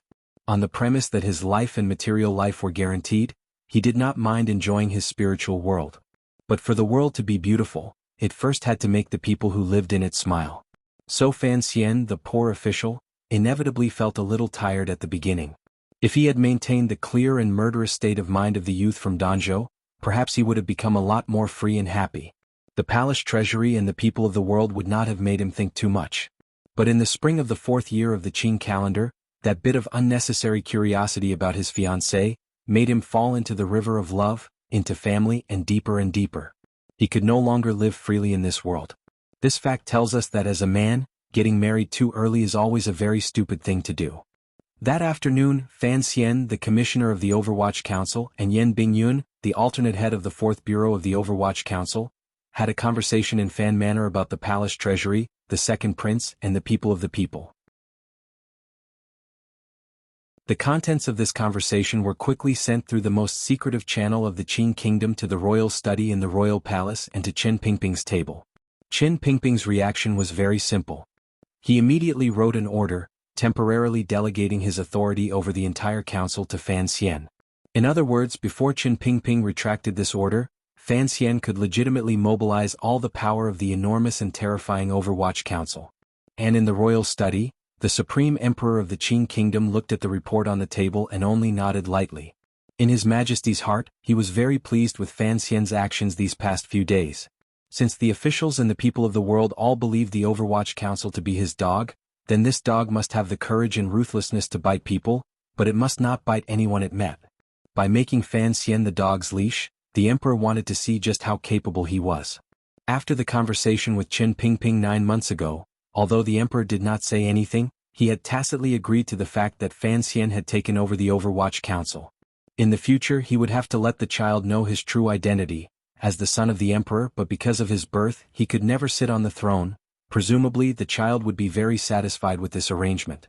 Of course, His Majesty appreciated this afternoon's conversation between Fan Xian and Yan Bingyun even more.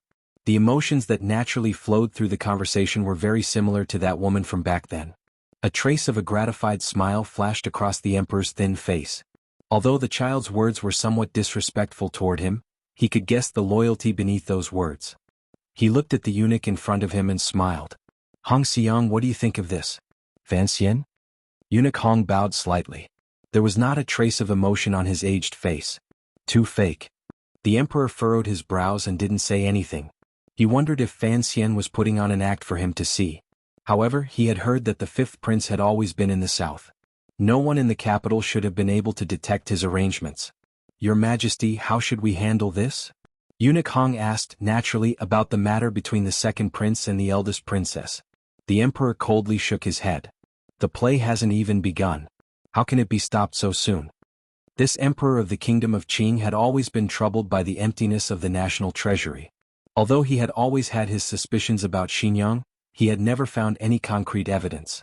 And because of the Empress Dowager's health, the emperor, who had always been loyal and filial, could not ferociously tear open everything under the curtains. After all, Li Yunrui had done more for the kingdom of Qing than he had done wrong. After all, the second prince was his own son. It was only now that he truly believed Qin Pingping's words. In some matters, although young people could appear a little rash, they could also display sufficient ability and boldness. Not to mention Fan Xian, it seemed that the emperor had not paid enough attention to the young official named Yan Bingyun. The serving girls lit the candles and left. The royal study was silent. The emperor quietly waited for Fan Xian's memorial. If Fan Xian had truly guessed his intentions and was willing to follow his arrangements to be a lonely official, then by tonight at the latest, he should have found out and delivered the information to the emperor's desk. And if Fan Xian really did as Yan Bingyun wanted and suppressed this matter, the emperor frowned. Even if Fan Xian was considering things for the stability of the court as the emperor, he could not allow such deception. With a creak, the door to the royal study opened. A eunuch walked in carrying 2 boxes of memorials. The emperor had always been diligent. Reading memorials until late at night had already become a rule in the royal palace. The emperor's expression did not change, but he was waiting for something in his heart. When he saw the secret memorial box at the very bottom, a warm smile appeared on his lips. He opened the Overwatch Council's special secret memorial box and began to carefully read the first memorial Fan Xian had written since entering officialdom. The secret memorial. After a long time he put the memorial to the candle and burned it. He gently coughed, picked up the red brush and wrote 2 words on a piece of white paper. He then sealed it back into the secret memorial box. In his heart, this memorial, which could change the fate of many people, was not a big deal. On the road to the pinnacle of power, the emperor had already seen through many things. It was different from what many factions, including Fan Xian, secretly guessed. He did not care at all about how his son and sister would make a fuss, because no one could truly understand the emperor's ambition and confidence. But the emperor was very satisfied with Fan Xian's performance because he knew that Fan Xian was not standing on the Eastern Palace's side to attack the second prince. So when the emperor, who was comforted, began to read the memorial at the back, his thin face suddenly showed incomparable anger and disdain. The Imperial Censorate collectively accused Fan Xian, the commissioner of the Overwatch Council and head of the First Bureau, of corruption, taking bribes and arrogance. The memorials were like pairs of provocative eyes staring at the emperor's gloomy face.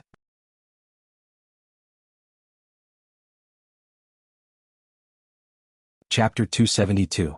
In the entire capital, the first person to know that the Imperial Censorate had collectively impeached Fan Xian, a popular figure of the court, was none other than Fan Xian himself. When His Majesty had not seen those memorials, Fan Xian knew that he was already standing at the heart of the storm. Mu Tai sat in the chair opposite Fan Xian and said, "Last night the imperial censor of the left, Lai Mingqing, led the way. Because of the confirmation process, it was only sent here today." The first bureau of the Overwatch Council was responsible for secretly monitoring the movements of the officials. If the officials of the first bureau could not immediately find out about such a large movement, Fan Xian was afraid that he would be so angry that he would start a second rectification. He nodded and flicked the paper in his hand. "Are these the charges?" he asked curiously. Mu Tai realized that the commissioner did not seem to care. He could not help but frown. "Sir, you cannot underestimate them. After all," he stopped talking. Fan Xian raised his head and looked at him. There was a hint of mockery in his eyes. "Do you think that I am worthy of these charges?" The memorials of the imperial censor and the imperial censor clearly stated that in the short month that Fan Xian had been in charge of the first bureau, he had accepted a large amount of silver from many people. At the same time, he had released a large number of suspects. He had also allowed his subordinates to commit violent acts on the streets. The last matter was related to the reputation of the court, while the first two were actual charges. The banknotes that Lady Lu had handed over to Fan Xian were all well documented, and the officials who had been arrested by the first bureau and then released could not be hidden from the world. These charges were enough to make any official step down. Fan Xian rubbed the spot between his eyebrows. He had been busy all day, and now he had encountered such a major event in the middle of the night. He was rather annoyed. The imperial censorate of the Qing court, the imperial censorate, has the skin of a duck and the heart of a sheep. When did they become so unafraid of the rich and powerful? Or is it that I do not have enough power? That my status is not high enough? Hearing this, Mu Tai could not help but want to laugh. The Overwatch Council had always looked down on the imperial censorate, but he forcibly suppressed his laughter. He thought that the commissioner's last two rhetorical questions were asking a question he already knew the answer to. In Jingdo, Fan Xian Jr.'s power was high and noble, and everyone knew that. This was something that Fan Xian did not understand. Why did the imperial censorate's censors have the courage to offend him for no reason? These days, his methods had been gentle, and it seemed that he had not offended these people. Furthermore, these days, he had gradually gained the emperor's favor. Were these people not afraid of making the emperor unhappy? Mu Tai looked at his face and knew what he was thinking. He explained, "Sir, this is the usual practice of the imperial censorate. They have always acted against the Overwatch Council. The law of Qin gives them this authority, and His Majesty has always suppressed the Overwatch Council's secret methods. So every few days those poor scholars will always find fault with the Overwatch Council, but—" He frowned. "I didn't think they would have the guts to directly target you, sir, and with such heavy crimes." Fan Xian reached his hand into the teacup and dipped it into a few drops of cold tea. He carefully rubbed it between his brows. The glimmer of brightness calmed him slightly. The imperial censorate was a very special organization. In the previous dynasty, the imperial censorate was the highest monitoring, impeachment and suggestion organization in the royal court. The senior officers were the left and right imperial censors, and below them were the deputy imperial censors and the deputy imperial censors. According to local jurisdiction, there were also imperial censors, who patrolled the prefectures and counties. They were responsible for investigating and impeaching officials. In Zhuang Mohan's official commentary, it was written about the imperial censorate of the Wei dynasty. The imperial censorate is responsible for impeaching the 100 officials, distinguishing between injustice and injustice, supervising the various departments, and acting as the emperor's eyes and ears. Officials who are treacherous, petty, and tyrannical are impeached. Officials who are wretched, corrupt, and corrupt are impeached. Scholars who are not correct in their studies, who write to change the constitution and hope to be employed, impeach. In the event of a pilgrimage or an inspection, the Ministry of Appointments is impeached. The prisoners of the Great Prison are impeached outside the court, along with the Ministry of Justice and Dali. They follow orders from the interior and follow orders from the outside, each acting according to their orders. The 13 imperial censors are in charge of investigating and correcting corrupt officials in the internal and external departments. They are impeached in person or sealed, and the imperial censorate is responsible for the constitution. The imperial censorate of the Qin kingdom was far from the glory of the previous dynasty. It had removed the imperial censors from patrolling the various counties, and the power to investigate cases was transferred to the Ministry of Justice and the Supreme Court. Most of the power, such as monitoring the various counties and secretly monitoring officials, had been transferred to the Overwatch Council that Qin Pingping had single-handedly established. Now it was only the emperor's eyes and ears. It had an empty mouth but no real power. What kind of people were officials? They were men. What did men like most? Other than beautiful women, there was power.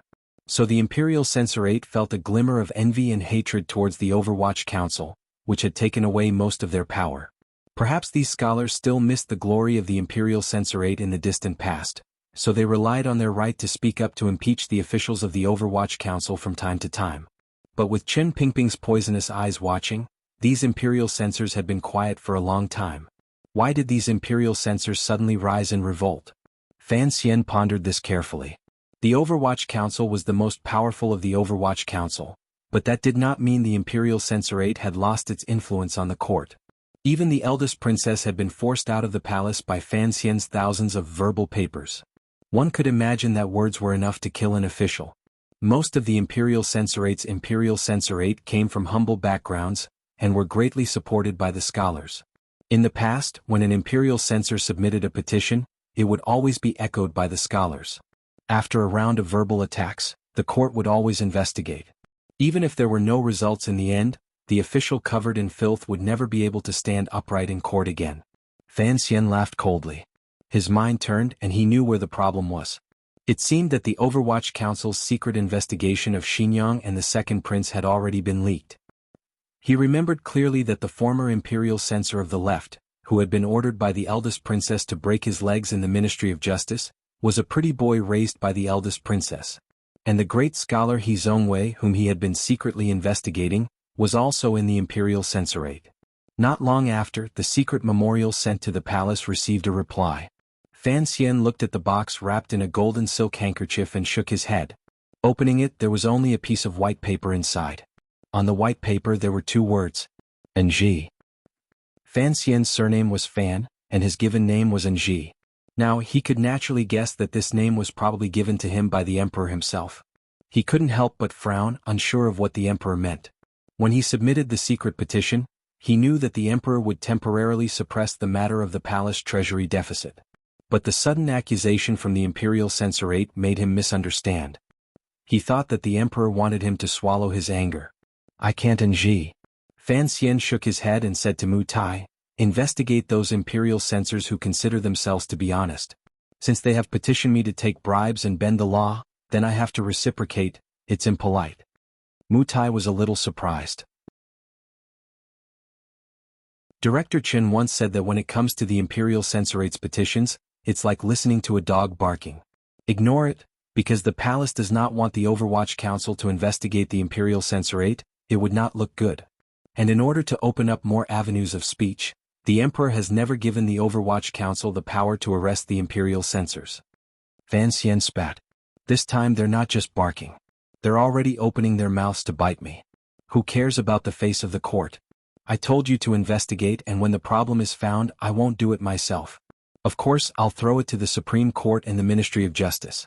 Even if the emperor doesn't accept it, what's the use of that wall outside the First Bureau? Mu Tai was very happy. The people of the Overwatch Council had been waiting for this day. They accepted the order and left the manor in high spirits.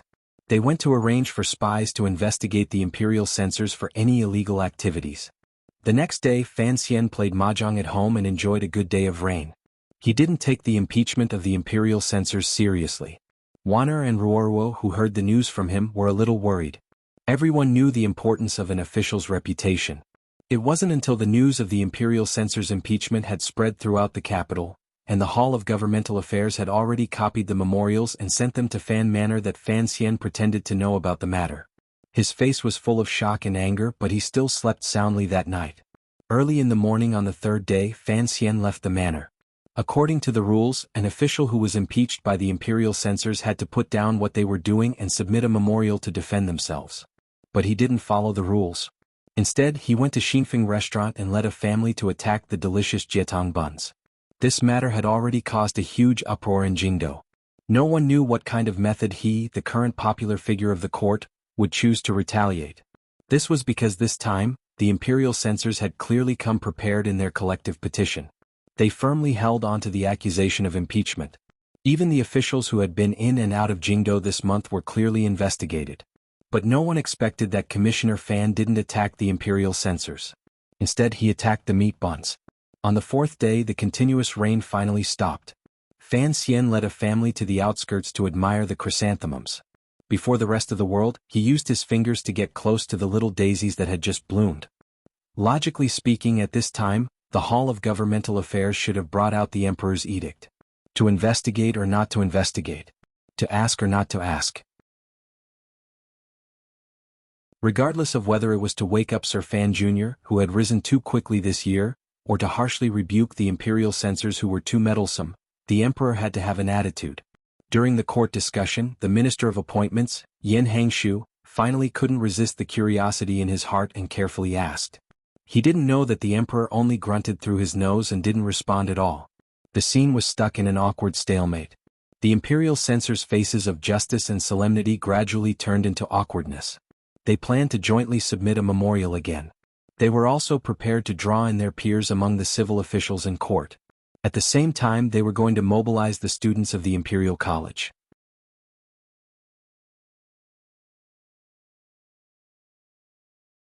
Chapter 273. The Emperor of the Qin Kingdom was actually waiting for Fan Xian's self-defense memorial. He had planned on casually fooling around a bit and getting this matter over with. Any emperor in a golden age was actually very good at this kind of smoothing over the mud. Unexpectedly, Fan Xian continued to ignore it and put on an appearance of a clear conscience as he wandered around and threw this question back at him. He thought sinisterly to himself, "Don't you want me to bite someone? As the emperor, you have to protect me. If I have to be disgraced over such a small matter, then in the future, when I really do move against Xinjiang and take care of the eldest princess, won't you throw me to the Empress Dowager to eat?" If he had been a normal favored official or civil official, he would not have been as harsh and angry as Fan Xian. It was said that the emperor's heart was hard to fathom, and the might of heaven was unpredictable. As an official, if he became arrogant because he was favored, who knew when the emperor would remember that he had sat in his carriage and cut him down with a knife? But Fan Xian knew that he was not a normal official, and the emperor did not know that he knew. So, this matter was a bit interesting. He was testing the extent to which the emperor could go for him. On the seventh day after the imperial censors collectively submitted their memorial, Fan Xian sat in a carriage outside the palace gates. When he got off the carriage, the officials of the Qinian unit surrounded him and guarded him in the center. His black and gray clothing, cold expression, and tall and straight figure all made clear his identity. The officials gathered at the palace gates saw this scene and knew that this was the person that the officials often discussed after meals. Not to mention anything else, but when it came to placing spies out in the open to protect him, Fan Xian was the best in the Overwatch Council. Today was the day of the court conference, and the emperor had specially summoned Fan Xian to the palace to listen. All of the officials knew what was going to be discussed today, and they couldn't help but feel excited. A few civil officials who were on good terms with the Fan family came over and exchanged a few words with Fan Xian. Using the cold weather as an excuse, they went back to the side of the palace gates. At this moment, on both sides of the square, there were only 5 or 6 officials wearing crimson robes and Fan Xian's black-robed Overwatch Council officials. The two sides stood facing each other, but their gazes seemed to pierce through each other's ranks and shoot toward the city in the distance. The officials dressed in crimson robes were the censors from the Imperial Censorate who had written to impeach Fan Xian. Fan Xian looked at them coldly. Lowering his voice, he said, "All of you look like pigs, yet you're still upright officials." Deng Ziyu said in a low voice, "The first bureau has been investigating for a few days, but they really didn't find anything. Sir, most of the Imperial Censorate come from humble backgrounds and value their reputation the most. This is the only thing they can rely on. Even the gatekeeper has to be careful when receiving gifts. It is indeed difficult to find anything." Fan Xian furrowed his brows and sighed. If the officials are not greedy, the world is in trouble. Deng Ziyu smiled bitterly, thinking that the commissioner's clever words were a bit absurd. The Imperial Censorate looked at Fan Xian coldly. There was not a trace of fear in their eyes. Fan Xian knew that the other party was not afraid of him. He smiled bitterly. If the officials were not greedy, what use would he be as the commissioner of the Overwatch Council? The other party was an imperial censor. He could not send a few subordinates to assassinate him. If that happened, no matter what the emperor did, he could only chase him back to Danzhou. Fan Xian understood that the rarest thing in this world was upright officials. Furthermore, he believed in the investigative abilities of the First Bureau. The people in front of him must be truly upright officials. But, he also understood that the most terrifying thing in this world was upright officials swarming up and becoming your enemy. Thinking of this, he couldn't help but admire his young and beautiful mother-in-law. To be able to use these upright officials who were not greedy or corrupt, she really did have some skill. While Fan Xian was sighing to himself, he did not know that the Imperial Censorate were looking at the commissioner and sighing to themselves. Clearly, Fan Xian's actions over the past month all showed the true nature of the immortal poet he hid behind.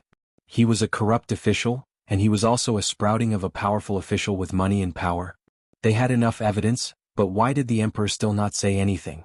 They were not worried that the emperor would heavily punish them for shielding Fan Xian. On one hand, they deeply believed that the emperor was a wise ruler. On the other hand, what did the imperial censor do? He shouldered justice with iron shoulders and admonished with iron bones. Even if he died, so what? They only hoped that the white bones would leave a lingering fragrance. But the Imperial Censorate did not fare well these past few days. First of all, their connections with the court had no effect. No matter which department the official came from, once they heard the purpose of their visit, they remained courteous on the surface, but refused to join them in writing. Second, the public opinion of the common people had not been mobilized. The scholars who had been wantonly criticizing the court in the past, upon hearing that the person they wanted to impeach was Fan Xian, shook their heads in disbelief.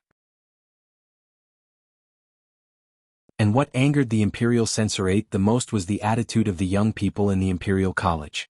The Imperial Censor who had gone to the Imperial College to mobilize the students was kicked out in the end. No one believed that the immortal poet, Zhuang Mohan's designated successor, the son of the Minister of Revenue, the idol of a generation of young scholars, and the dream lover of countless girls, would be so immoral as to covet such a small amount of silver. 13,400 liang, just a small amount of silver? Perhaps the Imperial Censorate were used to being poor, so this was the thing they could not understand. At this time, a sudden gust of morning wind blew past, making the officials guarding outside the palace feel refreshed. Immediately after, their expressions changed. They looked at the cloud of rain floating in the morning light and hid inside the palace gate. The imperial guards and eunuchs did not dare let these high-ranking officials get drenched in the rain, so they did not stop them. In autumn, the capital often changed its face, and after the wind came the rain. An autumn rain floated down solemnly. It went from light to dripping, and in the time it took to take a few breaths, the green stone floor in the palace was immediately soaked, revealing a thick black color. At this time, outside the palace gate, only Fan Xian and the Imperial Censorate stood there. The rain poured on them, but they did not react at all. Fan Xian narrowed his eyes and looked at them. Suddenly he said, "Imperial Censor Lai, go hide from the rain." He called out to the Imperial Censor of the left, a third-rank official, Lai Mingqing. Censor Lai looked at him coldly and said, "Master Fan, do you think being drenched in the rain will be enough to wash away your sins?" Imperial Censor Lai cupped his hands. "Today, when I see the Emperor, I will definitely impeach Master Fan." Fan Xian's eyebrows twitched. This Imperial Censor was very cunning, he thought. He smiled and cupped his hands. "Is that so? But I don't know if a member of the royal family really broke the law. Would Master Lai have the same heroic spirit you have today?" The Imperial Censor of the left was so angry that he did not want to speak. He waved his sleeves and walked toward the palace gate. Behind him, the Imperial Censorates knelt in the rain. Playing the game of kneeling at the palace gate? Fan Xian felt that these people were both pitiful and funny. He sighed. "Life is only for fame. I really don't know why the court keeps you people." The kneeling Imperial Censorates stared back at him angrily. Fan Xian turned a blind eye to them. He lifted the rain hat behind him to cover his head. He smiled. "I am black. No matter how I wash, I will always be black. Although you are all red after being washed by the rain, you have turned black." The rain slid down his Overwatch Council robe. The robe was smooth and did not leak water. The black was still that gloomy black. After the Imperial Censorate's robes were soaked by the rain, the color gradually darkened, and gradually became closer to black. The Imperial Censorates looked down at their own clothes. They allowed the rain to hit their faces, but they stubbornly remained silent. After all the important matters of the court had been discussed, The emperor seemed to see imperial censor of the left, Lai Mingqing, and commissioner of the Overwatch Council Fan Xian. His brows furrowed in annoyance. He had the eunuchs summon the two of them and coldly said, "Speak in front of the court officials." The imperial censor of the left adjusted his robes and said in a clear voice, "Everything I have said is in the memorial. Please, your majesty, quickly investigate this case to cleanse the court and appease the grievances of the common people." The emperor turned his head to look at Fan Xian. "Why have you never submitted your memorial to the Hall of Governmental Affairs?" Fan Xian bowed respectfully. "I did not write a memorial." The emperor angrily rebuked him. "How arrogant! The imperial censor of the imperial censorate is the first to impeach 100 officials like you. Don't think your family has been loyal for generations. Just because you have done a great service to the country and are famous in the world, I can't bear to punish you." Fan Xian knew that the emperor was angry because he had been silent all this time. He was angry because he had thrown the topic to him. He apologized. "I really did not know I had to write a memorial to defend myself. I am guilty." The emperor's expression softened. "Considering that you have just entered officialdom and Fan Jian is busy with work, and that old thing Chen Pingping will not teach you these things, I will forgive you this time. Today I summon you to the palace. I want to hear how you will defend yourself and explain yourself to the court officials." Fan Xian's expression showed that he was in a difficult position. A moment later, he hesitantly opened his mouth. "I really do not know how to defend myself." The emperor's expression immediately darkened. "Then you admit to your crimes?" he asked. Fan Xian suddenly raised his head. His expression showed bitterness. "Long live, I do not admit to my crimes. The reason why I do not defend myself is because the imperial censorate's accusations are absurd and without reason. I do not know the truth and I do not know who is involved in this so-called bribery and perverting the law. I do not know how to defend myself." You're tuning in to the Han Li's Wuxia Adventures YouTube channel. We're so grateful for your support and don't forget to subscribe to join us on this incredible journey through captivating stories. Your generosity through donations truly makes a world of difference, as it's the primary source of revenue that allows me to expand and enhance this channel for you. Thank you from the bottom of my heart for being a part of this adventure.